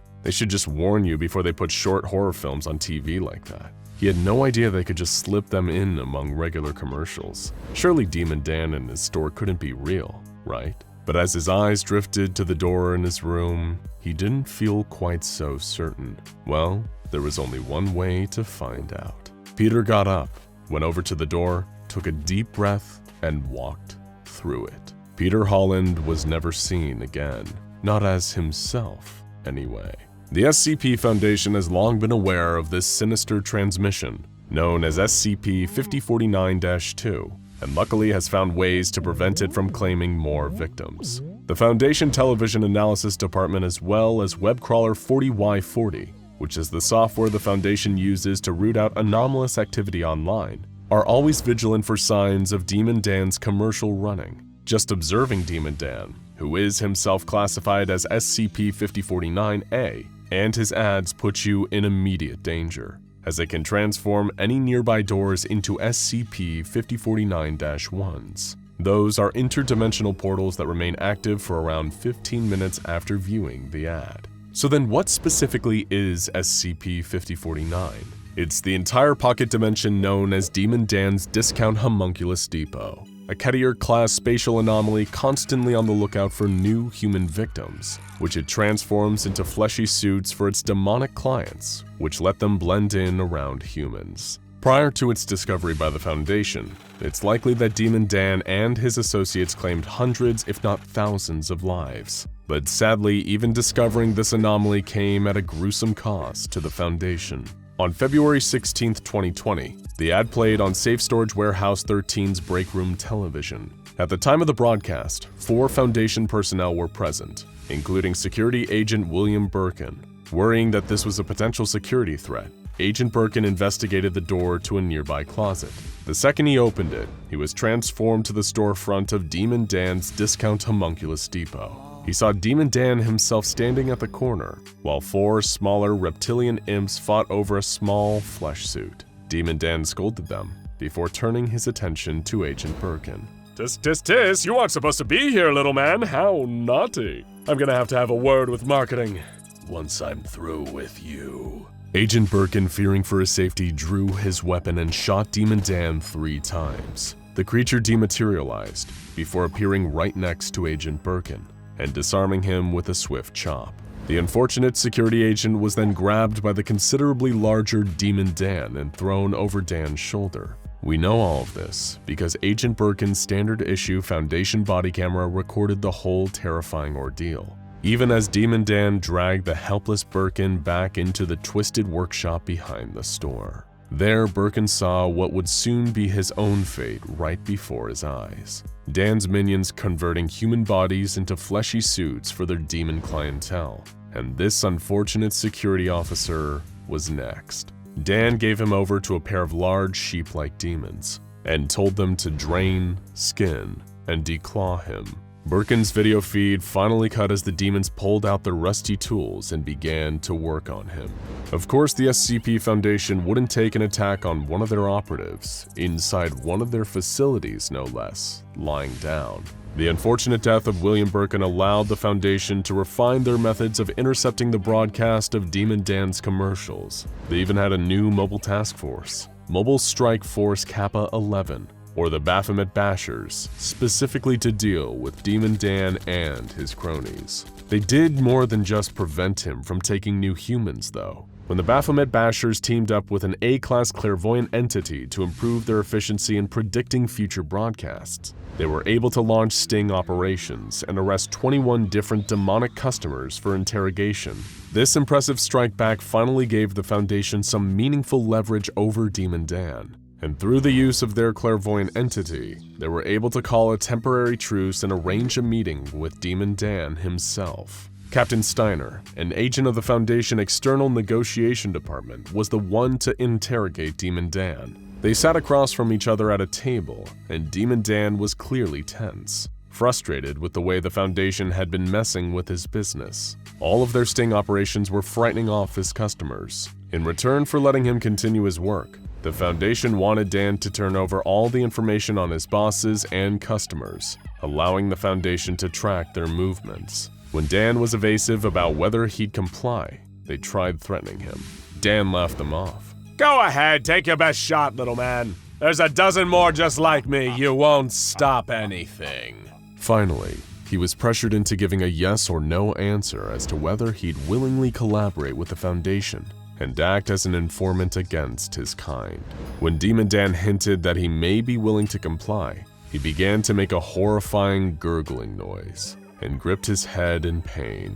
He began speaking in Latin in a voice that wasn't his own, as though the 7 demon lords he served were speaking through him. They said, "You are a fool, jailer, to think a pathetic morsel such as this could aid you against us. I have allowed you to toil in your own delusions for far too long. You may have taken advantage of Asmodeus all those years ago, but you stop nothing. You hinder nothing. You jail and barter to no avail. Your time is coming." And then Demon Dan's head exploded, which obviously prevented him from giving any incriminating information on those he worked for. Whoever the Demon Lords are, they're certainly the secretive type. You may think that this is the end of Demon Dan's Discount Homunculus Depot and of SCP-5049, but soon another ad ran. It advertised the same products and services out of the same store. The only difference was that this time, a different entity was starring in it. Stop me if you've heard this one before. A young man was driving home from work late one rainy night when he spotted a woman in a white dress and a red sweater walking along the shoulder of the road. Concerned for her safety, he slowed down and rolled down the window so he could talk to her. When he asked where she was going, she said she was walking to her parents' house. The man pulled over and offered her a ride that she accepted. The woman gave him the address of her home, hopped in the back seat, and the man drove off. He sensed that she must have been cold from walking in the rain, so he cranked up the car's heater to help her dry off. Soon she removed her heavy red sweater and placed it on the seat next to her. The man tried to make friendly conversation, asking if the woman had a job, what she was studying at school, where'd she been that day, but she remained quiet, staring out the window, until they drove past an old graveyard. The woman began pounding on the glass of the car as if she desperately wanted something. Unsure of what to do, the man pulled over, but before he could ask her what was happening, she had gotten out of the car. He exited the car to try and find her, but the woman was nowhere to be seen. She must have somehow ran off. Confused, the man got back in his car and drove away. He went on his way and didn't think of it again until the next day, when he noticed her sweater was still in the back of his car. He decided to go to the house she had originally given him the address for and give it back to her. He found the home without any trouble, but when he knocked on the door, the old woman who answered it was confused by his story. She told him that her daughter couldn't have possibly left her sweater in his car because she died in a car accident 30 years ago. The Vanishing Hitchhiker is a classic ghost story, with the details varying from place to place and storyteller to storyteller. In Chicago, she goes by Resurrection Mary, named after the graveyard she asks for rides to. In Okinawa, Japan, she's known as the Nightwalker of Nago, and she only appears to taxi drivers. In Kent, England, she's Suzanne, a bride killed in a car wreck on the way to her bachelorette party. In North Carolina, her name is Lydia, and in Hawaii, she's believed to be the goddess Pele in human form.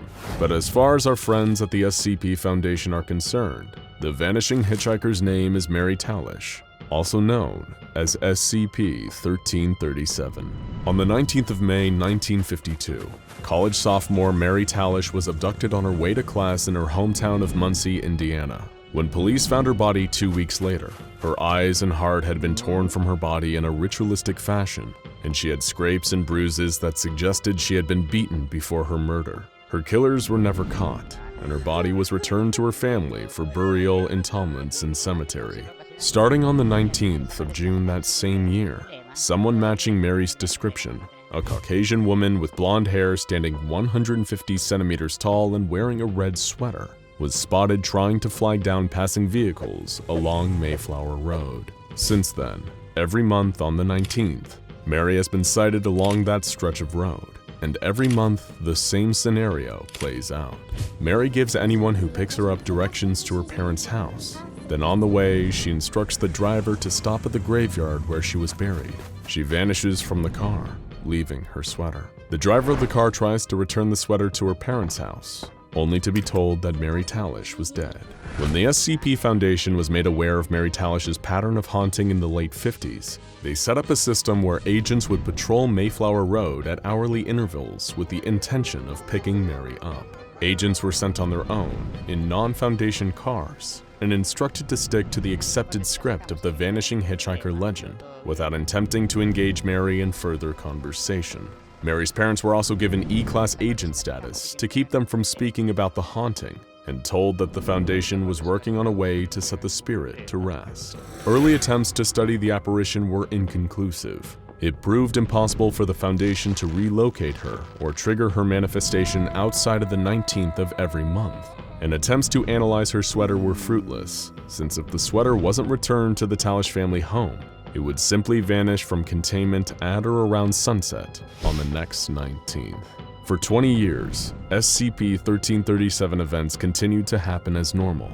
D-Class personnel under the instruction of the Foundation would pick Mary up, drive her past the cemetery, and return her sweater to her parents. It was business as usual, and in fact it was one of the more sedate reoccurring apparitions the Foundation had to deal with. But, as you might have guessed, that peace wouldn't last forever. Enter Dr. Lawson, who in 1972 was placed in charge of all resources regarding SCP-1337.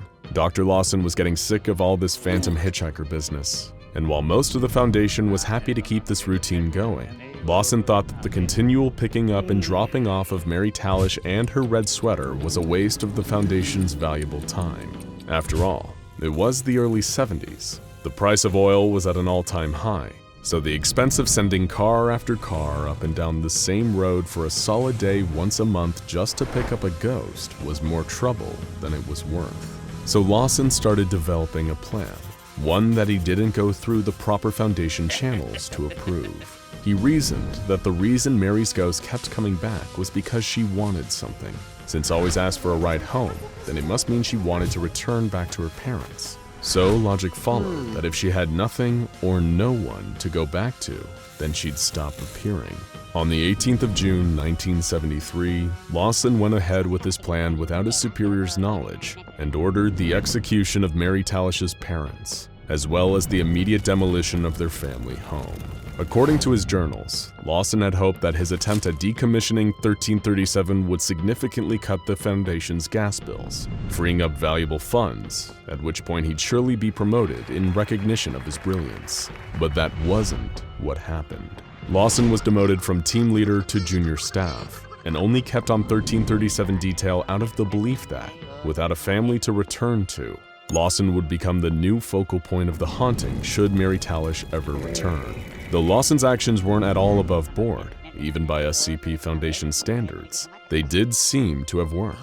The 19th of June came and went without a single Mary sighting, and she wasn't seen the next month either. A full year went by without any sign of the Mayflower Road apparition. Satisfied with this turn of events, the Foundation made the decision to officially reclassify SCP-1337 from safe to safe decommissioned, and the gas money that was budgeted for the Mayflower Road Patrol was redirected to the SCP-682 Tank Acid Fund. But even though everything seemed to have been sorted out, Lawson wasn't entirely satisfied, and not just because of his demotion. Whether it was intuition or merely guilt-induced paranoia is unclear, but he suspected that Mary was still out there somewhere. At first he thought that she might show up on the anniversary of her parents' deaths, but then that date came and went, as did 8 more anniversaries after it. Finally, on the 19th of June 1983, Lawson decided he had to see for himself. Fitted with recording equipment, he drove alone, in a non-Foundation standard car, down that lonely stretch of road, where so many before him had stopped to pick up that mysterious blonde woman with the red sweater. He had to prove to himself that she wouldn't show up, that he had really and truly gotten rid of her for good. It was about 5 o'clock in the evening when he reached Mayflower Road. At first, he didn't experience anything strange. He scanned the roadside, looking for the phantom hitchhiker walking along it, but there was nobody there. Dr. Lawson breathed a sigh of relief. He may have orchestrated the deaths of 2 innocent people, but at least it hadn't been for nothing. He turned on the recorder he brought with him and logged that nothing had happened. SCP-1337 had been permanently neutralized. As he approached the T intersection and prepared to turn onto Marsh Avenue, he looked up to adjust his rearview mirror. To his horror, he found that he wasn't alone in the car. Someone was in the seat behind him. Someone with blonde hair and a red sweater. His last transmission consisted only of, "Wait, who the hell are you?" before the recording abruptly stopped. Lawson's car was found soon after by Foundation agents. Lawson was dead in the front seat, bruised and bloody, with his eyes and heart ripped out in a ritualistic fashion, just the way Mary Talish had been found all the way back in 1952. It turns out that Mary hadn't been neutralized after all. She'd just been waiting for a chance to get revenge on the man who killed her family. And Mary didn't stop with Dr. Lawson. No longer does she appear, walking along the road waiting for someone to offer her a ride before disappearing without incident. Now, should someone pass by without offering a ride, she will appear in their back seat before reenacting the method of her own death upon the driver. And her physical appearance has changed too.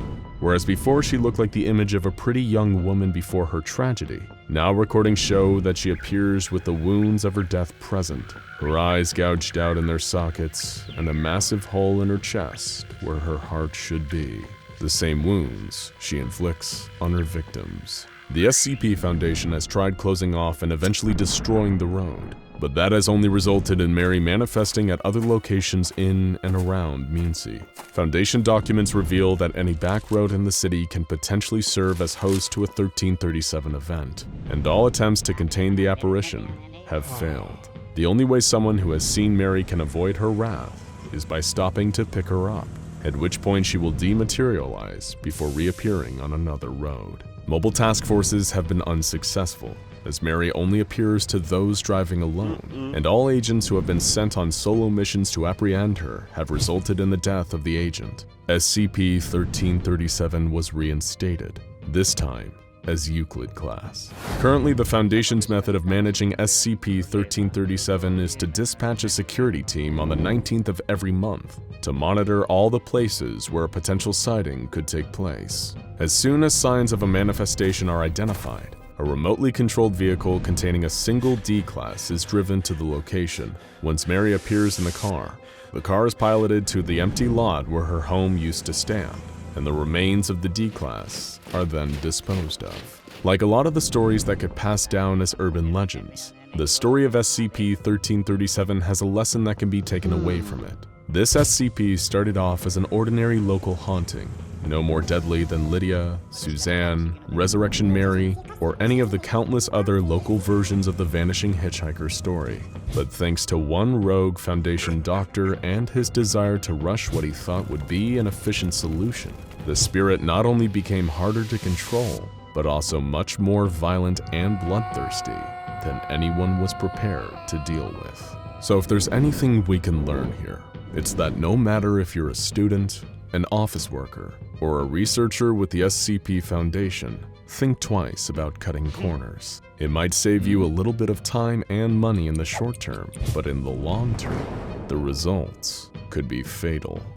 If you've ever read the book of Genesis, which is the part of the Old Testament that details God creating the world and humanity during a particularly busy week, then you might just be already familiar with SCP-001, or at least one of the anomalies that's been proposed for the title of SCP-001.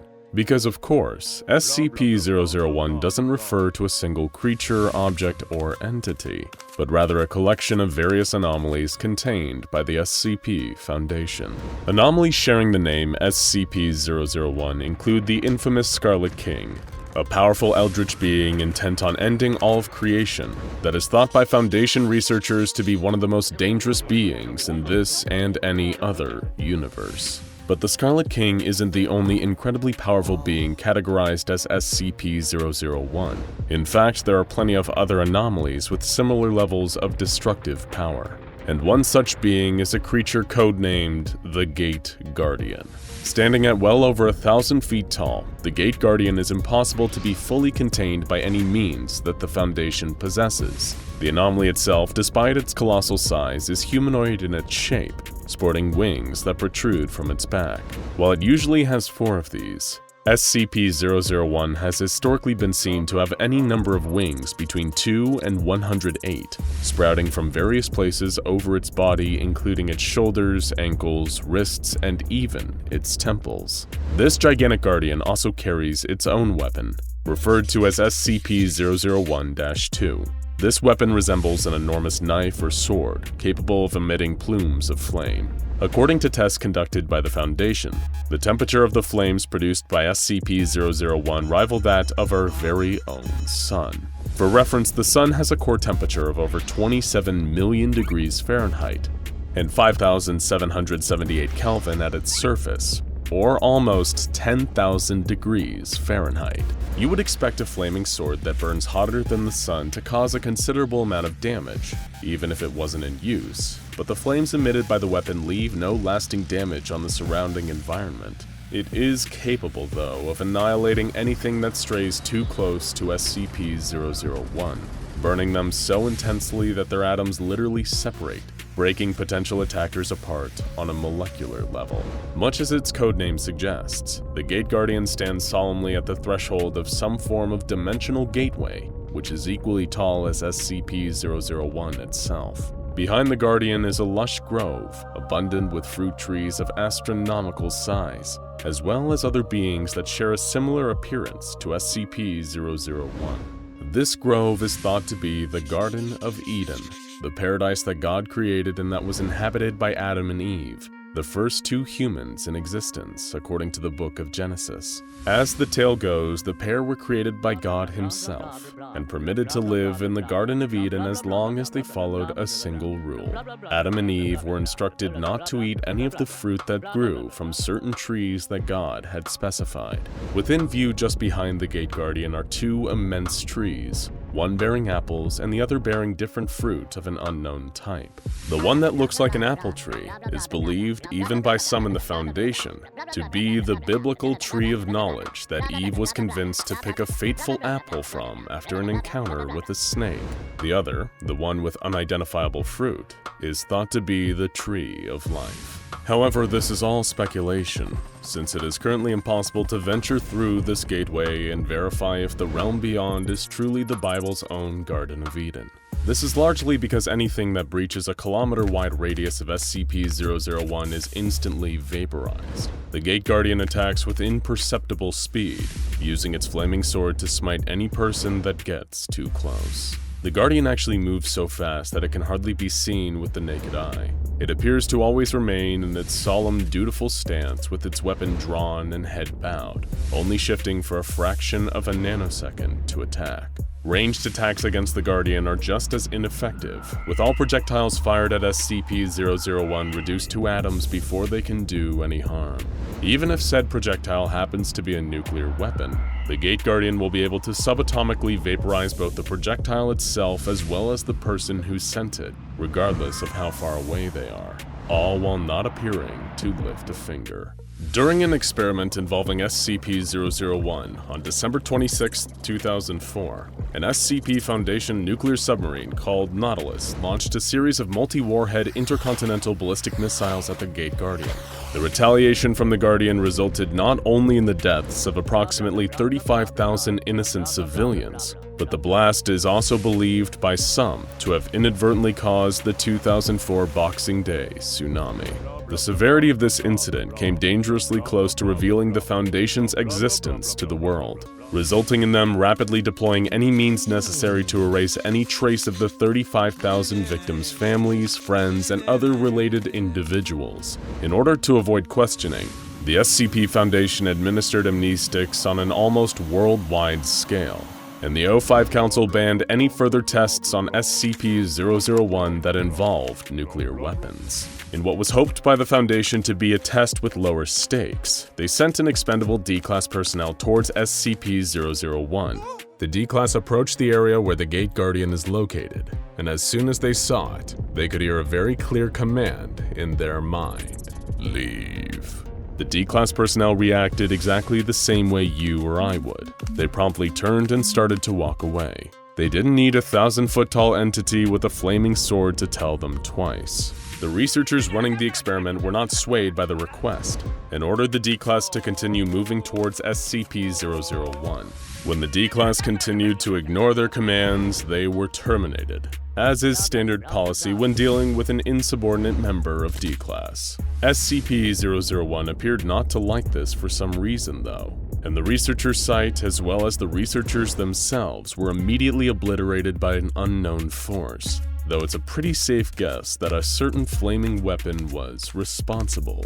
This candidate for SCP-001 may be one of, if not the most powerful being that the SCP Foundation has ever encountered, and according to its entry in the SCP-001 file, the Guardian is even responsible for the creation of the Foundation itself. If the file is to be believed, the administrator of the SCP Foundation one day heard a word echoing through his head: prepare.